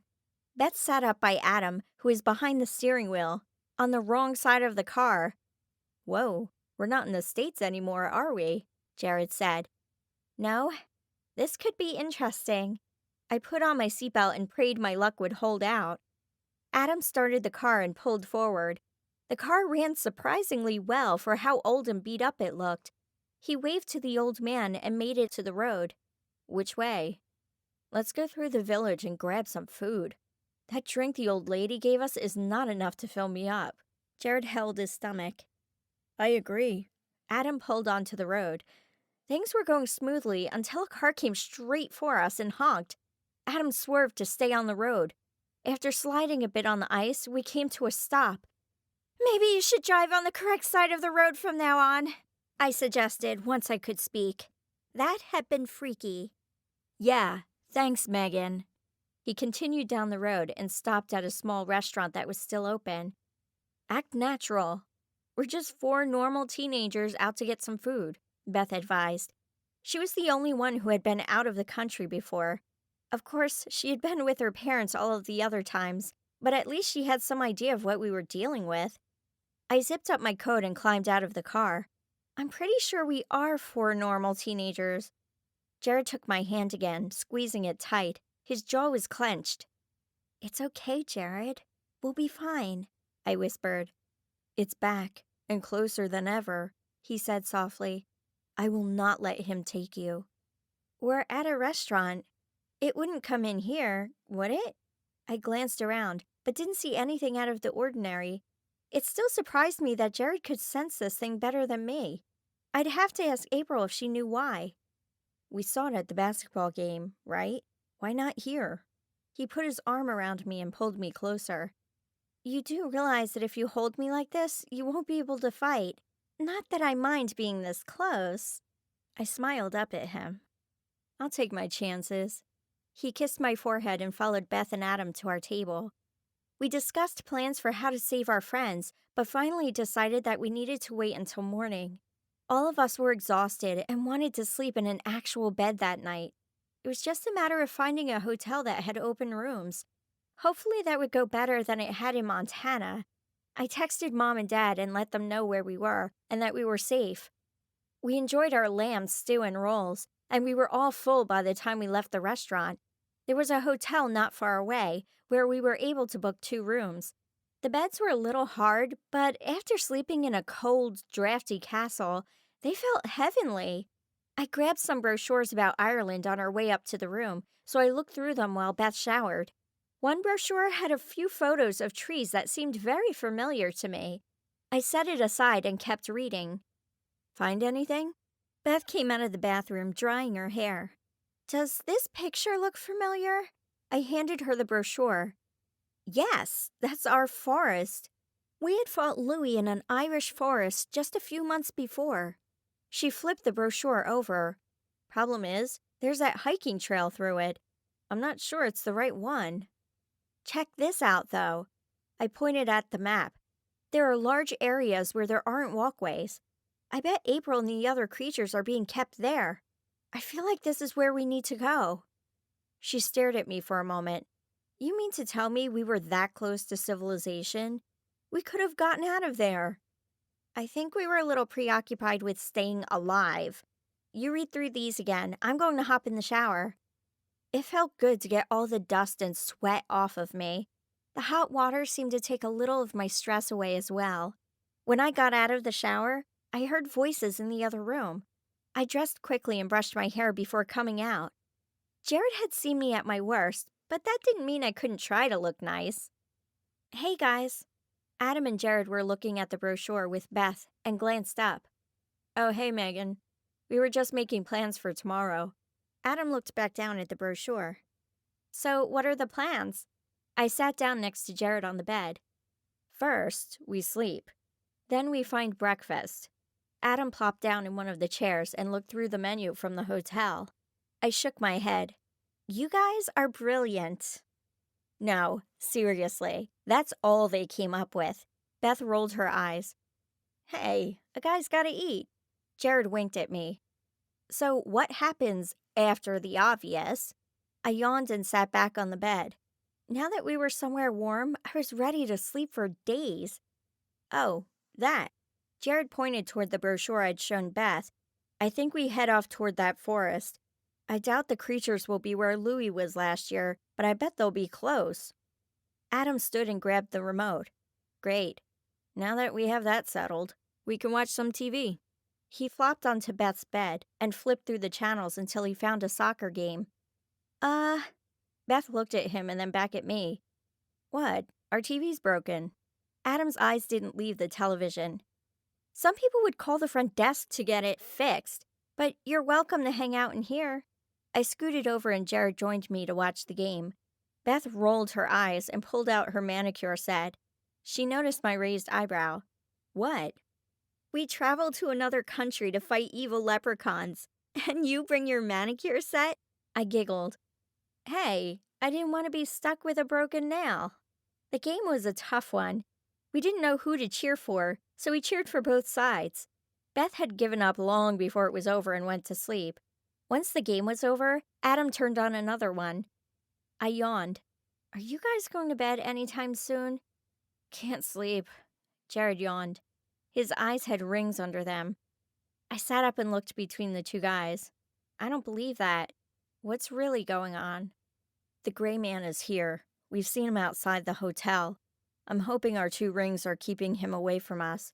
We just thought maybe if you and I stayed close to each other, it would keep him away. Jared studied the ring I'd given him. I glanced at mine. I guess it's a good thing we got rid of the necklace, or we'd have leprechauns too. But how did he find us? We don't know. Did you drink the potion the lady gave us? Jared asked. My eyes widened. No, I didn't. I got distracted when she told us to leave. Jared's face paled. So you still have the tracker. Oh, man. Adam jumped off the bed, upset. How could you not drink it? We're all here to save you, and you don't drink the very thing that could save us all? Dang it, Megan. Whoa, Adam, chill. She just forgot. Jared joined in, surprised at Adam's reaction. It's okay, Jared. He's just worried, and he likes to show it by yelling at me. I'm sorry, Adam. I was more worried about saving the fairies and our family. Even then, though, Adam had a point. I should have taken the potion. That stopped him. Fine, but please take care of us as well. He grumbled as he climbed back on the bed. Beth stirred, so Adam laid a hand on her back until she calmed down, smiling. I rolled over and tried to sleep. The TV was distracting, but it soon lulled me into a light sleep. I was content knowing that Adam and Jared were close. I woke suddenly, feeling something was wrong in the room. Jared and Adam had fallen asleep. The TV was still on, full of static. I stayed quiet, concentrating on keeping my breaths even. Slowly, a tall, dark body rose from the end of my bed. Fear seized me. My stomach clenched in knots, and I thought my beating heart would stop at any second. The gray man floated toward me and sat just a few inches above me. It tried to touch my arm, but jerked back, almost in pain. Relief that the ring worked flowed through me, wrestling with my fear. But I still wasn't safe. It reached for me again, and this time I shrieked. Jared moved like lightning, grabbed his sword and swiped it through the air, hitting the gray man's arm. It hissed at him and darted toward me, but Jared struck again. The gray man screamed and fled through the hotel door. I curled up into a ball and tried to hold in the sobs as I continued to shake. I had never been so terrified in my life. Jared pulled me into his arms and held me. He combed his fingers through my hair and whispered softly until I calmed down. There you go. It's okay. We got him this time, and I don't think he'll be back for a while. Thank you for being in here. I don't know what I would have done. I wiped my eyes and pulled away. You probably would have been kidnapped and tortured in numerous ways. Luckily, you have an awesome boyfriend who knows how to use a sword. I giggled. Thanks. That makes me feel a lot better. I grabbed my pillow and hit him with it. He put his hand to his heart. I saved your life and this is how you thank me? He grabbed his pillow and hit me back. Guys, stop your fighting and go to sleep. Beth threw her pillow at us and rolled over. Oh, the fight's on. I threw one back at her. It bounced off her and landed on Adam. He grunted in his sleep. We looked at each other and grabbed our pillows to attack him. Instead of fighting back, he grabbed his pillow and put it over his head. Beth dropped her pillow and lay back down. Okay, children, it's time to calm down and go to bed. She glanced at the clock. Why are you having a pillow fight at 3:30 in the morning? I told her what had happened. Her eyes grew huge and she jumped out of bed and ran to the window. I don't think he's here anymore, Beth said. I'm glad you're okay. She shuddered and climbed back into bed. I felt so helpless. That was not a feeling I liked. Maybe we should go back to that lady to see if she has more of the potion. Jared yawned. She might, but she's in the opposite direction of where we need to go. We just have to keep moving. I fingered the ring, thankful I had it. At least it would help, even if the gray man found me again. Okay, but first, would you go to sleep? Beth lay down and closed her eyes. I can do that. Jared yawned and pulled me down next to him. You stay right by me. Yes, sir. I stretched and closed my eyes, determined to fall asleep. I was almost out when a pillow hit me. That's what you get for waking me up, Adam grumbled. Chapter 16. When I woke the next morning, I found Beth doing her yoga, and the boys were nowhere to be seen. It was still dark outside the windows, even though it was 9 a.m. Morning, sunshine. Adam and Jared are getting their things so we can take off. She stood and got into another pose. I ordered some room service. You owe me $15. Thanks. I pulled myself out of bed and wandered into the bathroom to change. We would need to find somewhere to wash our laundry soon. That wouldn't cost a fortune. There were only so many times you could wear the same pants and t-shirt. Beth had ordered fruits and pastries. I ate quickly and packed my bag, ready to move on. The boys hadn't shown up yet, so I went over to the window and glanced outside. Ugh, snow. I was pretty sure it wasn't supposed to snow this much in Ireland. After checking out of the hotel, we piled into the car. The roads were snowy, and we had a tough time getting through. As we drove, the roads became clearer, and we made good time, until the car got stuck in a snowdrift. Adam stayed in the car and kept his foot on the gas pedal, while Jared, Beth, and I pushed. Beth stopped and leaned against the car to catch her breath. We opened the truck to look for a shovel or something to move the snow, but there was nothing. Megan, could you clear the roads off at all? Beth slammed the trunk shut. How would I do that? I pushed hard on the car, but it didn't budge. She shrugged. I don't know. Can your luck help? Melting it wouldn't work. You can't use luck for that. You did it with the copper on the bars, Jared pointed out. There's not much difference. There is, though. They were already rusting. I just helped them. This snow is nowhere near melting, so I can't just make it do it. I stared at the falling snow.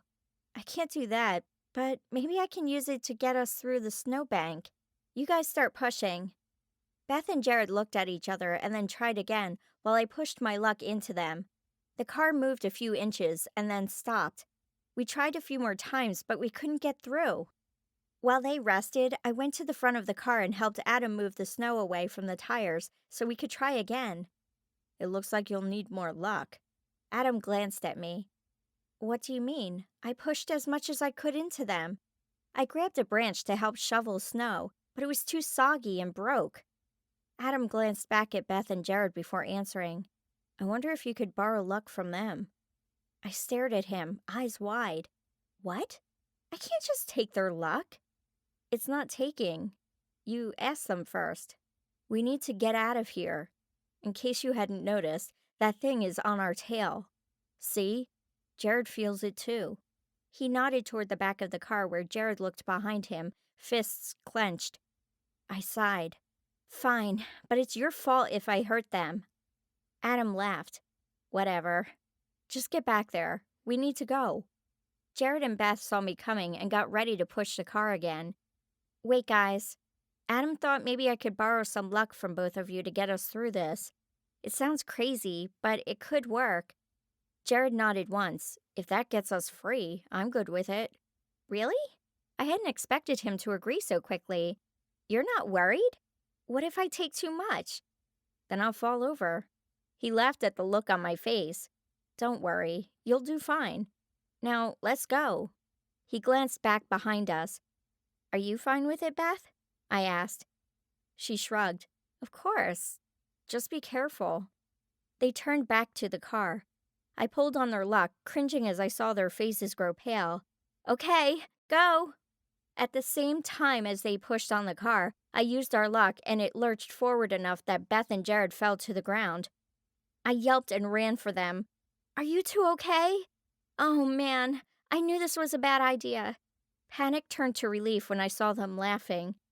Man, that was awesome. Whoa, I'm lightheaded.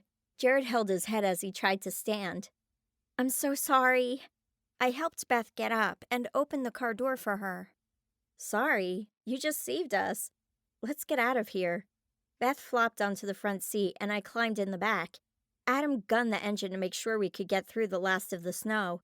The roads after that were clear because of the canopy of tall trees, and we continued on, driving quickly to get away from the gray man. Jared laid his head on my shoulder. I think I could sleep for a week. I haven't felt that awful since Louie took my luck last year. Way to make her feel better, Jared. Beth rolled her eyes. You did awesome, Megan, although a nap does sound nice. Adam did a great job until we came to the first roundabout. He took a right, and we all screamed when the cars came straight for us. He slammed on the brakes, and we went in reverse so we could turn around and go the correct way. After that, we had to figure out how to get out of the roundabout. It took circling 2 times to get out. That was insane, Adam said. My heart still beat rapidly for a couple minutes after. We pulled up to the Castle Morris Woodwalk and found somewhere to park. We pulled our weapons out and strapped them to our backs. I just needed my luck to hold out so no one would wonder why we had them. I was sure this was the same forest we had visited before. The magic was here, but it was faint. Memories of when I'd gone up against Louie and Bryce, the imp, came flooding back. Castle Morris had once been a large estate with a tower and an old church. The walkways through the forest took tourists on a walk to each of the ruins. We joined the other tourists on the walk, and I paid close attention to where the magic was strongest. We passed the estate and waited for everyone else to go in before we hurried on. We didn't have time for the tour, and I wanted to go off the path when no one was around. I ran ahead of the others, anxious to find the area where we were supposed to go. When I felt we were at the right spot, I turned, excited. Hey, guys! I realized they had suddenly stopped talking when I turned around. What's going on? We don't think you should go in there, Beth said hesitantly. What do you mean? I need to save the fairies. I looked between them. No, we do. Beth gestured toward herself and Adam. You need to stay away. That thing can track you, and we really don't want you to lead him straight to us while we're rescuing the fairies. I stood there in shock. But what am I supposed to do? I felt lost without being able to save the day. That's who I was. Jared stepped forward. You and I are going on a walk, while Adam and Beth find the fairies. Adam will text me when they're done. He took my hand. You know this is right. We can't have you here. I stayed silent for a moment, common sense warring with the need to save the fairies.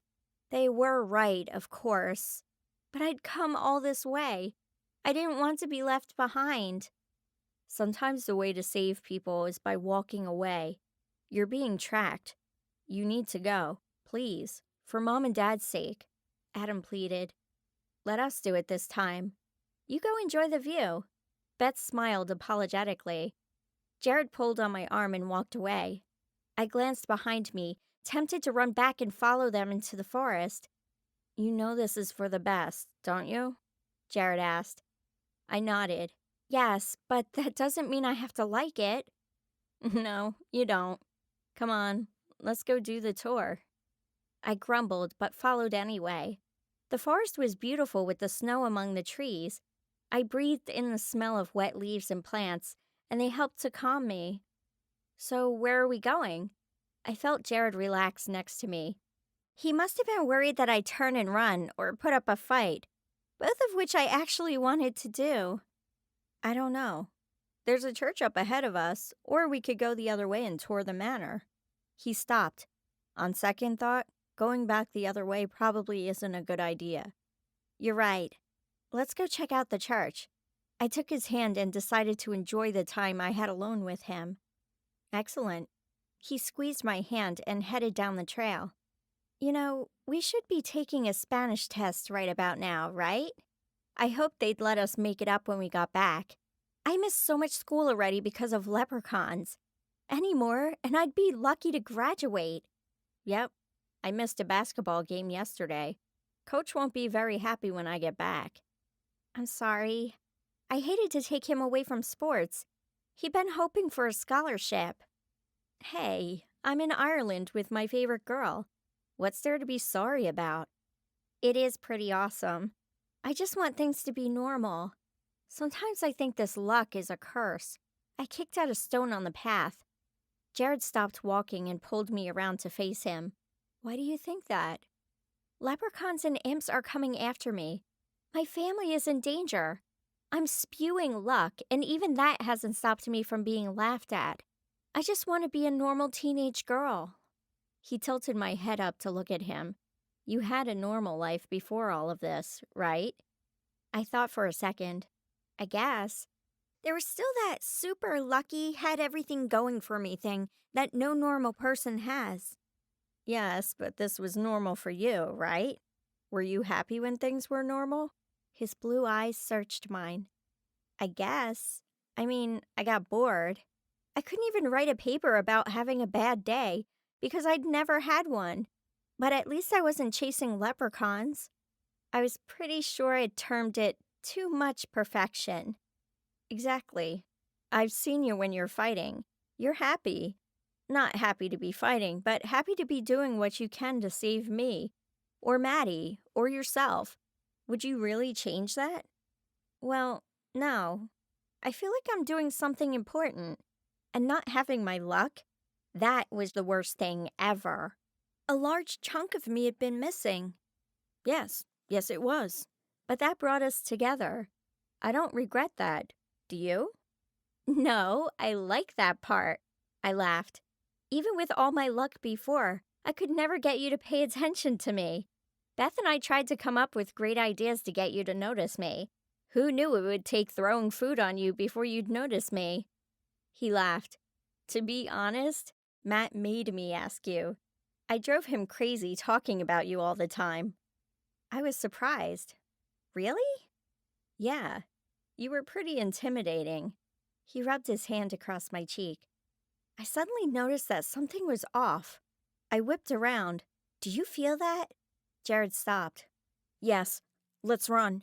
We need to get farther away from Beth and Adam. Thankfully, there was no one else around as we sprinted down the path, jumping over the ice patches. We made it inside the tower and scanned the area to find a better space to fight. I was not going to be taken by that thing. Jared pulled his ring off and slid it on my finger. You take this. He drew his sword, ready to fight. Wait, no, you need your ring. I took it off and held it out to him. He shook his head and pushed it back toward me. No, he's after you. I'll be fine. Jared, please. My heart beat rapidly as the darkness came closer. Thoughts of the night before kept coming back. He stuck his sword in the ground and put his hands on my shoulders. Megan, I can't lose you. The two rings together are so much more powerful than one by itself. Just wear it. Then you can save me if something happens. He kissed my forehead and picked up his sword. I glared at him and switched his ring to my thumb so it wouldn't fall off. I pulled out my sword and waited. The gray man had to be very close by the way the sense of fear weighed me down, and I prayed we would keep him busy long enough to help Beth and Adam get the fairies out safely. The gray man entered the tower cautiously. He bared his teeth and hissed when he saw Jared, but continued toward me. He was far more terrifying than anything I'd come in contact with. His furry body and red eyes would plague my dreams. But even more than that, it was the feeling he brought with him. It was almost despair. I wanted to give up. Unfortunately for him, I wasn't about to let him have his way. I raised my sword and got into a fighting stance. The creature pulled out a long, ragged knife, ready to fight. Leave me and my friends alone. I held up my sword, anger burning in my veins. He bared his teeth again and attacked. I parried with the gray man while Jared circled behind him. I tried my luck on him, but it felt like I was hitting a wall. What was this thing? I glanced up and saw a light fixture above us, so I worked on making it fall while we continued to fight. I caught Jared's eye and looked up quickly. He nodded and backed up. When the light hung on by only a thread, I made sure my footing was right. I heard the rope snap and I jumped away. The light went through the gray man and shattered on the ground. He hissed and dove at me. I shrieked, ducking under him. Jared grabbed my hand, pulling me out of the tower. "We need to go to the church. He might not be able to go in there," Jared said as we ran. The gray man let out a scream that sent chills down my spine. He streaked after us, clearly angrier after my light trick. We made it inside the ruins of the church and turned to face him, hoping the whole sanctuary thing worked. He hit an invisible wall and let out a shriek again. He moved to the next window, and the next. I sighed in relief. Just then, Jared's phone rang. Still keeping his sword ready, he pulled the phone out and checked it. "Hello?" His face lit up. "All of them? We'll get them out of there. The gray man is here, and apparently he's not a religious creature. He can't quite make it into the church." I rolled my eyes and looked around for the gray man. "Jared, he's gone. Tell Adam and Beth to get back here fast. Wait, have them go the other way. No need to put them in danger, too." He relayed the message and hung up. What do we do now? "I'm going out. I can't let him go after the creatures." "You can't use yourself as bait," he argued. "I have before." I darted out of the church and into the arms of the gray man. I fought to get out of his grip, but he was like iron. His touch was a biting cold that made me sluggish, and my bones felt like they would break. I knew I needed to get away, but I couldn't move. "Megan!" Jared bellowed. He came out, sword pointed straight at the gray man. The anguish on his face was mingled with a fury I hadn't seen before. "You let her go!" The gray man dragged me backwards, and I knew I'd almost lost my chance to get away. I needed a weapon or something. My sword was useless, but I had something else I could try. The rings were meant to be a protection, and last night, he didn't want to come near mine. I shook off the fear he'd caused and punched the gray man, making sure the stones hit his face. He dropped me and grabbed his face, shrieking. His eyes burned red, and he hissed once more before fleeing in the opposite direction from Beth and Adam. Where was he going? Jared raced forward and grabbed me, pulling me close. "Don't you ever do that again." He held me so tightly I couldn't breathe. I pulled back. "Jared, I'm fine. Are you crying?" He wiped his eyes. "You could have been taken." His voice broke. But I wasn't, was I?" I held up my hand. "You saved me by making me wear this. Thank you." He took my hand and kissed it. "You're not taking that off." He rubbed his thumb over the ring. "What will you wear then?" "I got it so you'd be safe. Of course, if I could punch the gray man again, the ring would come in handy." "I'll just have to be really good at avoiding him. Come on, let's go find Adam and Beth." He held tightly to my hand as we walked quickly toward the car. We both felt like the danger had passed for the moment, but I was still creeped out by what had just happened. The path wound around to where we'd started. Beth had her phone out while Adam was in the car, eyes closed. "You saved them then? All of them?" I hurried up to Beth. I wanted to see April and everyone again just to prove that they were okay. She jumped. "Oh, sorry. I didn't expect you so soon. Where were you?" "At the tower back there." I waved my hand in the direction we'd just come from. "Did you save them?" I asked again. "Yes." She hesitated. Patricia was there, but Louis wasn't. Neither was Henry. "I'm sorry." My stomach dropped, but I hoped that meant they were safe. "Did you get April?" "Yep." She hopped off the car. "Now, can we go? I think the gray man is here somewhere. I felt him a while ago." Jared and I exchanged glances. "He was here. I fought him while you were saving fairies," I said. You were right. He did follow me. Okay, seriously. Even when we're doing the noble thing, you guys still get to have more fun? Beth pouted. I don't think it's called fun when you're grabbed by an ice-cold creepy dude. I shivered. He got you? Her face paled. Yes, but he didn't like our rings. I slugged him with them, and he freaked out. Hopefully we won't be seeing him for a while. Great. Let's go home. She opened the door. Hey, Adam, wake up. I climbed in and pulled out my phone to email my parents so they could get us plane tickets. We couldn't rely on Henry or Louie, so there was no other way home. This whole fighting leprechauns thing was expensive. Jared was silent as he got into the car. What's wrong? I hit send on the email and buckled up. Well, we've fought, run away from evil, and saved fairies. That's great and all, but we're in a different country. Shouldn't we at least visit a few places? Where do you want to go? Adam glanced at him through the rearview mirror. There's the Blarney Stone. Or we could check out a few other castles. Beth held up a hand. No more castles. I've had enough of those. Let's go see the stone. I also want to find a souvenir before we leave. Ireland is one place I haven't toured yet. You realize the Blarney Stone is part of a castle, right? You climb up to the top of the tower, bend over backward, and kiss the stone. It's supposed to give you the gift of speaking eloquently, Jared explained. Oh, Beth shrugged. Well, as long as we don't have to fight anymore, I suppose I'm okay. Let's go. How do we get there? Adam asked.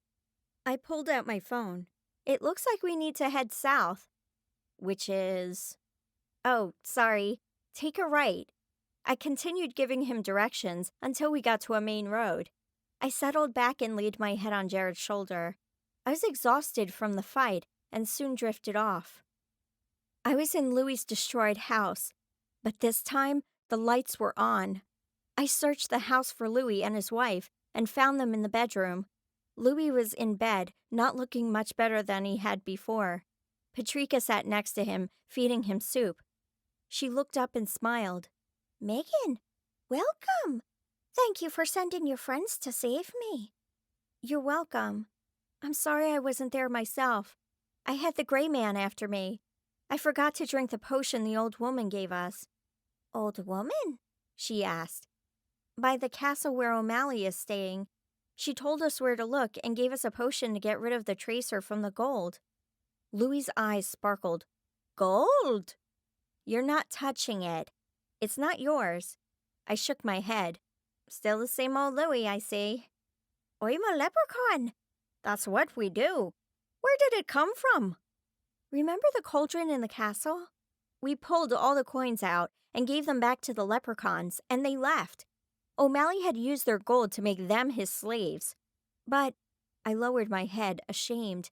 How did I tell them I'd killed their friends? But some of the gold went unclaimed, Louie asked sadly. My head jerked up. How did you know? You've been fighting for months. I can only assume there were casualties. Where is the gold? I shook my head, like I'm going to tell you. He laughed weakly. Fair enough. That gold is now yours. Keep it safe. Many might come after it. I raised an eyebrow. You mean the same way someone would come after luck? That was purely business, dearie. Patrika broke in. I'm sorry, but I must ask you to leave. He needs his rest. Okay, I need to wake up anyway. We should be near the Blarney Stone. Their eyes grew large. Why are you going there? Patrika asked. We wanted to do something touristy before we leave. That was Jared's idea. You must not go near that stone. Keep your friends away from it too, Louie said. Why? What's wrong with it? It's dangerous to us. I fear that with your luck, it will hurt you too. Your friends have also been exposed to the magic. It could go very wrong. I could feel Jared shaking me. Thank you. I'll let them know. Goodbye. Chapter 17. Megan, please wake up. There was panic in Jared's voice. I'm fine. I opened my eyes and stretched. I was talking to Louie. Patrico was with him. In front of us was an old stone castle, standing several stories high. Moss covered the walls. Dozens of tourists stood in line up the stairs and along the battlements, waiting to kiss the stone.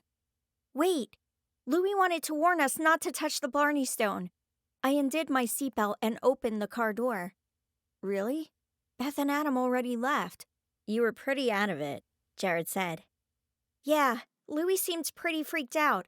I'm not sure why. The fact that he warned me had me worried. Okay, but let's at least go see what the fuss is all about. We walked up the path and watched as people bent over backwards to kiss the stone. I caught sight of Beth and Adam on the stairs, and my heart pounded. I was relieved when I suddenly saw a fairy appear and fly toward them. However, it stopped abruptly and bounced off some kind of invisible barrier. April popped up in front of me. You must get them down from there. She pulled on her hair. I hadn't seen her that scared since she'd let a dragon into my high school. April, I'm so glad you're okay. I could have hugged her, but I didn't want to squish her. April flitted around nervously before coming up to my face. Listen, every time someone kisses that stone, it takes away a little magic from our world. It can regenerate over time, but if you or your friends kiss the stone, it will take an enormous amount of magic from us to regenerate it. It could kill us. I shook my head. But we don't have magic in our blood. April blushed. Actually, you all have a little. The powder I sprinkled over Beth and Jared was magic. It doesn't leave their bodies. You have your luck, and Adam has been touched by Louis. I'll take care of it. I ran to where we were supposed to go up the lift. The tour guide glared at me. I'm sorry, but we're closed for the day. You will have to come back tomorrow. I have to get up there, though. My friends are in danger. They're up there right now. Can you just let me up? She seemed exasperated that I'd even asked. There's no danger up there. You should have gone up when they did. Like I said, it's closed. You'll have to wait until they come down. I walked away, eyeing the outside of the castle. There were no good handholds to use for climbing. I circled around, looking for a window I could possibly use to get inside. What are you doing, Megan? Jared asked. Looking for a way up. If I couldn't go up the stairs, I'd just have to find another way. The only problem was, the walls were fairly smooth. He paled. Up there? That's insane. I stopped. Jared, I jumped from one dragon to the next, and you say this is insane? He pointed to the top. That's twice as high. I know, but what do you expect me to do? They can't kiss the stone. I growled in frustration. I needed to get up there. April appeared again. July can't get to them. There's some kind of barrier keeping her out. She tried to yell, but they couldn't hear her. Could you try again to get their attention? I'm going up. I could see Beth and Adam near the top of the landing. She studied me. How? Any way I can. Too bad I couldn't fly. She nodded. I'll see what I can do. I circled back around, waiting to see what Adam's reaction would be. A fairy appeared in front of Beth, but again, the fairy couldn't get to them. It was time to do something, and fast. There were no handholds on the outside, but there was an empty window I could climb through. I jumped, counting on my luck to get me up to it. I managed to grab onto the windowsill and pulled myself in. "Megan!" Jared yelled. I turned and smiled. "Keep watch. Let me know if someone is coming." I jumped down into the courtyard and looked around. The line up to the stone was near the top. I sprinted to the wall below the walkway. There were dead vines hanging on the walls, but otherwise, there was no way to go up. There was a little give when I pulled on the vines, but they were strong. I urged them to grow and giggled when the vines shot out everywhere. I jumped up as far as I could and held on. After climbing a few feet, I realized I needed footholds if I was going to make it. At this point, I had to admit that Jared was right. I was insane. I moved toward the corner and grasped the vines on both walls. I used the wall as leverage and pulled myself up, using the vines. My muscles were soon screaming as I climbed around to a window and stepped inside. After resting for a few minutes, I went back onto the vines and climbed up to the next window. I had repeated these actions 3 or 4 times when I stopped to take a break inside one of the windows. It was late, and I was only halfway up. Voices were coming toward me, but I was too tired to care if I was caught. "You're sure she came this way?" Beth's voice was faint. Yes, I saw her. April's voice was barely audible from where I sat. I was too exhausted to move, so I waited for them to come to me. Adam appeared first, and he looked rather upset. "Hey, Adam," I waved, but didn't bother to get up. What were you thinking?" he growled. "I thought my brother was about to make a huge mistake." "So you climb a 90-foot wall. Come on, we're going home." He shook his head in disgust. "I came to save you. Don't give me this garbage for trying to come up after you. It could have been bad if you kissed it." I held my hand up for help. "We need to find Jared. He's probably pretty stressed by now." Beth grabbed my arm and pulled me up. "You think so?" Beth and Adam ran down the stairs, and I moved as quickly as my legs and arms allowed me. "How did you get a hold of them, April?" I yawned. I couldn't go through the barrier, but Pebbles could. They finally noticed me and went down a few stories before I could talk to them. "You threw pebbles at them?" I smiled. "You have a thing for pebbles, don't you?" I thought back to the first time she'd made herself known to me. She'd been throwing rocks at my window. Hey, they work. Let's go. "I'm coming. I just climbed a wall, remember?" Jared met us halfway down and wrapped his arms around me. "I can't take you anywhere, can I?" "I just have to keep things exciting." My legs felt like jelly. I wanted to beg him to carry me, but there was no way I'd do it. Sometimes I could use a little less excitement. "How did you do that with the vines?" "I don't know. I just suggested that they needed to come alive and grow. Living things were much easier than snow or iron bars. I was just glad it had worked. Well, I was then. Now I wish I hadn't even tried it." "Well, I suggest we get to the souvenir shop and then take Megan home before she does something really dumb." Adam headed toward the shop. "Hey, I was fine," I argued. "Fine and smart are 2 different things," he snapped. "Touché." We wandered through the store to pick out a few souvenirs for our families and then headed back to the car. I needed to find a place with a cell signal so I could hear back from my parents. Adam drove us back to the old man's house to return the car. We stared in shock when we saw the damage that had been done. The figurines in his front yard were destroyed, and smoke rose from the burned-out roof. We pulled into the yard, and Adam stopped the car. We ran into the house and searched every room, but there was no one around. Panic rose in my throat. "There's no one here," Adam announced. "I think he got away. Or he's been taken." I rubbed my forehead, trying to get rid of the headache that threatened to pounce. "He's fine, Megan. He's got to be." Adam stepped over a broken vase and headed for the door. "The old woman!" Beth suddenly yelled. "Oh man, let's go." I ran toward the car. If the old man had been hit, I bet the woman had as well. I just hoped she was okay.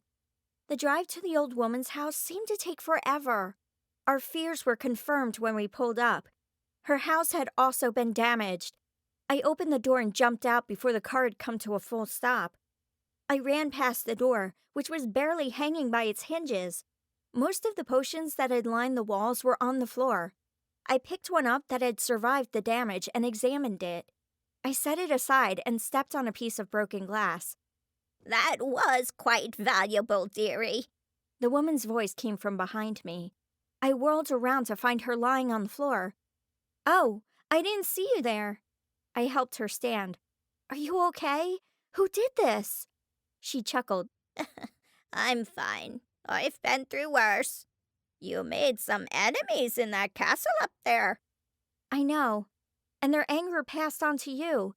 I'm so sorry. I'll help you clean up." I dropped to the floor and picked up several bottles. Adam and the others came in and helped me finish cleaning up. The old woman directed the others where to put everything while I swept up the spilled potions. "So what happened here? Was it leprechauns?" I asked. Aye, with the help of dragons. "They hit the old man's house, too." We couldn't find him. Adam picked up the cauldron and set it next to the fireplace. She waved away our concern. Oh, he'll be fine. He went on holiday right after you left. He didn't want to meet up with the gray man. We finished up, and I turned to the old woman. Is there anything else we can do? I have just a few bumps and bruises. It takes more than that to rattle me, she cackled. Adam turned to us. We really need to get going. Mom and Dad managed to get us plane tickets. They did? When? I pulled out my phone to check for messages. I just got the email. We'll be late if we don't head out soon. Leave the car here. I can get you to the airport faster. The old woman moved toward her chair and sat. How? I asked, surprised. Magic, of course. The old woman laughed. Well, if that's the case, why didn't you help before? Beth folded her arms. We didn't have an exact location. Plus, I'd just like to get you out of the country so we can have some peace. Now, stand together and hold hands. Wait, we need our stuff. Jared and Adam ran outside to get the bags. Could you send these weapons home? I don't think there's any way to get them onto the plane. I held up my sword. Of course. I just need your address, the woman said. If you can do that, can't you send us home? You'd save us ticket money, Beth said. The woman eyed her. My magic will only work with inanimate objects for such long distances. When I was younger, I could have transported you anywhere you wanted to go. As my powers began to fade, my sister and I created the portals so we could travel. But even that only works during the full moon. And that is why it was imperative that you traveled when you did. I found a piece of paper in my bag and wrote down the address for her. I drew a picture of my house and put an X where my room was. So that was your sister we saw at the portal? Yes, she lives near to allow travelers through. She took the paper from me. Thank you. Your weapons will be there when you get home. Are you ready? We nodded and locked arms. She rubbed her hands together. The twinkle in her eye made me a little nervous. She mumbled some words I didn't know, and smoke rose around us. Wait, I didn't get your name, I called. Pretty early. She gave me a short nod as we disappeared from her house. We appeared in a storage room somewhere. The traveling was much smoother than traveling with the leprechauns. I'd barely felt a tug as we moved. Jared poked his head out the door. We're at the airport. Quick, no one's looking. He slipped out and we quickly followed. Adam shut the door just as a security guard came around the corner. As we walked away, I glanced back to see him checking the storage room.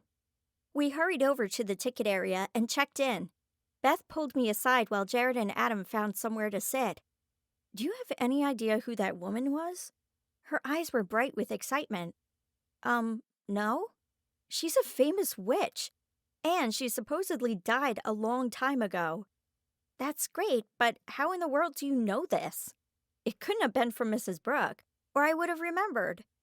I told you, I read fantasy books. I just didn't tell you what kind. The histories of the European countries fascinate me. I love to read the stories from that region. You think you know a person. So, what does it mean that she was the one who helped us? Nothing really. She was doing what she does best. She was a healer. I just love that I got to meet her. I think I'll keep you around. She patted me on the shoulder and went to sit by Adam. I sat next to Jared and emailed my parents to let them know we were checked in, and then rested my head on Jared's shoulder. He put his arm around me and pulled me closer. Why are you being so quiet? He asked. I don't know. I guess I'm just tired. I yawned, proving my point. After climbing a wall, I would be too. Just rest. We have an hour before we board. He scooted down in his chair and laid his head back. I yawned again, but I didn't want to sleep. Since the gray man had attacked me earlier that day, I couldn't get him out of my mind. I shivered, remembering his cold touch. I drifted for a few minutes before jerking awake. The gray man! I sat up and looked around, alarmed. Chapter 18. Hey, Megan, calm down. What's wrong? Jared pulled me back. The gray man. I could have sworn he was here. My heart beat rapidly, and I kept glancing around to find him. He sat up. I don't feel anything. You were dreaming. I missed my necklace. It would have kept him away. I picked at a loose string on my jacket. I don't think so. It would have led O'Malley to you. I frowned. I know, but it still helped with my dreams. I'm sorry. I wish I could help. I shook my head. I know, it's silly. Let's just forget it and think about something else. Of course. Jared smiled. Hey, check out that little boy over there. He's so exhausted he's sleeping on his bags. I laughed. Poor kid. We talked and enjoyed people watching until it was time to board. Our seats were in the center aisle, so we put Adam and Jared on the outer seats, and Beth and I by each other. She'd bought some magazines before we left, and it was relaxing to read about things that didn't really matter. We were served dinner, and when everyone was finished eating, the stewardess turned out the lights so we could sleep. I held tightly to Jared's hand, determined to stay awake. I turned on the movie, but couldn't stay focused on it. Then I tried to watch the monitor where it told us how high up we were, but that didn't help either. I nodded off and jerked, squeezing Jared's hand. He woke and leaned over to rummage through his bag. I was going to wait until Valentine's Day to give this to you, but I think you need it right now.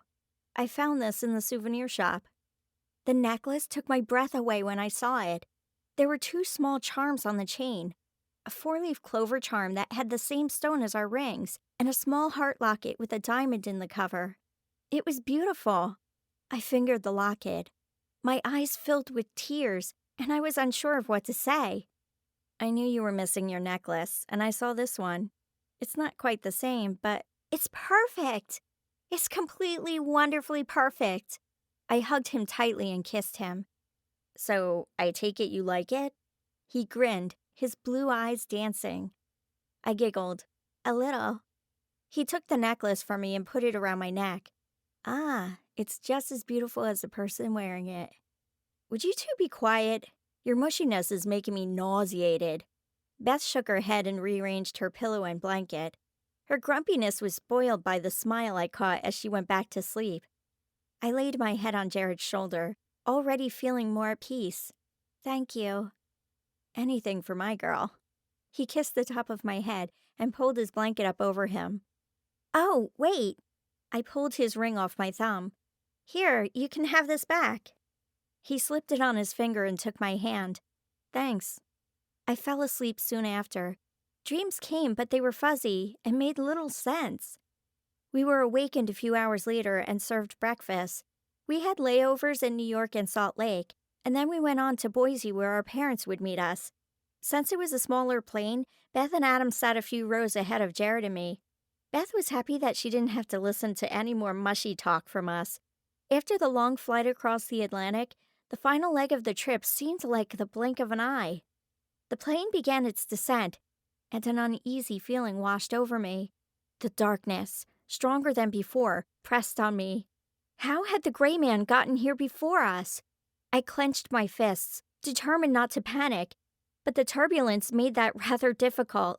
The plane landed harder than it should have, jarring everyone inside. As it taxied down the runway, I could hear the crunching of metal from its wing running along the ground. One glance outside confirmed my fears. He was out there, laughing as he held up one of the wheels. I unbuckled my seatbelt and stood up, seething. There was no way I was going to let him hurt the people on this plane. I had to hold on to the seats as I pulled myself toward the door. Ma'am, I need you to sit down. The stewardess appeared at my side. You take my spot. It's only going to get bumpier if I don't stop this. I faced everyone on the plane. Everyone, hold on tight. I ran to the door and opened it, ignoring the screams. I was going to be in so much trouble. I stared in horror as he threw the wheel into the engine of the plane. I had to duck back inside to avoid debris as the engine died and blew out smoke. I focused on my luck and jumped out of the plane. The ground came fast, but I somehow managed to stay on my feet. The gray man glided over to me, sneering. His darkness made my stomach clench in fear, but I knew I had to keep distracting him so he'd leave everyone else alone. I looked around for something to throw and found a flare lining the runway. I picked it up and threw it at the gray man, hitting him in the chest. He hissed at me and flew toward the plane again. That was not what he was supposed to do. Oh, no, you don't. I chased him, using luck to add speed. He ripped the door of the plane off its hinges and threw it in my direction. I could hear screaming from the airplane as I leapt into the air and grabbed his foot. We fell to the ground and tumbled. Once we came to a stop, I punched him, using the hand with my ring, and pinned him to the ground. You're lucky I don't have my sword. Now get out of here. Leave these people alone. I watched as he flew away, hissing and holding his cheek. Passengers climbed down the portable stairs and ran past me while security tried to keep them calm. I didn't like the look the police were giving me. I jumped up and caught up to Beth and the guys, but I was stopped by an officer. Excuse me, miss, but you need to come with us. Yes, sir. Beth, can you tell my mom what's up? Of course. Beth ran to catch up with Adam while Jared stayed behind. This wasn't her fault, sir. He swallowed hard, but stood his ground. I wasn't saying it was. Move along, but stay in the airport. We may need to question you as well. Jared left to catch up to Beth and Adam. Follow me. The officer headed for the airport. I walked behind, looking around for the gray man. We went into the security office, where the officer gestured for me to sit down. I plopped into the chair, resigned. This was worse than being found at school with a sword earlier this year. Can you explain what happened? The officer sat with his hands folded on the desk. Something attacked the plane, and I went out to stop it. Do you often see things attacking? He asked. I didn't think he really wanted the answer to that. I tried to come up with a reasonable explanation, but there was none. No, sir. You know you could spend a few years in jail for this, right? Yes. So much for college, or anything else for that matter. It's a good thing I'm not a real officer then. He winked, and his form changed. I sat there in shock. Henry, what are you doing here? I followed your parents. When I saw you go after the gray man, I knew you'd be in big trouble. So much for subtlety. Have you ever known me to be subtle? I raised my eyebrow. That's why so much luck should never be allowed in human hands. Maybe if I just took a small amount. Don't even think about it. I jumped out of my chair. He leaned forward in his chair. After everything I've done for you. So this is why you helped me out so often? I felt betrayed. He had always been so kind to me. He shrugged. I need to make a profit somehow. I figured if I bided my time, you would see things my way. Why do I keep trusting leprechauns? I grumbled. That's a good question. Considering all this started when Louis stole your luck, I'd say you deserve what you get. He winked and turned back into the officer. We'll do this for you, but you owe me. Wait, I know a way I can pay you. Just get me back to my family. He looked at me suspiciously. All right. I followed him out of the room, where we were met by another officer. Did you book her? He glared at me. We have nothing on her. We're letting her go. What? We have several testimonies from passengers saying she was the cause of all this damage. Henry looked between me and the officer. Her? How do you expect her to destroy wheels in an airplane door? We have witnesses. Do you? Henry snapped his fingers. Do I what? The officer looked bewildered. Exactly. I need you to go check on the baggage claim. I'll head over there right now. He left, scratching his head. I spotted Jared and my family just then. Follow me. I ran over and hugged my parents and the twins and took my backpack from Jared. I reached in and handed some of the leprechaun gold to Henry. It's not my luck, but I assume this will work? His eyes lit up. Where'd you get that? The castle in Ireland. These were unclaimed. I was grateful I had something to give him as thanks for everything he'd done for me. He took them and examined each one. How'd you get my uncle and cousin's gold? I felt blood drain from my face. They had their gold kept captive in the large cauldron. They didn't claim them. I'm sorry. He studied me for a moment before pocketing the coins. No worries. There are always casualties in a battle. They sided with the wrong leprechaun. Consider your debts paid. He tipped his hat and disappeared. Whoa, did that police officer just vanish? What's going on here? Mom rubbed her forehead. That was Henry. He saved me by distracting the other officers. I'll explain the rest in the car. Where's Beth? Her parents took her away before she had time to talk to anyone. They didn't seem very happy. Mom frowned. I can understand why. I turned to Jared. Where are your parents? His face clouded over. I don't know. I can't get a hold of them. I'm hoping they're safe up in the mountains. Oh, Jared, I hope they're okay. I didn't know what to do if something happened to them. I hope so too. I want to head up there as soon as we get back home. Let's go then. I can take you when we get back. Dad patted him on the back and led us out to the car. Maddie took my hand and skipped next to me. Did you save the fairies? I smiled down at her. Beth and Adam did. She turned to Adam with big eyes. You saved them? Don't sound so surprised. He ruffled her hair. William stared up at him. Did you have to shoot the bad guy? Adam laughed. No, there were no bad guys. The fairies were in a big cage, kept in by magic. Beth used one of her cool herb bombs, and it melted the cage. Wow, I want one of those, William said in awe. Adam chuckled. No, I don't think you do. William kept peppering Adam with questions all the way home. Adam seemed to like the attention, and I was happy to let him have it. That was until he started in on the story of my climbing the wall. I blushed when Mom looked back at me, eyebrow raised. The storytelling got more animated, and Maddie pulled on my shoulder so she could whisper in my ear. Did you see Louis or his wife? Her eyes were hopeful. They're fine. Patrika got captured, but they hurt Louis and left him there. It's okay, though. Patrika is with him now. He'll be fine. Jared put his arm around me. His face was troubled, and the usual sparkle in his eye was gone. I squeezed his hand. They're probably fine. Wait, maybe August can help you find them. Jared's face lit up. Oh, yeah. August? August appeared on Jared's knee. Yes. Oh, man, I'm glad to have you back. Could you do me a favor? Of course. I need to know where my family is. Do you know how to find them? Jared asked. Yes, but it might take some time.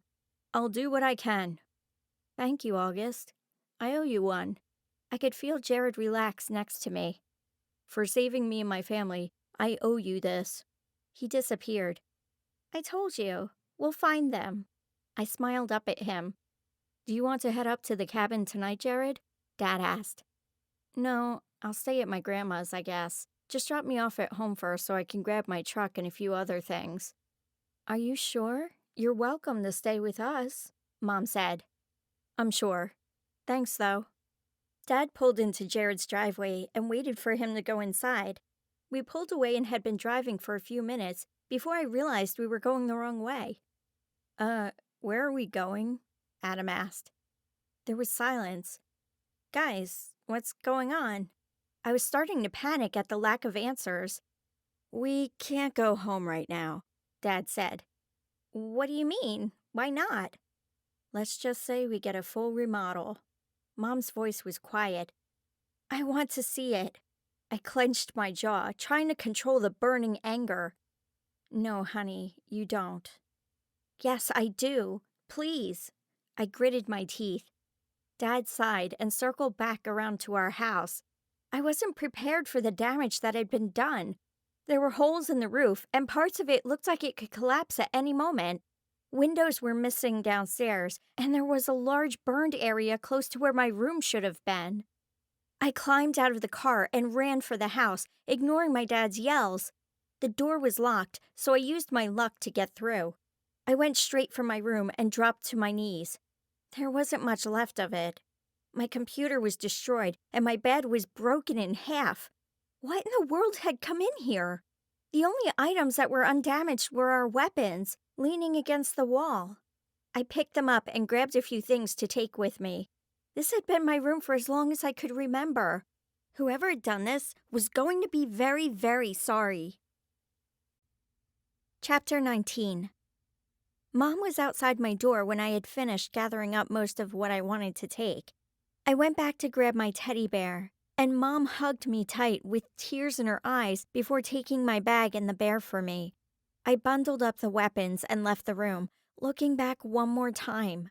The bright green walls seemed to mock me. "Were you guys here when it happened?" I asked. "No, we were at Grandma's. We left a couple of days ago and came back this morning to pick up a few things. Insurance is calling it a fire caused by an unknown source. They'll take care of it." "I'm just glad you weren't here." "Me too, sweetie. We're staying with Grandma until our house is rebuilt." We walked downstairs so Mom could pack some food. I leaned against the counter, watching her. "I'm sorry." My voice caught as I tried not to cry. "This is not your fault. Don't even think about blaming yourself." She took some dishes from the cupboards. "I didn't exactly keep it from happening either." She slammed a plate down. "You have done more than any 17-year-old should have to do. Now stop it and help me." I went to another cupboard to grab the cups. I decided to change the subject. "Coach is going to kill me for missing the game this week. Not to mention Jared missing his game." "He sends his regards for the house. Jared's coach is also being very understanding. You have nothing to worry about. Although you have a test in government tomorrow." She smiled. I groaned. "Please tell me you got my homework." "You know it.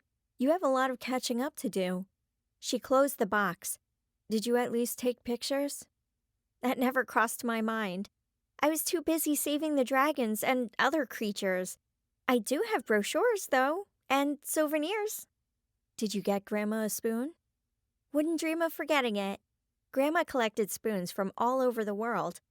We went out to the car and loaded the stuff into the back. I waved at the family and climbed into my car so I'd have it for school. I stared at my house for a few minutes before pulling away. When we got to Grandma's, Dad helped us unload everything and took it into the spare room where I'd be staying. Grandma had a large home that she insisted on keeping. She wanted her children to come and stay whenever they could. We rarely did, of course, because we lived so close. Grandma was finishing up the dishes when I finally found her. "Oh, there you are, sweetie." "Hey, Grandma." I hugged her tightly. "I'm so glad you're safe." "Thanks. So am I. It was a little scary there for a while." I handed her the spoon I'd brought for her and watched her put it up on display. "You go get settled." "I will. Thanks for letting us stay here." I headed downstairs and put the swords and crossbow up in the closet, then leaned the bow against the wall in my room. I wanted to be done with them, but I knew it would be a while before that happened. I checked my phone and found a text from Jared. "They're safe." I texted back to find out where they were. "Mom?" I called. "Where are you?" "Up here, sweetie." I ran upstairs and found her in the kitchen. "Jared's parents are safe. I'm waiting to hear back where they are." "Oh, that's good. I'm glad he was able to get a hold of them." My phone buzzed. "Oh, he says they're up in the mountains. August found them. Jared's going up there right now." "That's good. I'm sure they'll be happy to see him." "Ask him if he wants me to come," Dad said. He sat at the kitchen table with the newspaper open in front of him. "Okay." I texted him back. "I'm going to start my homework." "Dinner will be ready in about half an hour." "All right." I went back downstairs and pulled out my homework. Math was easy enough to do. I dreaded studying for government, so I left that until the end. When dinner was ready, I took my books upstairs and put them on the couch. We ate dinner while we listened to William and Maddie tell us about kindergarten and what they had learned. I finished eating and sat down on the couch to do homework, wanting to be close to my family. By the time Mom asked me to wash the dishes, I'd made it through everything but government. Maddie begged to help, so I let her put the dishes in the dishwasher after I scrubbed them off. As soon as Mom, Dad, and Grandma moved toward the living room, Maddie tugged on my shirt. "Can I talk to one of your fairies?" "Why?" "I want to ask them about Louie." Her eyes filled with tears. All right. April? I waited for her to appear. What? Oh, hey, this isn't your house. April looked around. No, we're at my grandma's. My house is not good. That was the understatement of the year. I scrubbed the bowl a little harder than it really needed, willing my tears not to fall. She disappeared for a moment and then came back. That's terrible! Who did it? I don't know. The night you disappeared, O'Malley came here with different creatures, including golems. Maybe it was them. It didn't make sense, though. There was too much time between New Year's Eve and when they had messed up my house. It looks more like dragons. Golems would have done more damage downstairs, and you would have a muddy mess all over. True. I may have ticked the dragons off when I befriended a few of them. It was that or be burned to a crisp. I just hoped Sky and the others were okay. That is likely, yes. What did you need? April landed on the counter next to the sink and watched me fill the dishwasher. Oh, Maddie has a question for you. Maddie peeked from around my legs. Did you see Louie's wife when you were in jail? Yes. Why? April flew down to sit on Maddie's hand. Maddie smiled, but grew serious again. Was she okay? She was fine. Her baby should be born soon. Maddie's eyes lit up. Really? Yes, any day now, I think. Do you know where they are? I miss Louie. He hasn't visited my dreams for a long time. Maddie stuck out her bottom lip. I don't know, but I could find out. Oh, thank you. Maddie clapped her hands together. You're welcome. April smiled and watched Maddie skip off, singing a nursery rhyme. Thanks for cheering her up. She's been really sad ever since she found out everyone's been taken. No problem. Here, let me help. She snapped her fingers and all the dishes appeared in the dishwasher. Wow, thanks, April. Except, why didn't you just clean them and put them away?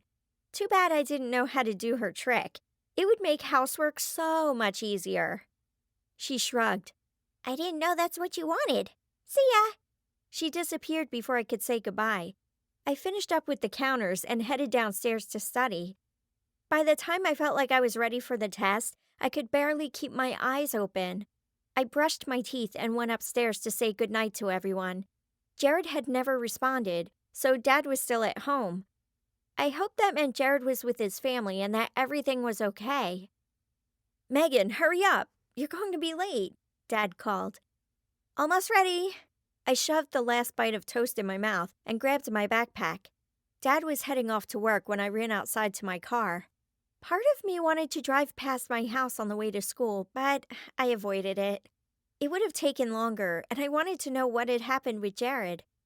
I didn't see his truck in the parking lot, so he must have still been with his parents at the cabin. It would be a long day without him. I went straight to my locker, ignoring the looks and whispers. They were just background noise to me now.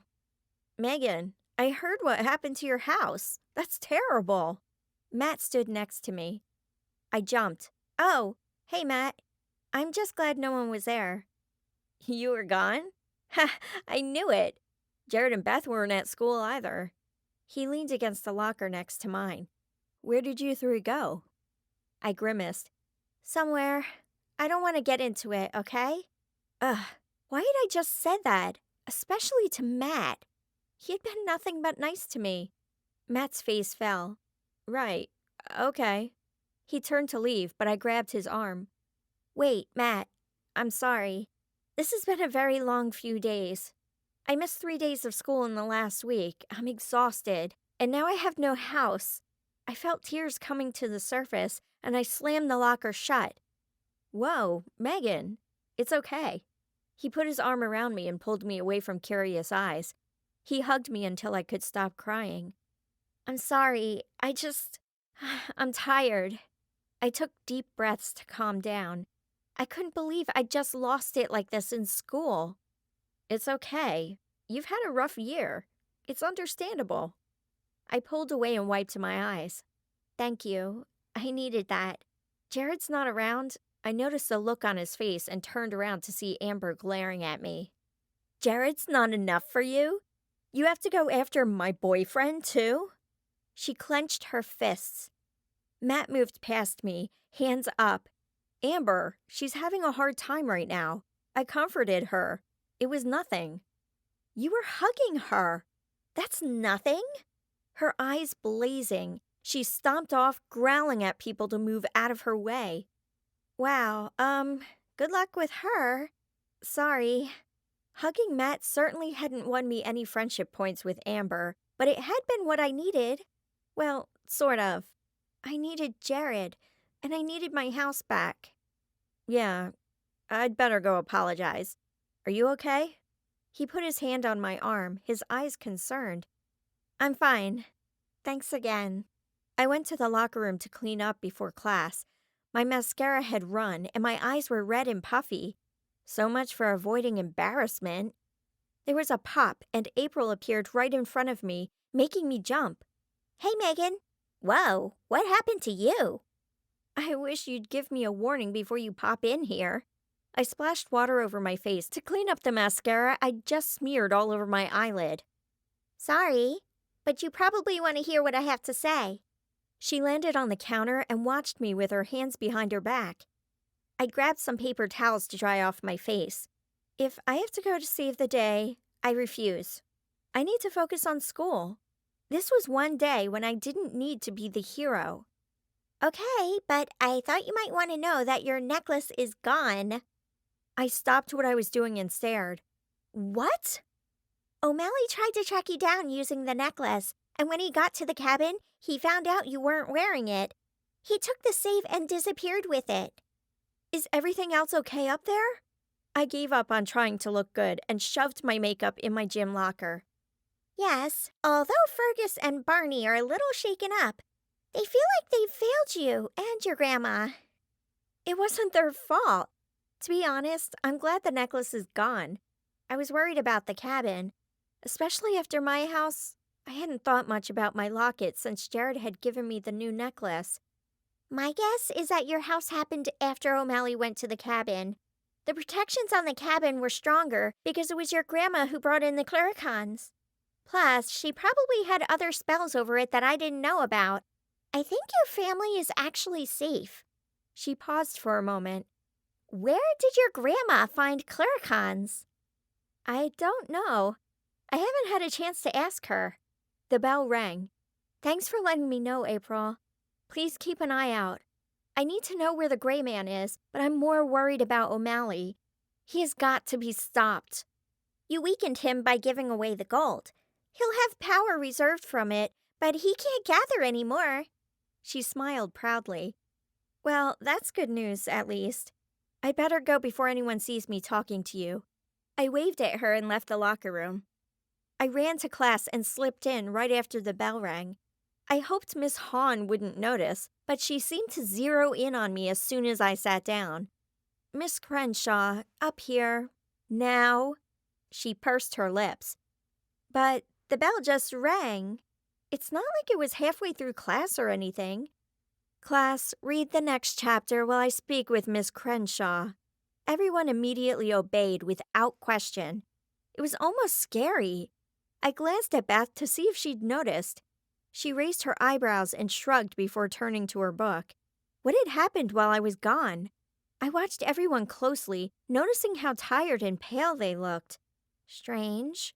It confirmed my suspicions, but I had to get Miss Hahn to admit what she really was. Megan, now. Miss Hahn's eyes flashed.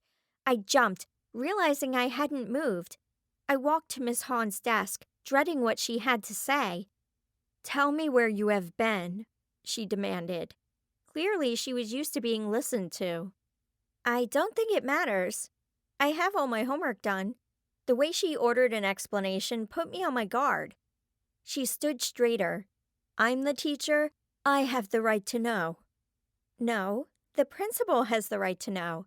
That reminded me that I hadn't checked in that morning. I ignored the gasps from the students. How dare you speak to me like that? Her eyes flashed in anger, and there was something else there that reminded me of Bryce. I knew it. She wasn't human. I leaned forward, set my hands on her desk, and spoke quietly. I know what you are. You're Linan Shia. You're sucking the life from students in this school, and I don't like it. She sneered. Well, well, Megan knows her mythology. It will do you no good, though. I already have them under my power. I held up my ring, and her eyes grew wide. See this? I will use it against you or any other creature that comes to the school and threatens my friends. I'll give you until the end of the day, and then you had better be gone. And in the meantime, you had better leave them alone. She glared at me. Fine. Her eyes flitted between me and the other students. But you will go to the office for the way you spoke to me. Yes, ma'am. I needed to talk to Mr. Jones anyway. I turned and smiled at Beth before grabbing my books. I could hear Miss Hahn yelling at the class to start reading as I made my way down the hall. Confronting her had helped calm me down after everything that morning. I just hoped she would listen to me and leave. I went into the office and smiled at Mrs. Boren, the secretary. Hi, I'm supposed to see Mr. Jones? She checked her computer. Do you have an appointment? No. I was sent here by Miss Hahn. She sighed. You're not the first one. He should be available right now. Thank you. I poked my head into his office, unsure whether I should just walk in.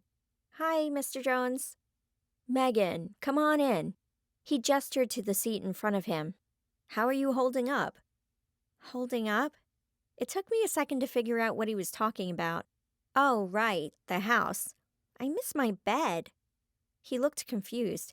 That just happened yesterday. I got the news as I left the school, but no one was there when I went to check on you. Yes. Crap. I was really bad at keeping my travels quiet. I'm just very attached to my bed. He leaned forward in his chair. You weren't at home, sick, were you? I shook my head. He already knew about all my run-ins with dragons, so there was no point in not telling the truth. No. Do I want to know where you were? His voice was resigned. Not really. Oh, but I got you this. I pulled a 4-leaf clover bookmark from my pocket. He turned it over and looked at the back. Blarney Castle Gift Shop? Yep. I smiled. So was there anything else you needed? He almost seemed hesitant to ask. Oh, right. Miss Hahn sent me here for disrupting her class. Ah, that's not surprising. She has sent several students in for the same thing. Usually they're in tears. She can be pretty intense, from what I've seen. I wondered if any parents had complained about her yet. Of course, the students were probably too scared of her to say anything. Is there something different about her?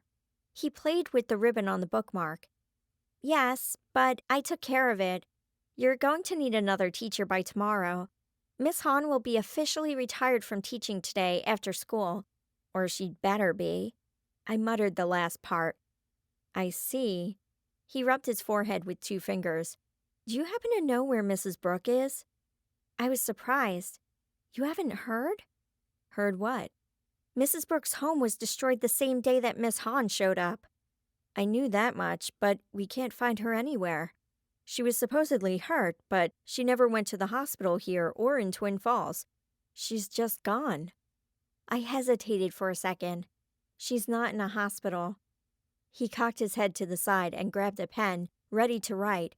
Where is she? She's being taken care of. I'm not sure you want to know where. You wouldn't be able to contact her anyway. He sighed and dropped the pen back on his desk. Fair enough. Just let me know if you find out anything else, okay? I will. Thanks, Mr. Jones. Megan, be more careful with how you talk to your teachers, please. I grinned. Only if they're not evil. I left the office and went back to class. Beth gave me a curious look when I sat next to her, but I shook my head slightly. Miss Hahn lectured on the use of magic and its effects on those who wield it. Her eyes were hard when she glanced at me. I lifted up my necklace to show her the stone, causing her to lose her train of thought. By the time class ended, Mrs. Hahn was a nervous wreck. I packed up my books and left the classroom. Hopefully, I scared her enough to make sure she left. Beth caught up to me. What in the world happened in there? She didn't like my ring or my necklace. I would have to thank Jared for them again. The crazy thing is, Mr. Jones doesn't seem to like her. How could he? She's creepy. She grabbed her books from her locker and slammed it shut. Creepy and evil. See you at lunch. Beth ran off to her next class, and I walked slowly to mine. I kept my head down during math. With Amber in the class, I knew it would be explosive if I were to look at Matt. Halfway through class, I felt something hit my back, but I kept doing my assignment. I was hit with a few more before one went up and over my shoulder and landed on the desk. I picked it up and laid the note out flat. "Leave my boyfriend alone, witch." I raised an eyebrow. Witch? That was classy. I watched Mr. Jensen until his back was turned. I threw the note behind me, leaving it to luck to hit the garbage can. I heard the thunk and hid my grin. "Who did that?" Mr. Jensen asked. Amber lifted her arm to point at me, but Matt knocked it down. She glared at him. It was... She stopped when Matt whispered angrily at her. She glared again, but kept silent. "Matt, is there something you would like to tell us?" No." His face turned bright red. Mr. Jensen stared at him for a few seconds and turned back to the front. "Just don't do it again." I risked a glance at Amber. I had thought she was angry before. She gripped her pencil so tight she snapped it in half. I wasn't sure which was worse, facing a troll or an angry teenage girl. Now that I thought of it, maybe she had a little troll in her. She was certainly angry enough. After class, I hurried to Spanish, hoping Jared would be there. He came in late and sat in the desk behind me. I felt a tap on the shoulder a few minutes later, and he handed me a note. What was it with notes today? I opened it up and stared at the words. "We need to talk." I looked back at him to see what he meant, and I was shocked at his appearance. His eyes were puffy and bloodshot. I tried to ask what was wrong, but he shook his head. We handed in our assignments and took a quiz. It was a good thing Mom had picked up my homework, or I wouldn't have been ready. Once the bell rang, I followed Jared to his locker, dreading what he had to say. Chapter 20. I reached for his hand, but he pulled away. "Jared, what's wrong?" "Maybe we should talk in my truck." He walked toward the door, and I had no choice but to follow. He stayed quiet for a few minutes, seeming to struggle with how to start. "Jared, is your family okay?" I asked quietly. "Yes, they're fine. They were at the cabin." His voice broke, and then the words spilled out. "Mom and Dad are pulling me out of school. They don't want me around you because of the danger you tend to get into." I felt like I'd been slapped. I looked straight ahead, focused on nothing as the words continued to pound in my head. I wouldn't see him anymore? My whole world just seemed to shatter, and I saw nothing but emptiness. I was even too shocked to cry. When I didn't say anything, he continued. "My dad was pretty upset when I was attacked earlier this year, and I hadn't even told him how bad it actually was. But then there was the golem at the party. Dad was furious after that, and he wanted me to stay away from everything magical. Then when I took off on the dragon last week, it was the last straw. He wasn't at the airport, so he didn't see you going after the gray man, but he'd heard about it from business partners that were there. They couldn't believe you'd gotten off without getting arrested." Tears fell from his eyes, and he brushed them away. I still couldn't speak. Instead, I pulled off the ring and reached up to take off the necklace, but he put his hand over mine to stop me. "No, I need you to keep those. Please. This doesn't stop how much I love you, and I hope you can forgive me. Somehow, I'll make him see just how much I need to be with you." He reached over and wiped the tear that had escaped. "I have to go. I was supposed to check out and go home. I left the house when he told me I had to say goodbye to you, and I'll be in trouble if I don't get home soon." I smiled weakly and left the truck. I didn't trust myself to speak. There was nothing I could have said that would make things better for either of us. I heard the truck door open and slam shut before Jared caught up to me. "Megan, please don't hate me." His grief-stricken voice stopped me. I turned back to him. "Jared, I could never hate you. don't know what I'll do without you. He swept me up in a hug and peppered me with kisses. We'll get through this, right? Yeah, I guess so. I couldn't let him see how much I was dying inside. You need to go. We don't want your dad angrier than he already is. I love you, Megan. I love you too. There was no way I wanted to watch him leave, so I turned and walked into the school, staring straight ahead. The few times I'd been sick last year with poison coursing through my veins felt nowhere near this painful. I trudged through the school and plopped on the bench next to Beth in the lunchroom. Hey, Whoa. Dude, you look awful. What happened? She saw my chin tremble and jumped up. Julie, could you take my tray? I need to do some damage control. She grabbed my arm, led me to the locker room, and sat next to me on a bench. Spill. Jared can't see me anymore. Tears spilled down my cheeks. His dad is taking him out of school so we won't be together. The dam broke. I couldn't hold in the sobs anymore. Whoa. She sat next to me and pulled me close. That's not something I would have expected from Mr. Larson. Did he say why? I'm a hazard to Jared's health. The sob came out as a half laugh.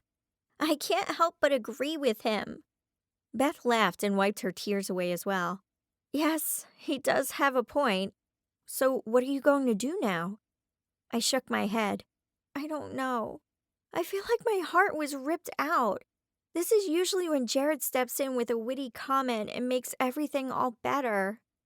Yes, he was pretty good at that, even if his jokes were usually lame. She stood and grabbed some paper towels for me to wipe my eyes. Maybe you should go home. I shook my head. No, I have to make sure Miss Hahn leaves.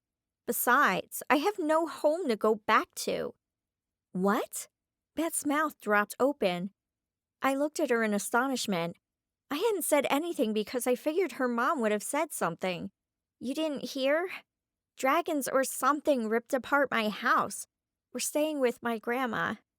But wow. Beth covered her mouth with her hands. That's not all.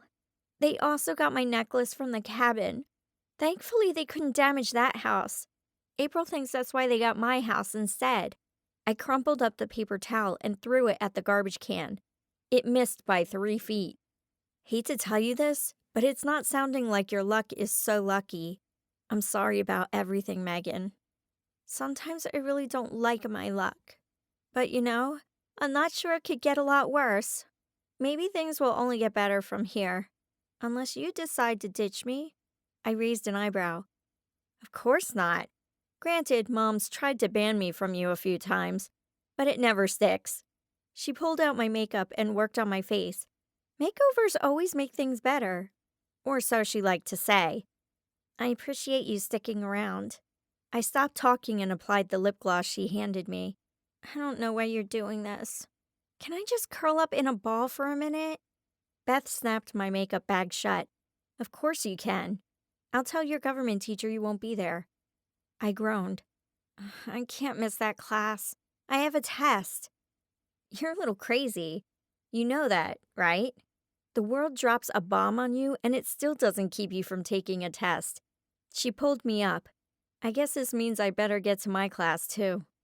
I dragged myself to class, pretending I didn't see the empty seat next to me. I stared at the test, but nothing seemed to register. I pulled on my luck and it came, but it felt like yanking on sludge. It was enough to help me concentrate so I was able to finish the test, but I was exhausted afterward. I just hoped I wouldn't have to fight anytime soon. The rest of the day dragged on, and I was relieved when the final bell rang. After grabbing the books I'd need for homework, I followed Mrs. Hahn out to the parking lot to make sure she actually left. Her eyes flashed when she saw me, and she bared her teeth. Go back to where you came from, I said. You will lose. You know that, right? She turned to leave. What makes you say that? I touched the ring on my finger, but the comfort I'd felt earlier was no longer there. She grinned maliciously. Because, without Jared by your side, you're nothing. I felt like I'd been punched in the gut. How did she know? And what did she mean? I had fought without Jared several times. I watched her open a portal between the cars and walk through, shooting one last venomous glance back at me. I growled and threw a rock where the portal had been. Her words had shaken me more than I cared to admit. "Is everything okay, Megan?" Mr. Jones stood next to me. "Yes. No. I don't know anymore." My eyes still stung from crying earlier that day, and I still just wanted to go home and hide. "Did I just see what I thought I saw?" he asked. "If you mean Miss Hahn going through the portal, then yes, you did." He shook his head. All those years of my grandma's stories, and I never believed her. I guess I owe her an apology. "Your grandma?" His words knocked me out of my stupor. "She lived around here. Insisted she used to go to the Midsummer's Eve celebration with all kinds of creatures. I thought she was just delusional. So either I'm headed that way, or she was right." He winked at me and walked to his car. I really needed to find out more about the celebrations, but it would have to wait just a little longer. I went to change for basketball practice and was wrapping my ankle when Coach Gardner came and sat down by me. "How are you holding up?" I shrugged. "Good, I guess." "I drove past your house this morning. It was bad. I'm sorry." "You should see the inside." I pulled on my shoe and tied it.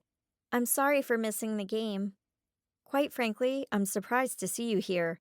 Are you sure you don't need to be home helping?" "No, the insurance company is taking care of it." I got up to stretch. "I need to do this." He clapped me on the shoulder. "That's my girl. Let's get going." Practice was a disaster. I overthrew everything to the point where everyone avoided me. When I did get the ball on a rebound, my shots refused to go in. It felt like my luck had been stolen all over again. But this was worse. "Megan, can I talk to you for a second?" Coach Gardner called. I ran off the court and pretended not to hear the whispers from my team. "Yeah? You're exhausted. I want you to go home." His eyes were kind. "But," I wanted to argue, but I knew things were bad. I'd almost killed Kim when I hit her with the ball. Coach Gardner shook his head. "Megan, go home. Get some sleep. We need you in tomorrow's game." I nodded before running to the locker room. I grabbed my things and made it to my car before I let the tears flow. I watched Ben, my classmate, walk by and concentrated on his luck to see if I could make him trip. Nothing. Maybe something smaller.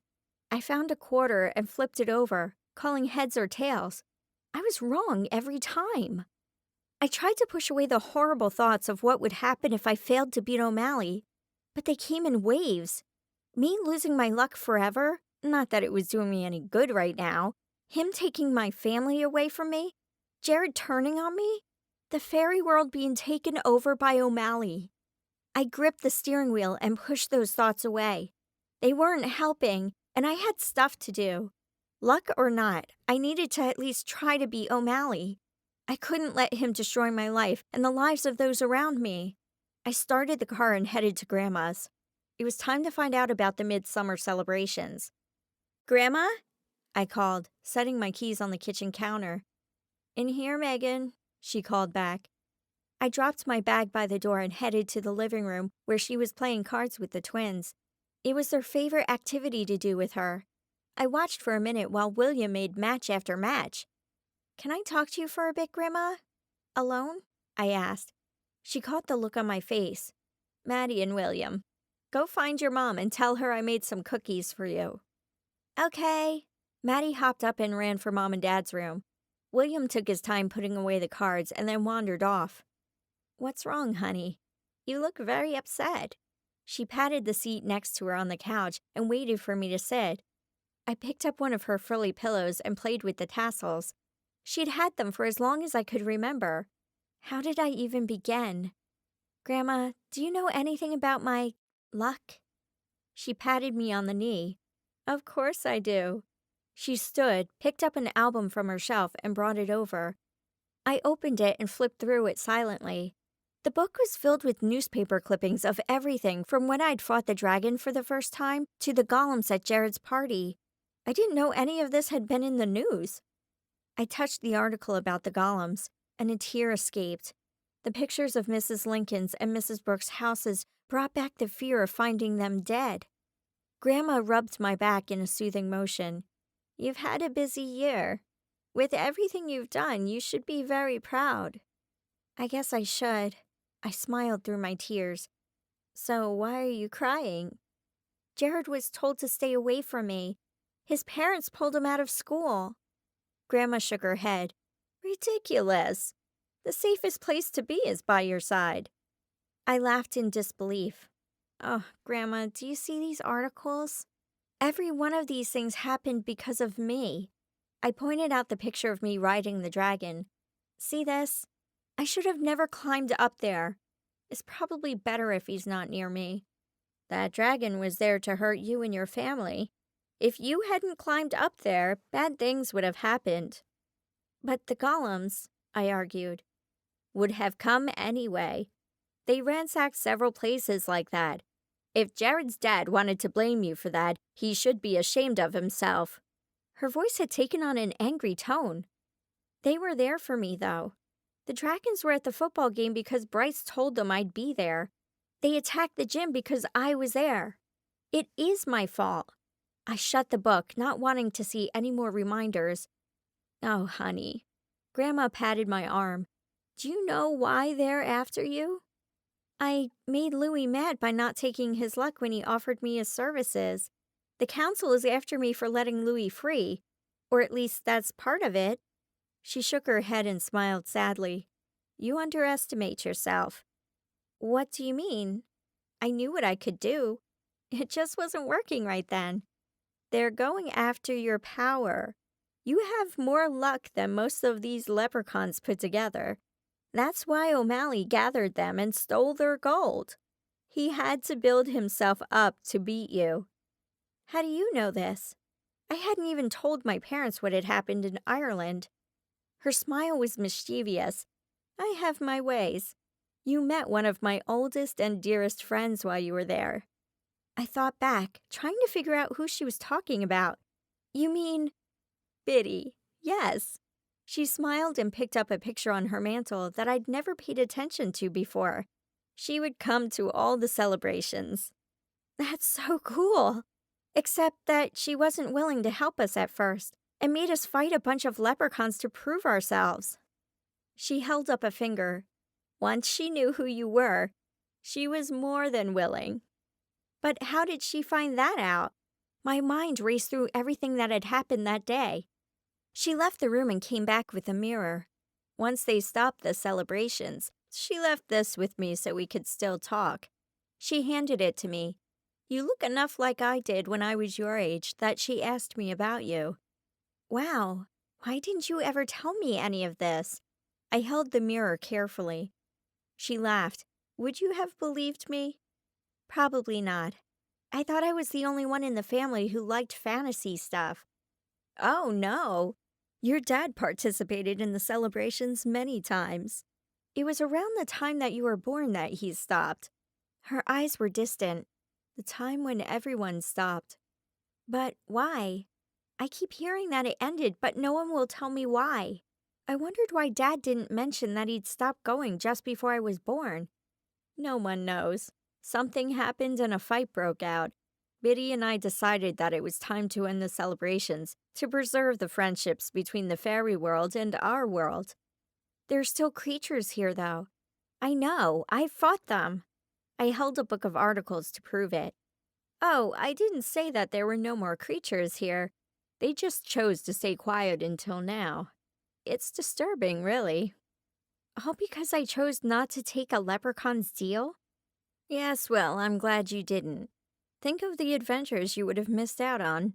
She gripped my hand tightly and stood. I flipped through the book again and came across the pictures of Mrs. Brooks' house. Grandma? Yes? Do you know where Mrs. Brooke is? She's safe. She's healed, but she's being protected. Relief flowed through me. When will she come home? When this is over. There's a problem with that. I pulled out the coin and threw it in the air, calling heads.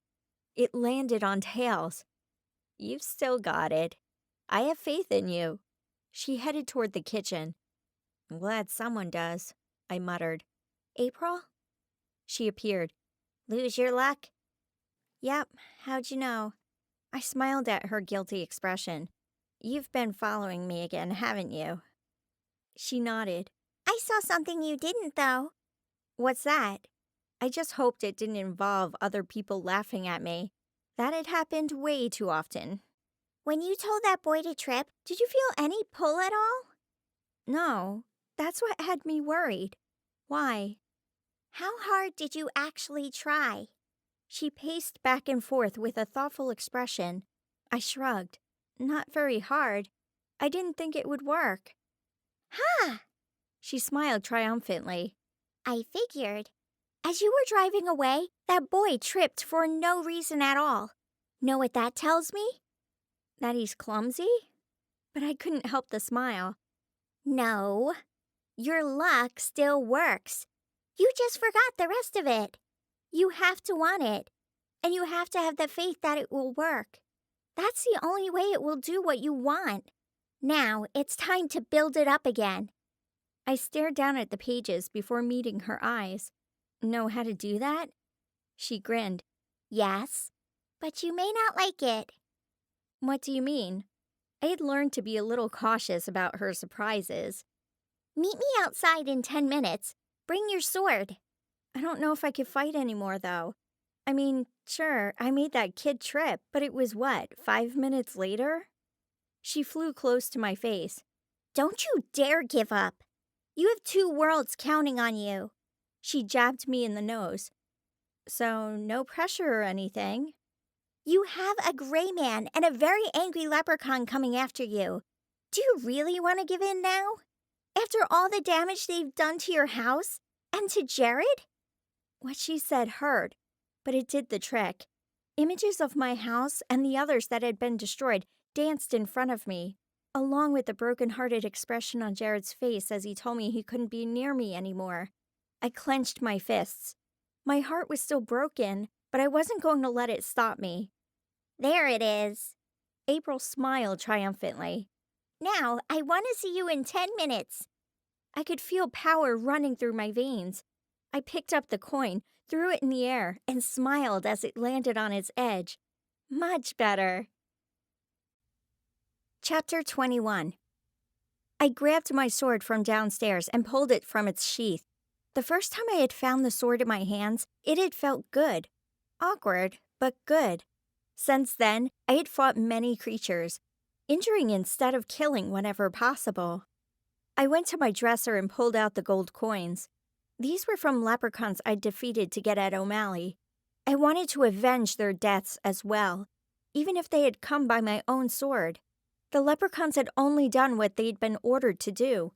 I put a few of the coins into my pocket and slipped the sword into the sheath before running back upstairs. The backyard had been transformed while I was downstairs. It was warm, and the grass was green. The man who had done my training months ago stood in the center of the lawn. April flew up at me, grinning. Whoa! I walked down the stairs and looked around. I couldn't take you to the training area because it's owned by the council, but I could bring it to you. Sort of. It's not much. It's perfect. She blushed. Thank you. Now train. You sure we can trust him? I eyed the trainer. He had been such a huge help before, but as he worked for the council, I couldn't help but be suspicious. Phil? She motioned for him to come closer. I snickered. Phil? Hey, don't laugh at him. He's helping you. Besides, his real name is hard to pronounce, so I call him Phil. Gotcha. I stifled a giggle and waited for him to come closer. He knelt before me and bowed his head. No one had ever bowed to me before, and I must admit, it was rather creepy, in a cool sort of way. What are you doing? Swearing fealty to you. Fealty? What do you mean? I looked between him and April. I pledge to serve you. He kept his head down. Well, stand up. You trained me. I should be the one kneeling. My face reddened. Serve me? No one should serve me. It just felt wrong. April tried to stomp her foot, but she was in midair. You don't get it, do you? The one who has the most power reigns. That's you. Your grandma told you that. But that makes no sense. I'm human. There were fairies and dragons and so many other things that could be more powerful. Hey, everyone has a fault. That's yours. April grinned. Ouch. I looked down at the trainer. Thank you, Phil, for your pledge. I appreciate it. Now, let's train. He nodded before standing. We bowed and began to spar. After about an hour, he stepped back and held up his hands. I stopped, barely winded. It had felt good to fight again. Even though it had only been a few days, it felt like an eternity. You have improved immensely since our last training. The pride was apparent in his voice. Yes, well, leprechauns are annoying, and I had to fight a few hundred of them, along with everything else.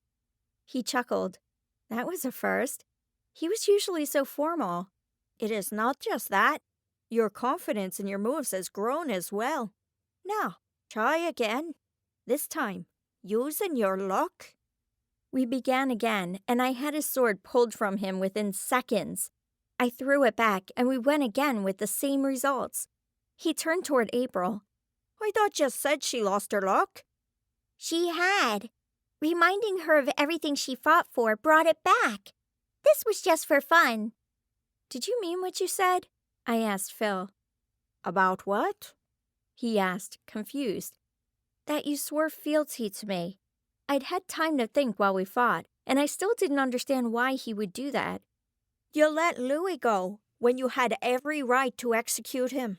You have shown your honor by not killing when it wasn't needed. There's no leader I'd rather fight under. He bowed slightly. I studied his face for a second before nodding. Great. I'm going to need all the help I can get. Between O'Malley and the Gray Man, I have my hands rather full. Speaking of which, where is the Gray Man?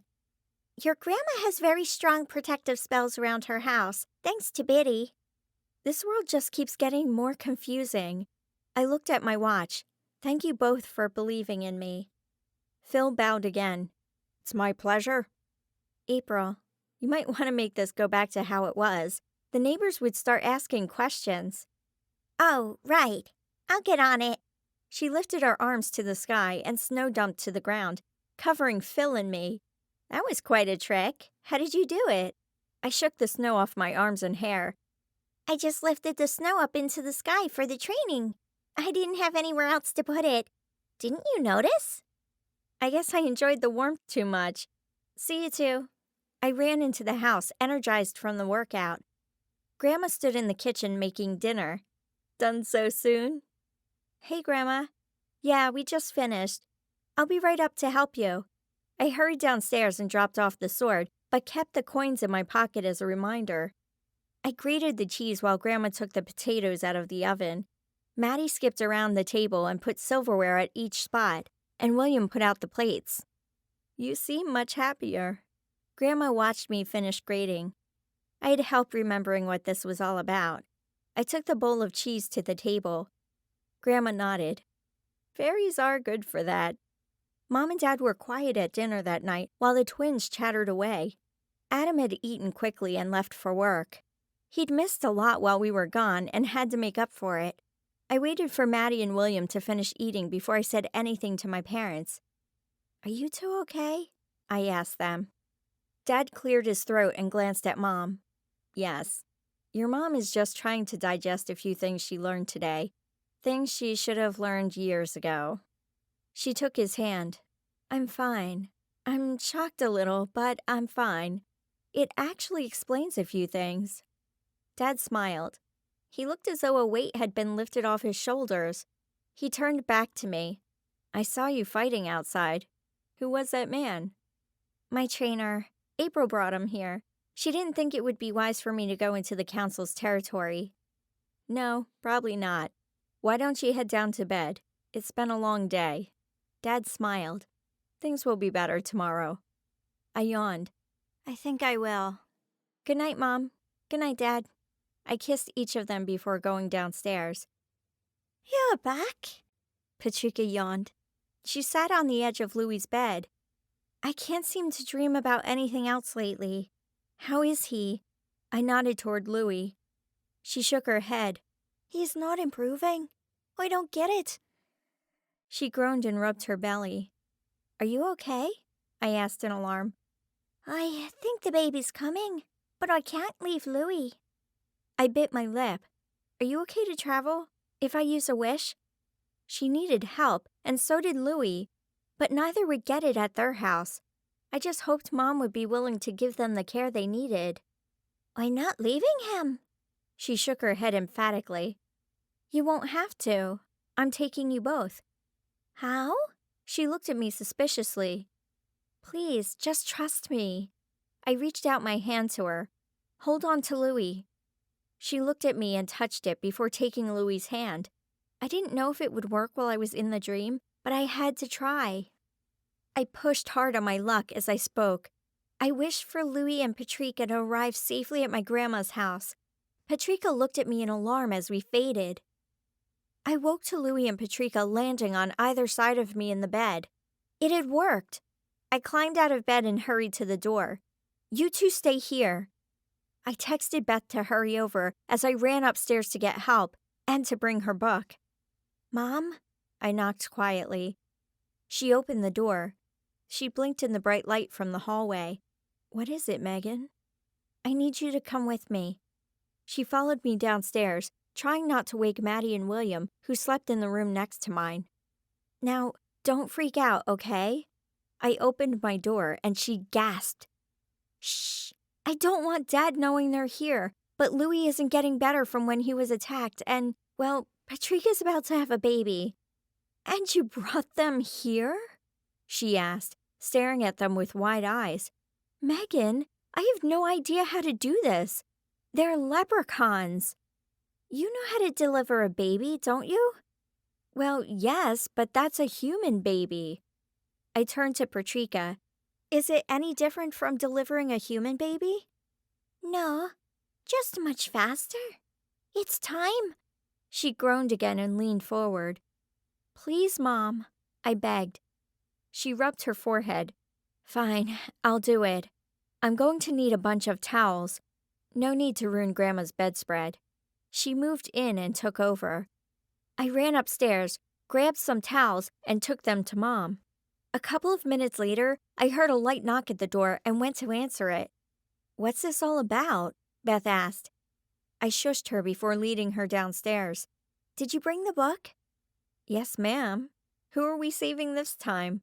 She pulled the book out of her bag. Louie, I just hoped we weren't too late. She stopped short. No. What? I stared at her in shock. After everything he put us through, I refuse. She took a step back. Just come and see what's going on, please? I opened my door again, and she covered her mouth, eyes wide. Patrika had already given birth. Her baby was in her arms, wrapped in a sheet. Mom wiped her hands on a towel. Now that's something I never expected to do.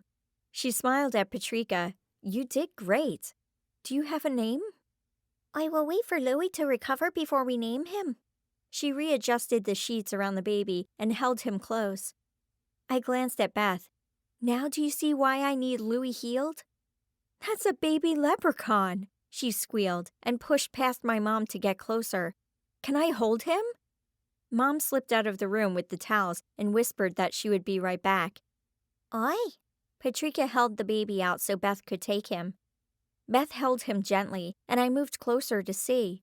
He was much smaller than a human baby, but his features were more pronounced. He had a small beard already beginning to grow, which was just as red as Louie's. Will you help Louie? I asked, pleading with Beth. She sighed. Yes, but only because of this little baby. She handed him back to Patrika and flipped through her book. What's wrong with him? I don't know. I've healed everything I could find, but he just lies there. I'm surprised Megan had any connection to him left. That gives me hope. Patrika wiped her eyes. Beth scanned the pages before slamming the book. This has nothing. He has no fever, no spots, no open wounds. I don't know. Mom came back in, followed by Dad and Grandma. Sorry, they heard me washing the towels. Oh man, I'd hoped to have Louie out of here before Dad found out. He had said Louie couldn't come near us again. What is he doing here? He demanded. I brought him here. He's dying. My voice caught. What's wrong with him? Dad came farther into the room. I shrugged. We don't know, but he needs to get better for his family's sake. This is his wife Patrika and their new baby. Grandma moved over to Patrika's side of the bed. I haven't seen a baby leprechaun in many years. He looks just like his dad. Patrika beamed. He does. Mom sat next to Louie, and as she touched his hand, he gasped. She jerked back, and he lay still again. She slowly reached out and took his hand again, and he sighed. Patrika sat up. He's not moved in days. What did you do? Nothing. I just touched him. Mom pulled away again. He moaned and muttered one word. Gold. Patrika looked at Mom curiously. Do you have any gold on you? Just this ring. I got it from Megan's dad a long time ago. She held up her right hand to show a gold band. Could you give it to him, just for a minute? Mom looked over at Dad. He nodded with a strange expression on his face. She took the ring off and put it on Louie's hand. He held on to it tightly. The color began to return to his cheeks, and he stirred. Let's go. We'll let them rest, and we can talk in the morning. Grandma scooted us out and closed the door. Beth whispered goodbye and ran upstairs. What was that all about? I asked. If I'd known gold would help him, I could give him some days ago. I don't know. Let's find you another bed. Dad ushered me toward the living room downstairs. We pulled out the sofa bed and got it ready for me. Dad, what's going on? Why did Mom's ring cure Louie? He was silent for a moment. I think that's a story that will have to wait. I only know parts, so Louie will have to fill in the rest. Chapter 22. I woke up the next morning to a shriek from Maddie, followed by small wails from the baby leprechaun. Louie, it's you! Maddie cried. I climbed out of bed and stumbled into the room, still barely awake. Maddie, you need to be quiet. They were up late last night. But Megan, there's a baby leprechaun and Louie is here. How is Louie here? She jumped up and down. Louie was hurt and wasn't getting better. I wished them here so Mom could help them. Did she? She looked up at me with big eyes. She did. Louie's voice was weak, but he had his color back, along with the mischievous glint in his eye. Why did Mom's ring help you? I folded my arms and leaned against the door. Louie smiled. I believe your dad wanted to be here for that conversation. I'm here. Dad stood behind me. I let him and Mom in. Dad shooed Maddie out, assuring her that Louie would still be there in a few minutes. Dad began. 17 years ago, I went to the Midsummer's Eve celebration with your grandma. It was a little wilder than I liked, and I decided to leave. I wandered along the path in the dark and tripped over something among the weeds. He looked at Louie. Louie nodded. That must have been my pot of gold. I'd left it there for safekeeping and forgot about it as I got more and more drunk that night. As I stood, I noticed a gold coin sitting on the ground. I knew it must be from leprechauns because of the celebration, but I saw nothing around me. The pot I had tripped over was no longer there. That would have been about the time I felt a tug on my gold and popped it back to me. I knew something was wrong, but then again, I was drunk. I figured I'd miscounted and went on my way. Riots broke out that night between the magic people and the humans. It was decided that there would be no more celebrations. It wasn't until much later that I counted my coins again and realized one was gone. Louie motioned for Dad to keep going. Because I couldn't find the leprechaun, I took the coin home.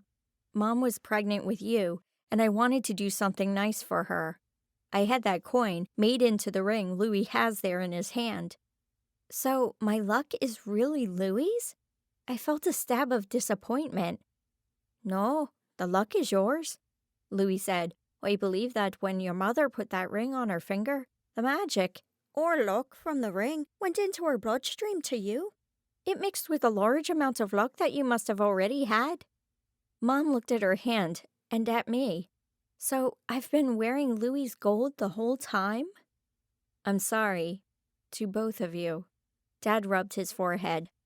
No harm done. You didn't know. Louis waved it off. I knew I was tied to this area for some reason, but since the magic was no longer in the coin, I couldn't feel it. I was desperate. I took a job with O'Malley to pawn luck, but I always stayed in the area. If you stayed in the area, why did you live in Montana? I asked. I had to stay close to Irish roots. That was the closest source I could find. He coughed and continued. One night as I passed by, I felt a strong pull toward your house again. I didn't want to stop there.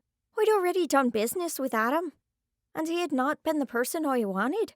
By that time, I'd forgotten my purpose of taking the job in the first place. My coin was still important, but now I wanted more gold, more power. When Megan answered the door, I could feel her look, and I knew I needed it. I gave her my normal offer, but she rejected me. You scared me. It was creepy enough that he'd shown up at my door, but then when he'd grown a couple of sizes bigger, that was enough for nightmares. He nodded. I know. You had good reason to be scared. Greed does terrible things to a person. I had given into a leprechaun's darker side. The side that goes from causing mischief to causing real trouble. I enjoyed torturing you because of how you tortured me when you wouldn't agree to let me help you. But you had what you wanted. You had my luck. Why didn't you leave me alone? He shook his head. No, I didn't. I thought I did. I reveled in the amount of luck I'd taken from you. I could do things with it that I never could be able to do before. But you left me hungry. It wasn't what I needed. I needed the gold, but I had become blinded by greed. So you took Adam. Dad swallowed. He didn't take Adam. That was an accident, I said, interrupting. How do you know? Mom asked, surprised. If you touch or catch a leprechaun, you get 3 wishes. Louis wouldn't have wanted Adam to come near him. He dove on me as I snapped my fingers to disappear and ended up transporting with me. I was angry. I wanted nothing more than to take revenge on all your family. Anger does terrible things. You nearly broke me when you made those wishes. I knew that the chance to get my last coin had slipped through my fingers. So I bided my time, gathering forces until I could attack and make your lives miserable. That's when you sent the dragons? Mom asked. He glanced at her. I sent a few, but O'Malley took over, hoping to have the luck for himself. I didn't know that at the time. I was too blind to see the mess I'd made. The one thing I'd going for me was your daughter, Maddie. She kept me from completely turning into a demon. Why? I asked. I knew he liked Maddie, but it still didn't make sense. He shook his head. The love of a child is more powerful than any magic. I went to your house, planning to destroy your room with the help of your brother and sister. But instead, I walked away with a friendship that I never wanted or expected. She showed me kindness. I hadn't felt that in many years. William was nice, but distant. He had fun drawing on the walls. But, like most humans, he wanted nothing to do with me. Maddie laughed and told me stories. And when I left, she kissed me on the cheek. He absent-mindedly touched his cheek. I will never forget that. Mom stood. Keep the ring. It's your gold. Louis shook his head. No, it's your ring. Your family has shown me too much kindness already. A kindness I did not deserve. Do you want your luck back? I felt numb. What would I do without it? He chuckled. It's no longer my luck. If I tried to make it mine, yours would come with it. I tried that. Remember? Besides, you'll need all the luck you can get. O'Malley has most likely been building his up for years. Take these gold coins and forge them into something useful so you can fight him. You must win. Maddie burst through the door. Can I see him now? William doesn't believe me. William doesn't need to believe you, sweetie. Let's leave Louis alone so he can get some rest. Come on, Megan. Let's go make breakfast. You need to be ready for school on time. Mom led me out. Wait, that's my room. I ran back in and grabbed my clothes. Please be careful while you're here. I don't want anything bad happening to my family. His eyes were sad. I won't cause any problems. Someday I hope to gain your trust. I know I've much to repay before that happens. If it's okay with your father, we would like to stay one more day until Patrika is in better shape to travel. Of course. Just be careful. Please, Dad said. Louis nodded. I ran upstairs and dressed in the bathroom before getting some breakfast. Maddie came up shortly after and rattled on about how happy she was to see Louis. William rolled his eyes and kept eating. I drove the twins to their school before heading to mine. My mind was a jumble of information that threatened to explode. The story told by Louis and my dad was strange, but I explained the tie Louis had to my family. I pulled into the parking lot and grabbed my backpack. I had a lot to tell Beth. Chapter 23. I stopped by Mr. Jones's office to assure him that Mrs. Brooke was okay and that she would be back as soon as this mess was resolved. When he asked when I expected that would be, I smiled and said soon. We had a different sub for English class. Mr. Clark was definitely human and loved to crack jokes that no one else thought were funny. It was a welcome change, and while I groaned with the rest of the class, I was just happy he wasn't sucking anyone's soul from their body. Beth leaned forward when class was almost over. You look happier. Does that mean everything is okay with the leprechauns? She mouthed the last word. They're doing great. I'll talk to you at lunch. Sounds good. I went to math class, where I was met with a sneer on Amber's face. Well, this would be pleasant. Julie tapped me on the shoulder as I pulled my homework out of my bag. Oh, hi. Did you get your assignment done? She looked surprised. How have you not noticed? What? I touched my hair and looked to make sure I didn't have anything on my clothes. She pointed at the front of the room. Covering the wall and blackboard were photos of me in various forms of clumsiness from last year. I had no idea that there had been any pictures taken, but I could feel the blood rush to my face as people filed in, laughing. What is the meaning of this? Mr. Jensen demanded. Whoever was responsible must have done it quickly during the break. The class quieted down. Who did this? He ripped the posters off the wall, while everyone looked down at their desks. There were small bursts of giggles here and there, but no one said anything. All right, this is considered bullying. And since none of you will admit who did it, I'm holding you all responsible. He turned to me. Megan, I'm sorry they did this. I'm thinking a little extra homework would be good for them. What do you think? I thought for a second. I think they should have to do a problem for every basket I make into the garbage can back there. I smiled when I saw Matt's head jerk up. Are you sure? What if you miss? Then I guess they'll get off easy. I stood and walked to the front, doing my best to keep my face straight. Mr. Jensen crumpled one of the photos into a ball and handed it to me. You might want more than just that one. I tossed the ball lightly, and it landed in the basket. Mr. Jensen handed me the next ball and put a line on the board. I shot again. By the time I'd shot 10 baskets, making every one, the class was no longer quiet.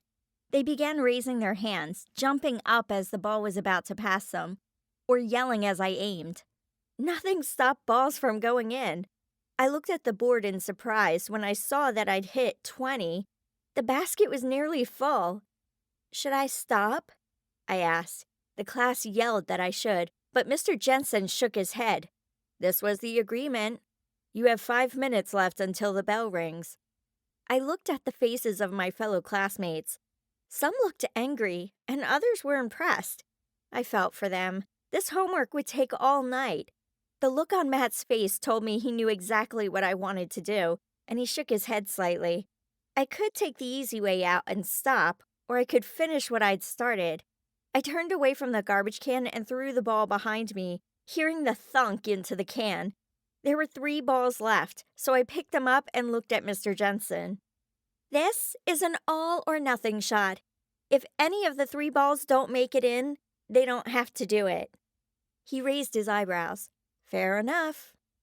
I threw the balls. Sure, one would miss, except that my luck never missed. The looks of hopeful anticipation turned into groans as all 3 hit the basket and stayed in. I smiled apologetically at the class before sliding into my seat. And that, class, is how you break all laws of probability. Well done, Megan. You will all do the review questions at the end of the chapter. All of them. If anything like this happens again, there will be suspensions. Understood? The class murmured in agreement and shuffled out of the room. Megan, hold up, Mr. Jensen called to me. I waited for the last person to leave and walked up to the front. Yeah? It was you who threw that note in the trash yesterday during class, wasn't it? He folded his arms, studying me. Yes. I held my books tightly to me. What was on the paper? I stayed silent. You know I already know the answer, right? Who wrote that to you? His tone of voice suggested that I'd better answer. Amber. I was so dead. Mr. Jensen nodded his head. I suspected as much. If you would like to be transferred to a different math class, I could do that for you. It's all good. I'm dealing with worse things than Amber right now. Besides, she'll be quite busy tonight with homework. He chuckled and shook his head. I don't know how you did that, but I'd sure love to see it in the basketball game tonight. I'll do my best. I turned toward the door. And Megan, let me know if she comes after you again, please. He sat down at his desk and picked up a pen. I have a feeling she won't be trying anything for a very long time. I hurried to Spanish class and sat next to Julie. A few of the kids who had been in math shot me dirty looks. Hey, I'm sorry about what happened in there. She giggled.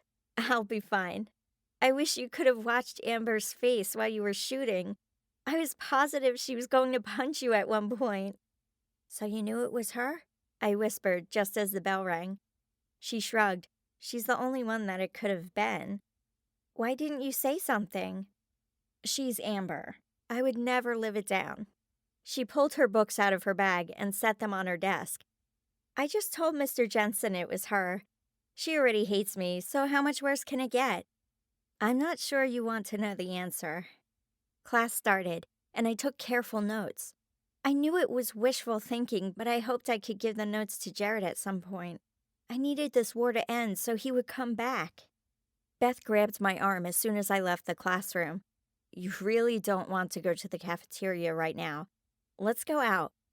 What? Why? If this had to do with more pictures of me, I was going to scream. Amber and Matt are having a rather loud and embarrassing breakup. Maybe I should go help him. No, I think that's called a death wish. Your name came up a few times. By the look on her face, I could tell it was definitely not in a good way. I put my books away and followed Beth to her car.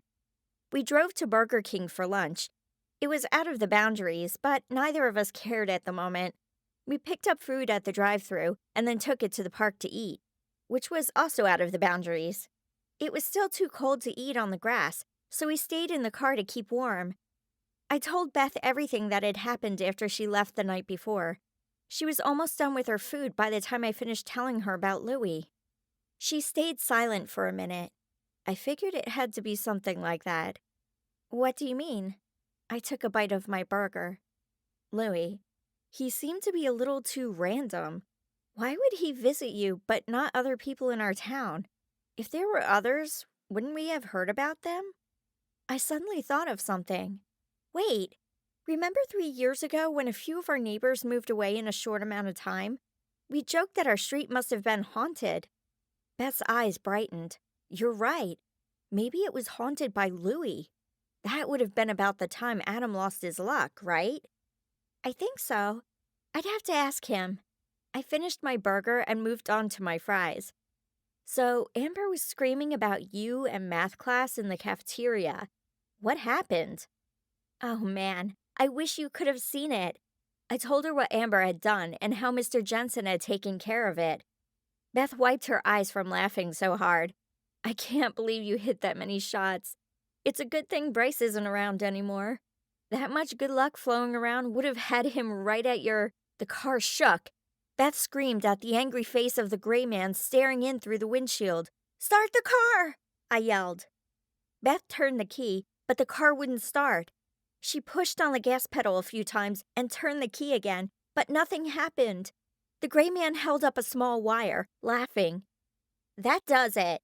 I pushed on the car with my lock, and the car started. "Drive! We need to get to my grandma's." But she pulled into reverse and then shot forward. "Just go!" I called the school office. "I need to speak to Mr. Jones. This is Megan Crenshaw." The secretary informed me that he was in a meeting and couldn't be disturbed. "Awesome.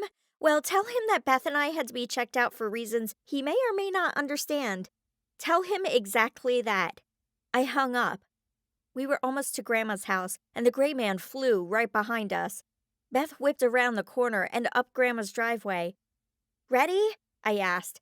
I waited for Beth to turn off the car before we jumped and sprinted for the house. I pushed Beth inside first, and together we slammed the door and locked it, cringing at the shrieks coming from outside. The gray man tried every window in the front, screaming. When he couldn't get in, he took it out on Beth's car. He ripped it to pieces before he screamed one more time and flew away. "Apparently he could sense your luck like Bryce could." Beth shivered as she stared outside. "I guess so. Sorry about your car." Although car was a relative word, it was more like a giant pile of metal by now. "It's okay. I'll just make you buy me a new one later. Although I'm not sure how your grandma is going to get in or out of your driveway." "Ah, well, that's a problem." Mom came upstairs and jumped when she saw us. "What are you two doing here?" I pointed outside. "We had a slight problem during lunch." She went to the window and her hand flew to her mouth. "What happened? Are you all right?" "We're fine. I'm glad Grandma's house is protected, though." I turned from the window. "How did you not hear the gray man screaming?" "We have our own screaming going on in the house," she sighed. "What do you mean?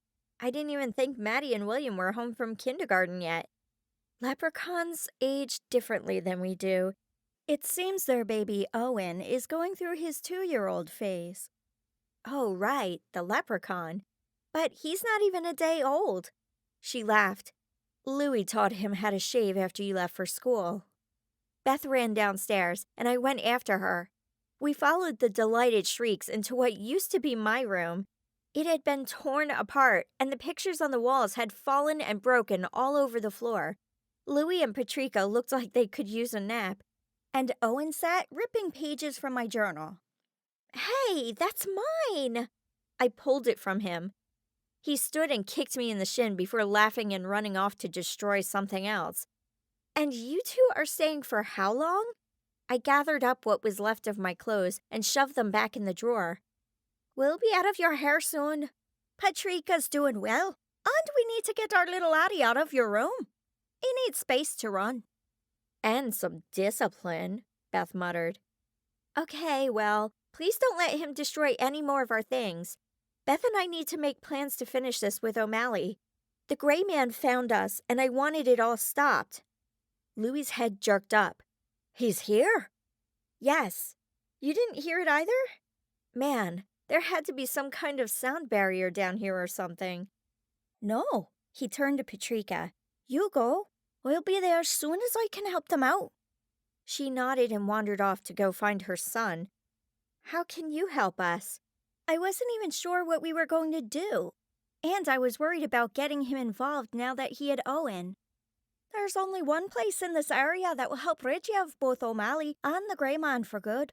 Just south of here, where we used to have our celebrations." He paused. "'Tis also where your dad found the coin." "We don't even know where O'Malley is. How do we bring him here?" Beth asked. He pulled a chain out of his pocket and held it out. "My necklace. How did you... Was it you who took it from Grandma's cabin?"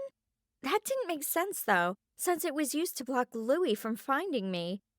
No, that was O'Malley. My house was destroyed, and Patrika was gone when he came to gloat. He was thrilled that the Grey Man had done so much damage, so he wouldn't have to do it himself. While he was busy bragging, I snatched it from his pocket. He must have gone to your house that night to get it back. I apologize. I took the locket and caressed it. You did what you had to do. Thank you. Do not leave this house with that necklace until you're ready to fight. I wanted this done tonight. Should we go now? I didn't want to let go of the necklace, but I handed it back to him. It's better to go at night. You don't want attention drawn to yourself until you're ready. Let O'Malley think that you're moving on with life. Let them think they've triumphed. So I should go to my game? Won't using my luck draw them here? I bit my lip. Just be careful while you're there. If you see your luck is acting up, stop playing. We want them in the area, but we don't want them to attack. Not yet. When it's time, take your dad. He'll know how to get there, but send him home as soon as he drops you off. He should not be near you. You want nothing they can use against you. He glanced at Beth. Don't even think about telling me I'm not coming. Beth glared at him. Wouldn't dream of it. Where's your boy, Jared? Louis looked around for him. I blushed. He isn't allowed to be around me anymore. He won't be coming. He has to. There's no choice. I snorted. Yeah, well, tell his dad that. That would be dangerous. Now, I must say goodbye to my wife and son. Thank you again for helping my family.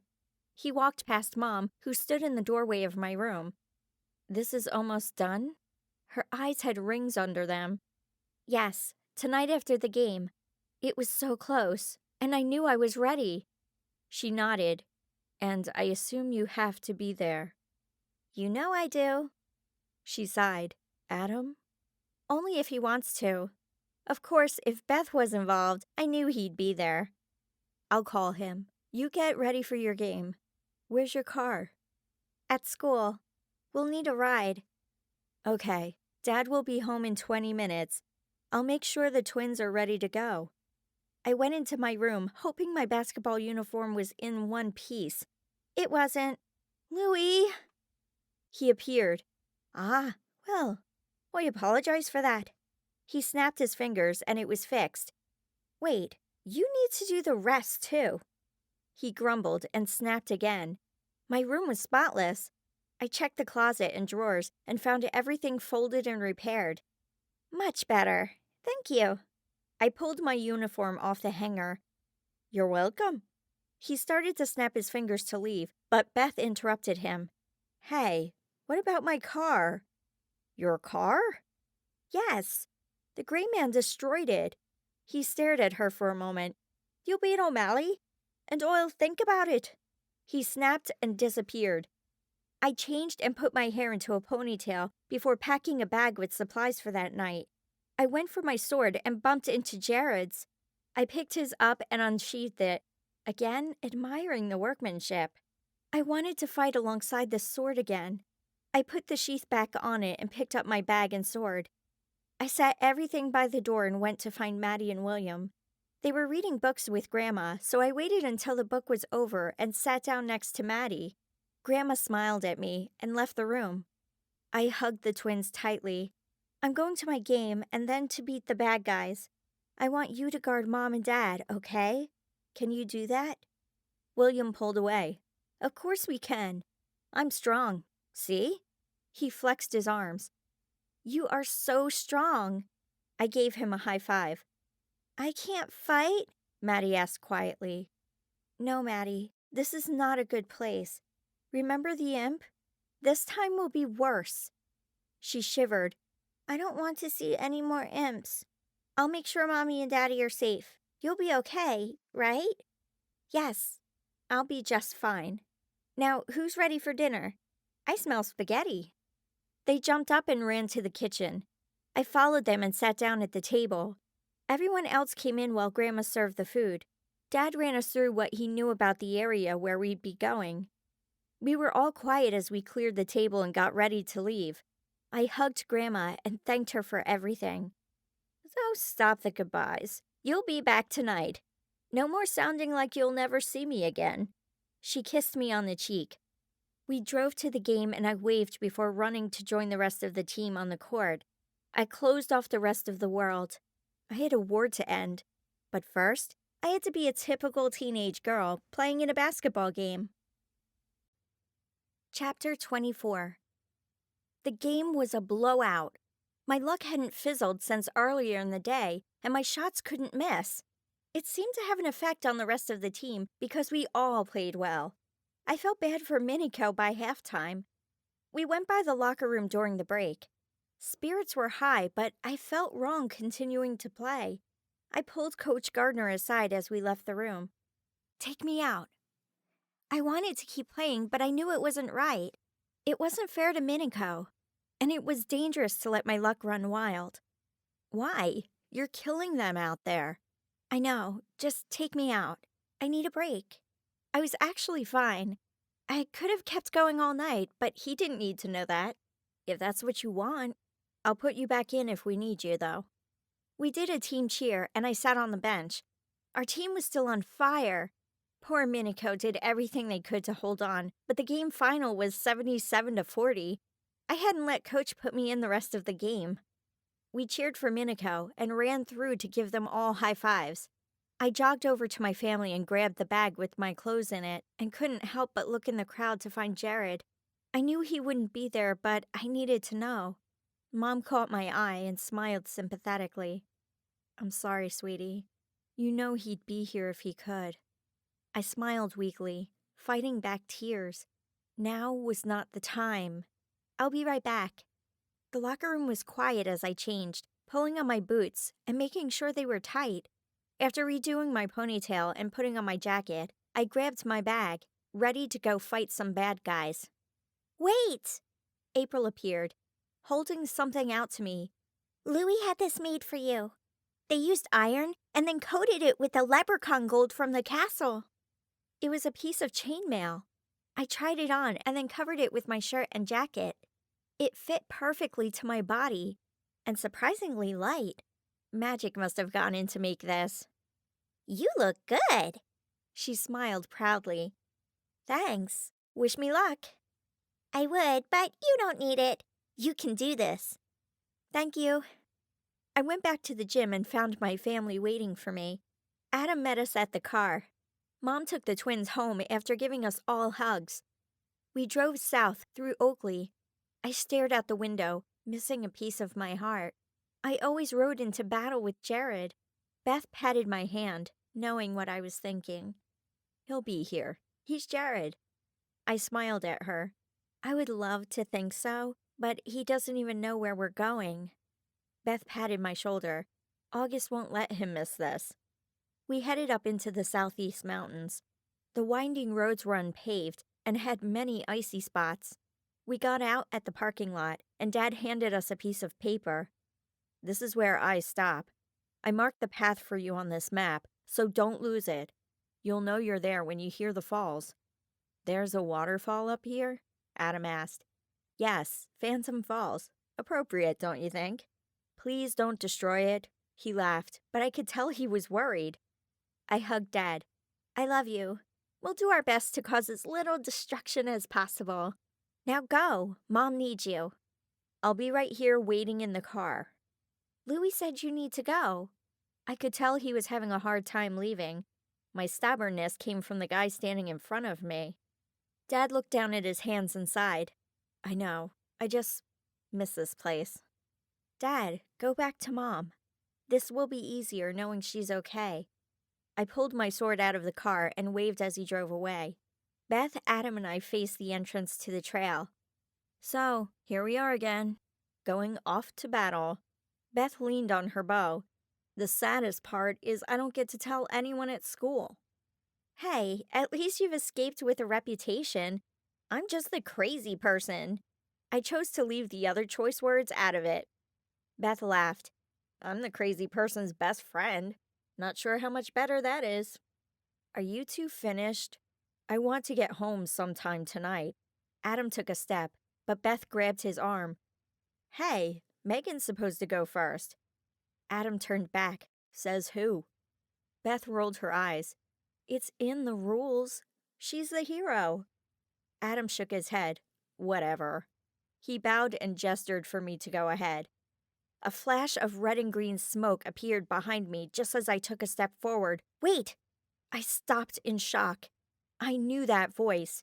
I turned and stared before racing to Jared.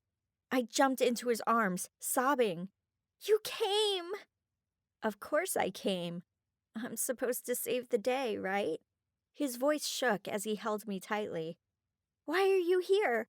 I thought your dad wouldn't allow it. My heart pounded and threatened to burst out of my chest. I had my Jared back. Yes, well, how do you argue with an angry leprechaun who shows up on your doorstep? Jared laughed. He gestured toward Louis, who'd been standing behind him.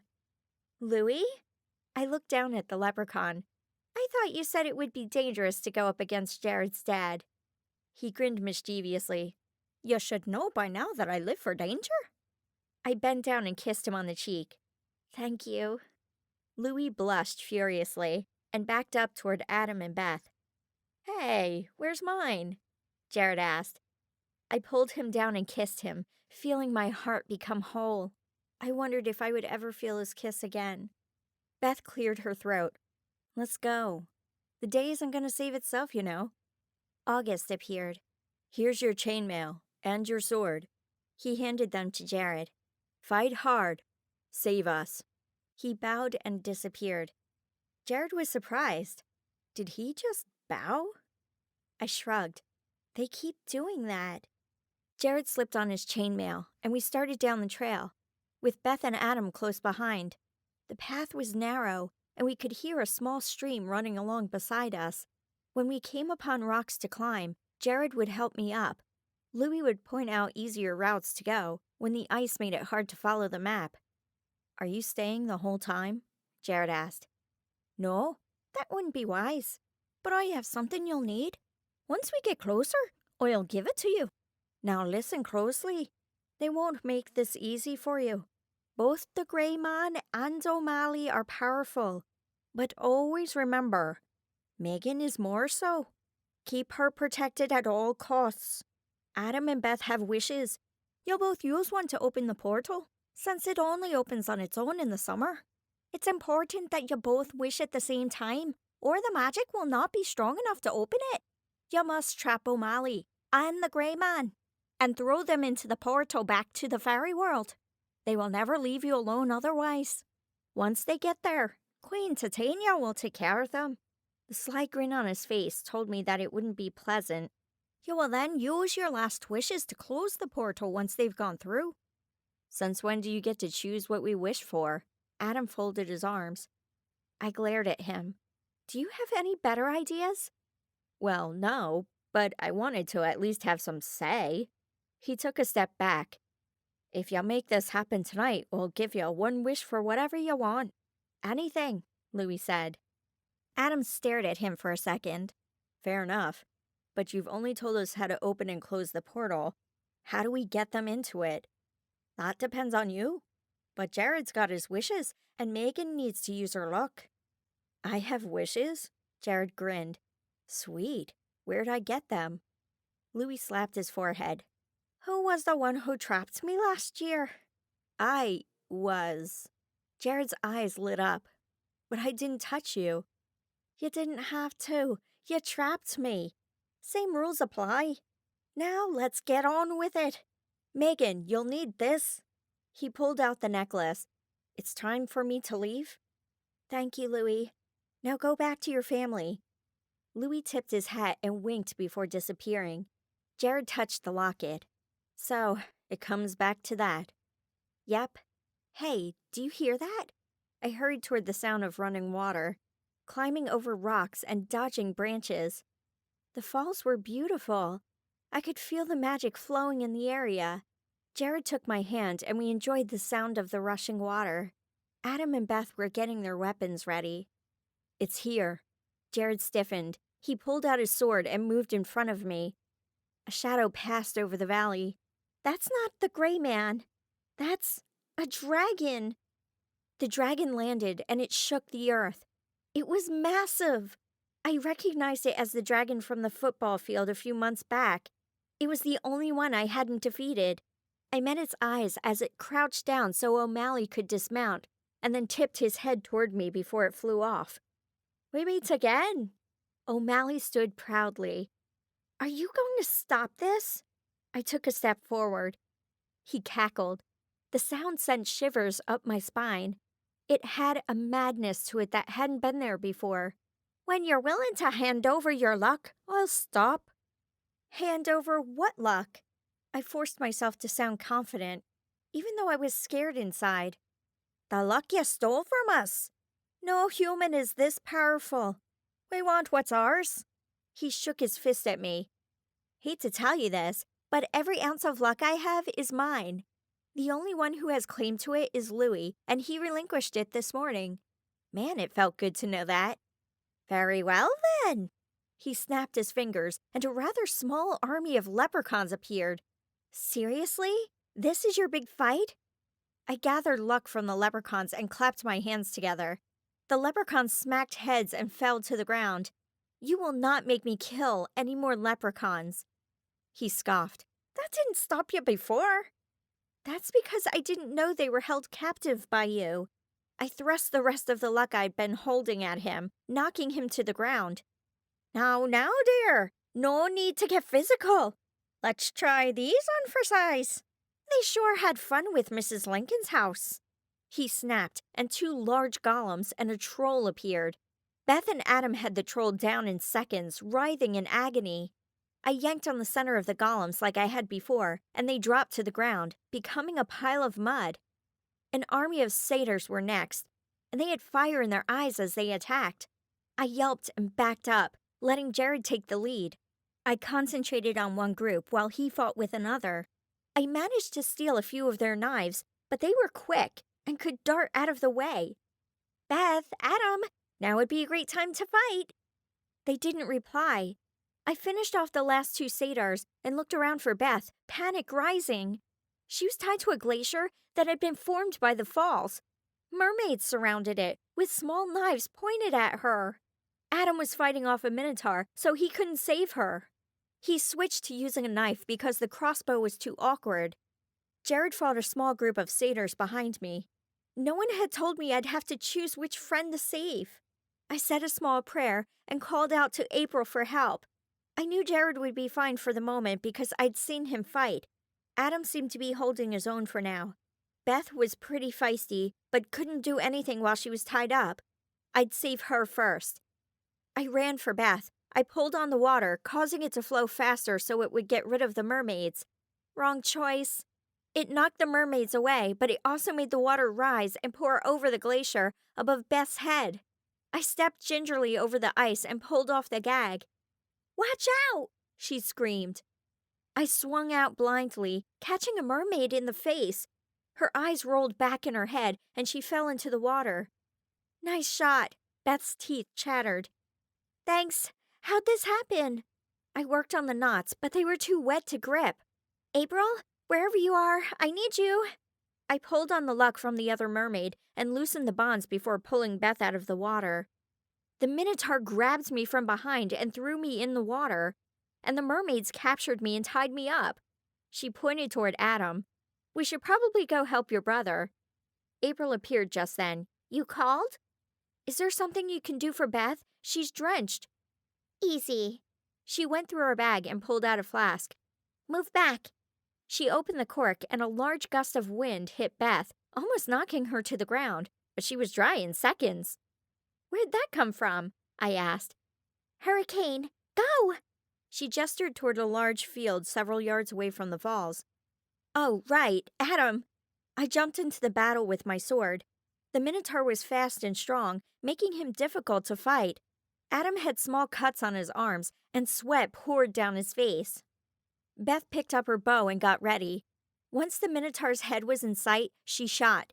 It roared in anger, and I rammed my sword into its middle. Beth had to shoot it one more time before it finally went down. Jared ran over, holding his arm. Are you okay? I pulled his hand away to find a gash that oozed blood. Yeah, That last satyr got me. He put his hand back over it. Anyone have a bandage? April flew in. Megan, your ring! Use it on his cut. I ran my hand down his arm, surprised to see the gash close up. I did the same thing for Adam's wounds. That won't heal it completely, but it will work for now, April said. Thanks, April. Is anything else coming? I kept watch for anything else O'Malley might throw at us. I don't think so. There seems to be a shield at the opening of this valley. O'Malley apparently didn't want you guys to have help. Of course. Where's the gray man? It bothered me that the two creatures I was supposed to be trapping were impossible to reach. No one has seen him. He's near, though. I can feel his darkness. He may be on the other side of the shield as well. I must go. Oh, and Louis wanted me to tell you that Jared must help you get the gray man and O'Malley inside the portal with his wishes. They will be too powerful otherwise. I heard a roar behind me and knew our break was over. Thanks, April. I ran for the centaurs O'Malley had sent in. How were these creatures getting here if there was a barrier? I attacked one of the centaurs with my sword while Jared, Beth, and Adam went after the others. He swung a large axe toward my head, and I ducked just in time. He took another swing, and I stabbed him in the side before I had to duck again. This wasn't working. I backed up so I would have enough room to use my luck. I managed to make him stumble and was about to take him out when I was tackled from behind. I felt the cold on my skin and shrieked. The gray man's grip was like a vice.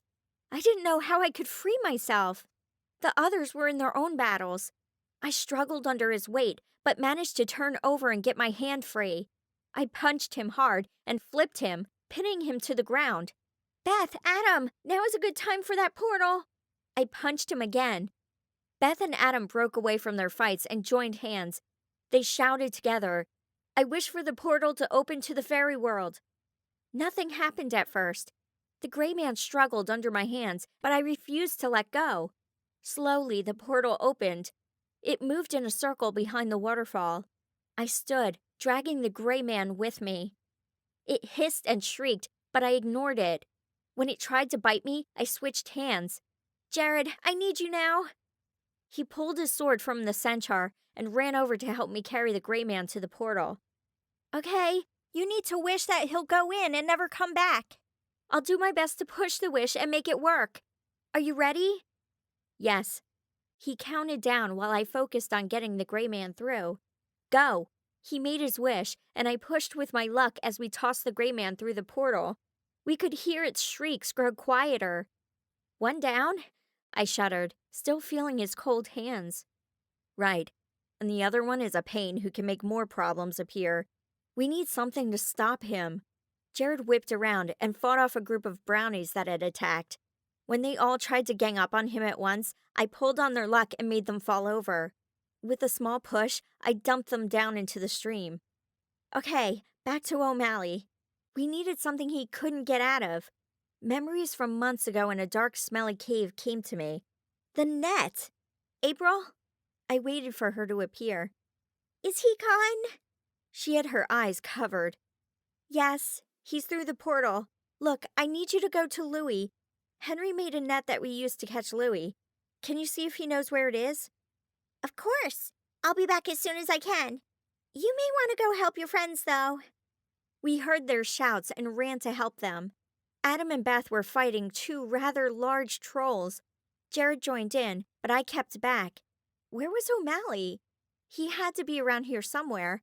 I fought using only my luck while I searched for him, finally spotting him at the top of the waterfall. Beth finished off the first troll with an arrow to the throat, and we moved to the next one. I never took my eyes off O'Malley. I wanted to make sure I knew where he was at all times. My luck allowed me to know when the troll's club came too close to my head so I could duck. The last creature fell to the ground when April appeared as a whisper in my ear. I can't let him see me. The net is on its way. You'll need to find a way to bring him closer. We can help trap him, but you will have to take the final step. I nodded. What could get a leprechaun to do what you wanted him to do? We needed a leprechaun trap that was foolproof. The net was good to hold him, but we had to be able to get him off the cliff and down to where we could use the net. An idea tickled the back of my mind. Would it work? I ran toward the waterfall and climbed the rock face, careful to avoid the portal swirling nearby. I didn't plan to go all the way up, but I needed O'Malley to think I was going after him, or he would never fall for it. 2 more mermaids suddenly appeared. I had them knocked out in a matter of seconds, but kept them in the shadows so he wouldn't see what I was doing. I pulled the coins from my pocket and asked April to bring a bowl of some sort. She made a small stone bowl appear on the snow near the stream. I placed the gold coins in the bowl and set it in the moonlight so it would be visible. Okay, April, this is our one chance. Be ready to drop the net. I stepped away from the rocks into the shadows, concentrating on the mist of the waterfall. I made it spread out into the open, where the moon could catch the water. I grinned in delight. It had worked! A small rainbow appeared just above the bowl of gold. It was makeshift, but it was enough to pull O'Malley from his hiding place. He appeared by the bowl and cackled as he grabbed the gold. The fairies dropped the net over O'Malley just as he stood up, holding the coins greedily. He had no time to react. He started yelling obscenities, which was enough to bring Adam, Beth, and Jared to my side. Didn't anyone tell you that greed would get you nowhere? I asked, grinning. We picked him up, and Jared wished while I pushed and tossed him into the portal and waved goodbye. April and the other fairies appeared, cheering. Quick, close the portal! 1 second. I pulled the necklace from my pocket. I stared at it for a moment before throwing it as hard as I could toward the portal, thankful for it to be gone from my life. Adam and Beth made their last wishes, and we watched the portal close. The barrier into the clearing must have fallen because we were met by many different creatures gathering around me to cheer. It was over. I watched the waterfall glisten in the moonlight and turned to my friends. Well, that was exciting. Anyone ready for dessert? Jared pulled me close. I'm so proud of you. He kissed me, causing more cheers from the creatures. I couldn't have done it without you. I was exhausted, but my heart was full. I bet you could have. But would it have been as fun? Never. I kissed him again, ignoring everyone around us. Beth tugged on my jacket. Come on, there will be plenty of time for that later. I'm freezing. I pulled away from Jared. Yes, there will be. We followed Beth and Adam down the trail. The moon was bright and made it easier for us to find our way. We had a parade of fairies singing and dancing around us as we went. Dad was waiting for us at the bottom. So? What are you doing here? You were supposed to leave. Relax. Your trainer was here to protect me. Phil was here? I asked in surprise. Yes. You had several friends come to help. When they couldn't get through, they stayed here and waited until the barrier came down. How did it go? O'Malley and the Gray Man are gone. We sent them through the portal, just like we were told. I gave him a hug. You should have seen your daughter, Mr. C. She made a fake rainbow with a pot of gold to trap him. It was brilliant. Jared squeezed my shoulders. Well, I always said she gets her brilliance from me. He pulled Adam into a hug and gave Beth and Jared a high five. Louis appeared, pride glowing on his face. You did it? Thanks to help from you. That net was perfect. I was glad to know that even though Henry wasn't there, his net had helped us one more time. I remember it well, he glared. I'm glad to be rid of it. So, about that wish? Adam stepped toward Louis. Louis nodded. You may have one. Great. I wish for a giant hot dog with ketchup, mustard, and mayo. With a flash, a large hot dog appeared in his hand. He took a huge bite and groaned. Seriously, Louis, you make one mean hot dog. Louis muttered about wasted wishes. A hot dog? Seriously? Beth laughed. Hey, I didn't say I wanted anything big. I just said I wanted to make my own choice about what I wished for. I'm hungry. Jared looked at him for a second. That sounds pretty good, actually. Louis, I wish for a hot dog too. He grinned when it appeared in his hand. Man, I'm glad I saved that last wish. You two are such boys. Let's go home. Beth climbed in the back seat of the van, and Adam joined her. Dad opened the trunk and put our weapons inside. I was a little sad that we couldn't keep the net we'd used, but it had served its purpose long enough to send O'Malley somewhere far away. I took one look back at the falls and smiled. I knew this wouldn't be the last time I saw this place. Epilogue. 4 months later. "Come on, Megan, we're going to be late," Mom called. I straightened my cap and ran downstairs. "I'm ready." "Well, you did it. You made it to graduation." Mom fixed my gown and then got pictures before pushing me out the door. Our home had been fully renovated, helped along here and there by fairies and leprechauns. They couldn't do much without anyone noticing, but it shed at least a month off the reconstruction. Maddie and William raced to the car, and I made sure they were buckled in. The notes for my speech lay forgotten on my lap as we drove to the school, and I stared out the window. I couldn't believe I'd survived long enough to finish high school. We pulled in, and I followed Mom and Dad into the gym. The ceiling had been repaired from the dragon attacks a few months before. I waved at my family and met Jared and Beth at their seats. "Hey, beautiful. That gown really brings out your eyes." Jared bent down to kiss me. "You two are hopeless." Beth winked at Adam and sat down. I waved and went on to the podium to sit. The ceremony began, and I gave the valedictory speech. The look on Amber's face was priceless. At the end, I wished everyone the best of luck with all their future plans. Matt laughed loudly at the joke only a few of us understood. Mr. Jones handed out the diplomas and listed the scholarships each student received. My list was longer than most, and my face was burning by the time they were done. I hadn't meant for that to happen. It just did. Mrs. Brooke handed my diploma to me, followed by a hug. "Thank you again for bringing me home," she whispered in my ear. "It was no problem. I'm glad you're safe. I needed my English teacher back." "Yes, well, as much as I loved being among fairies, it was time to come home." She pulled away and shook my hand. I walked down the steps and winked at Mrs. Lincoln before going back to my seat. Mr. Jones had us stand and presented our class to our friends and family. On the count of 3, we threw our caps in the air, saying goodbye to high school and hello to the rest of our lives. I was excited for what lay ahead. I'd saved the world, banished leprechauns, and just graduated from high school. Nothing else could possibly go wrong. This has been Best of Luck by Jaclyn Weist, narrated by Amy Hilburn.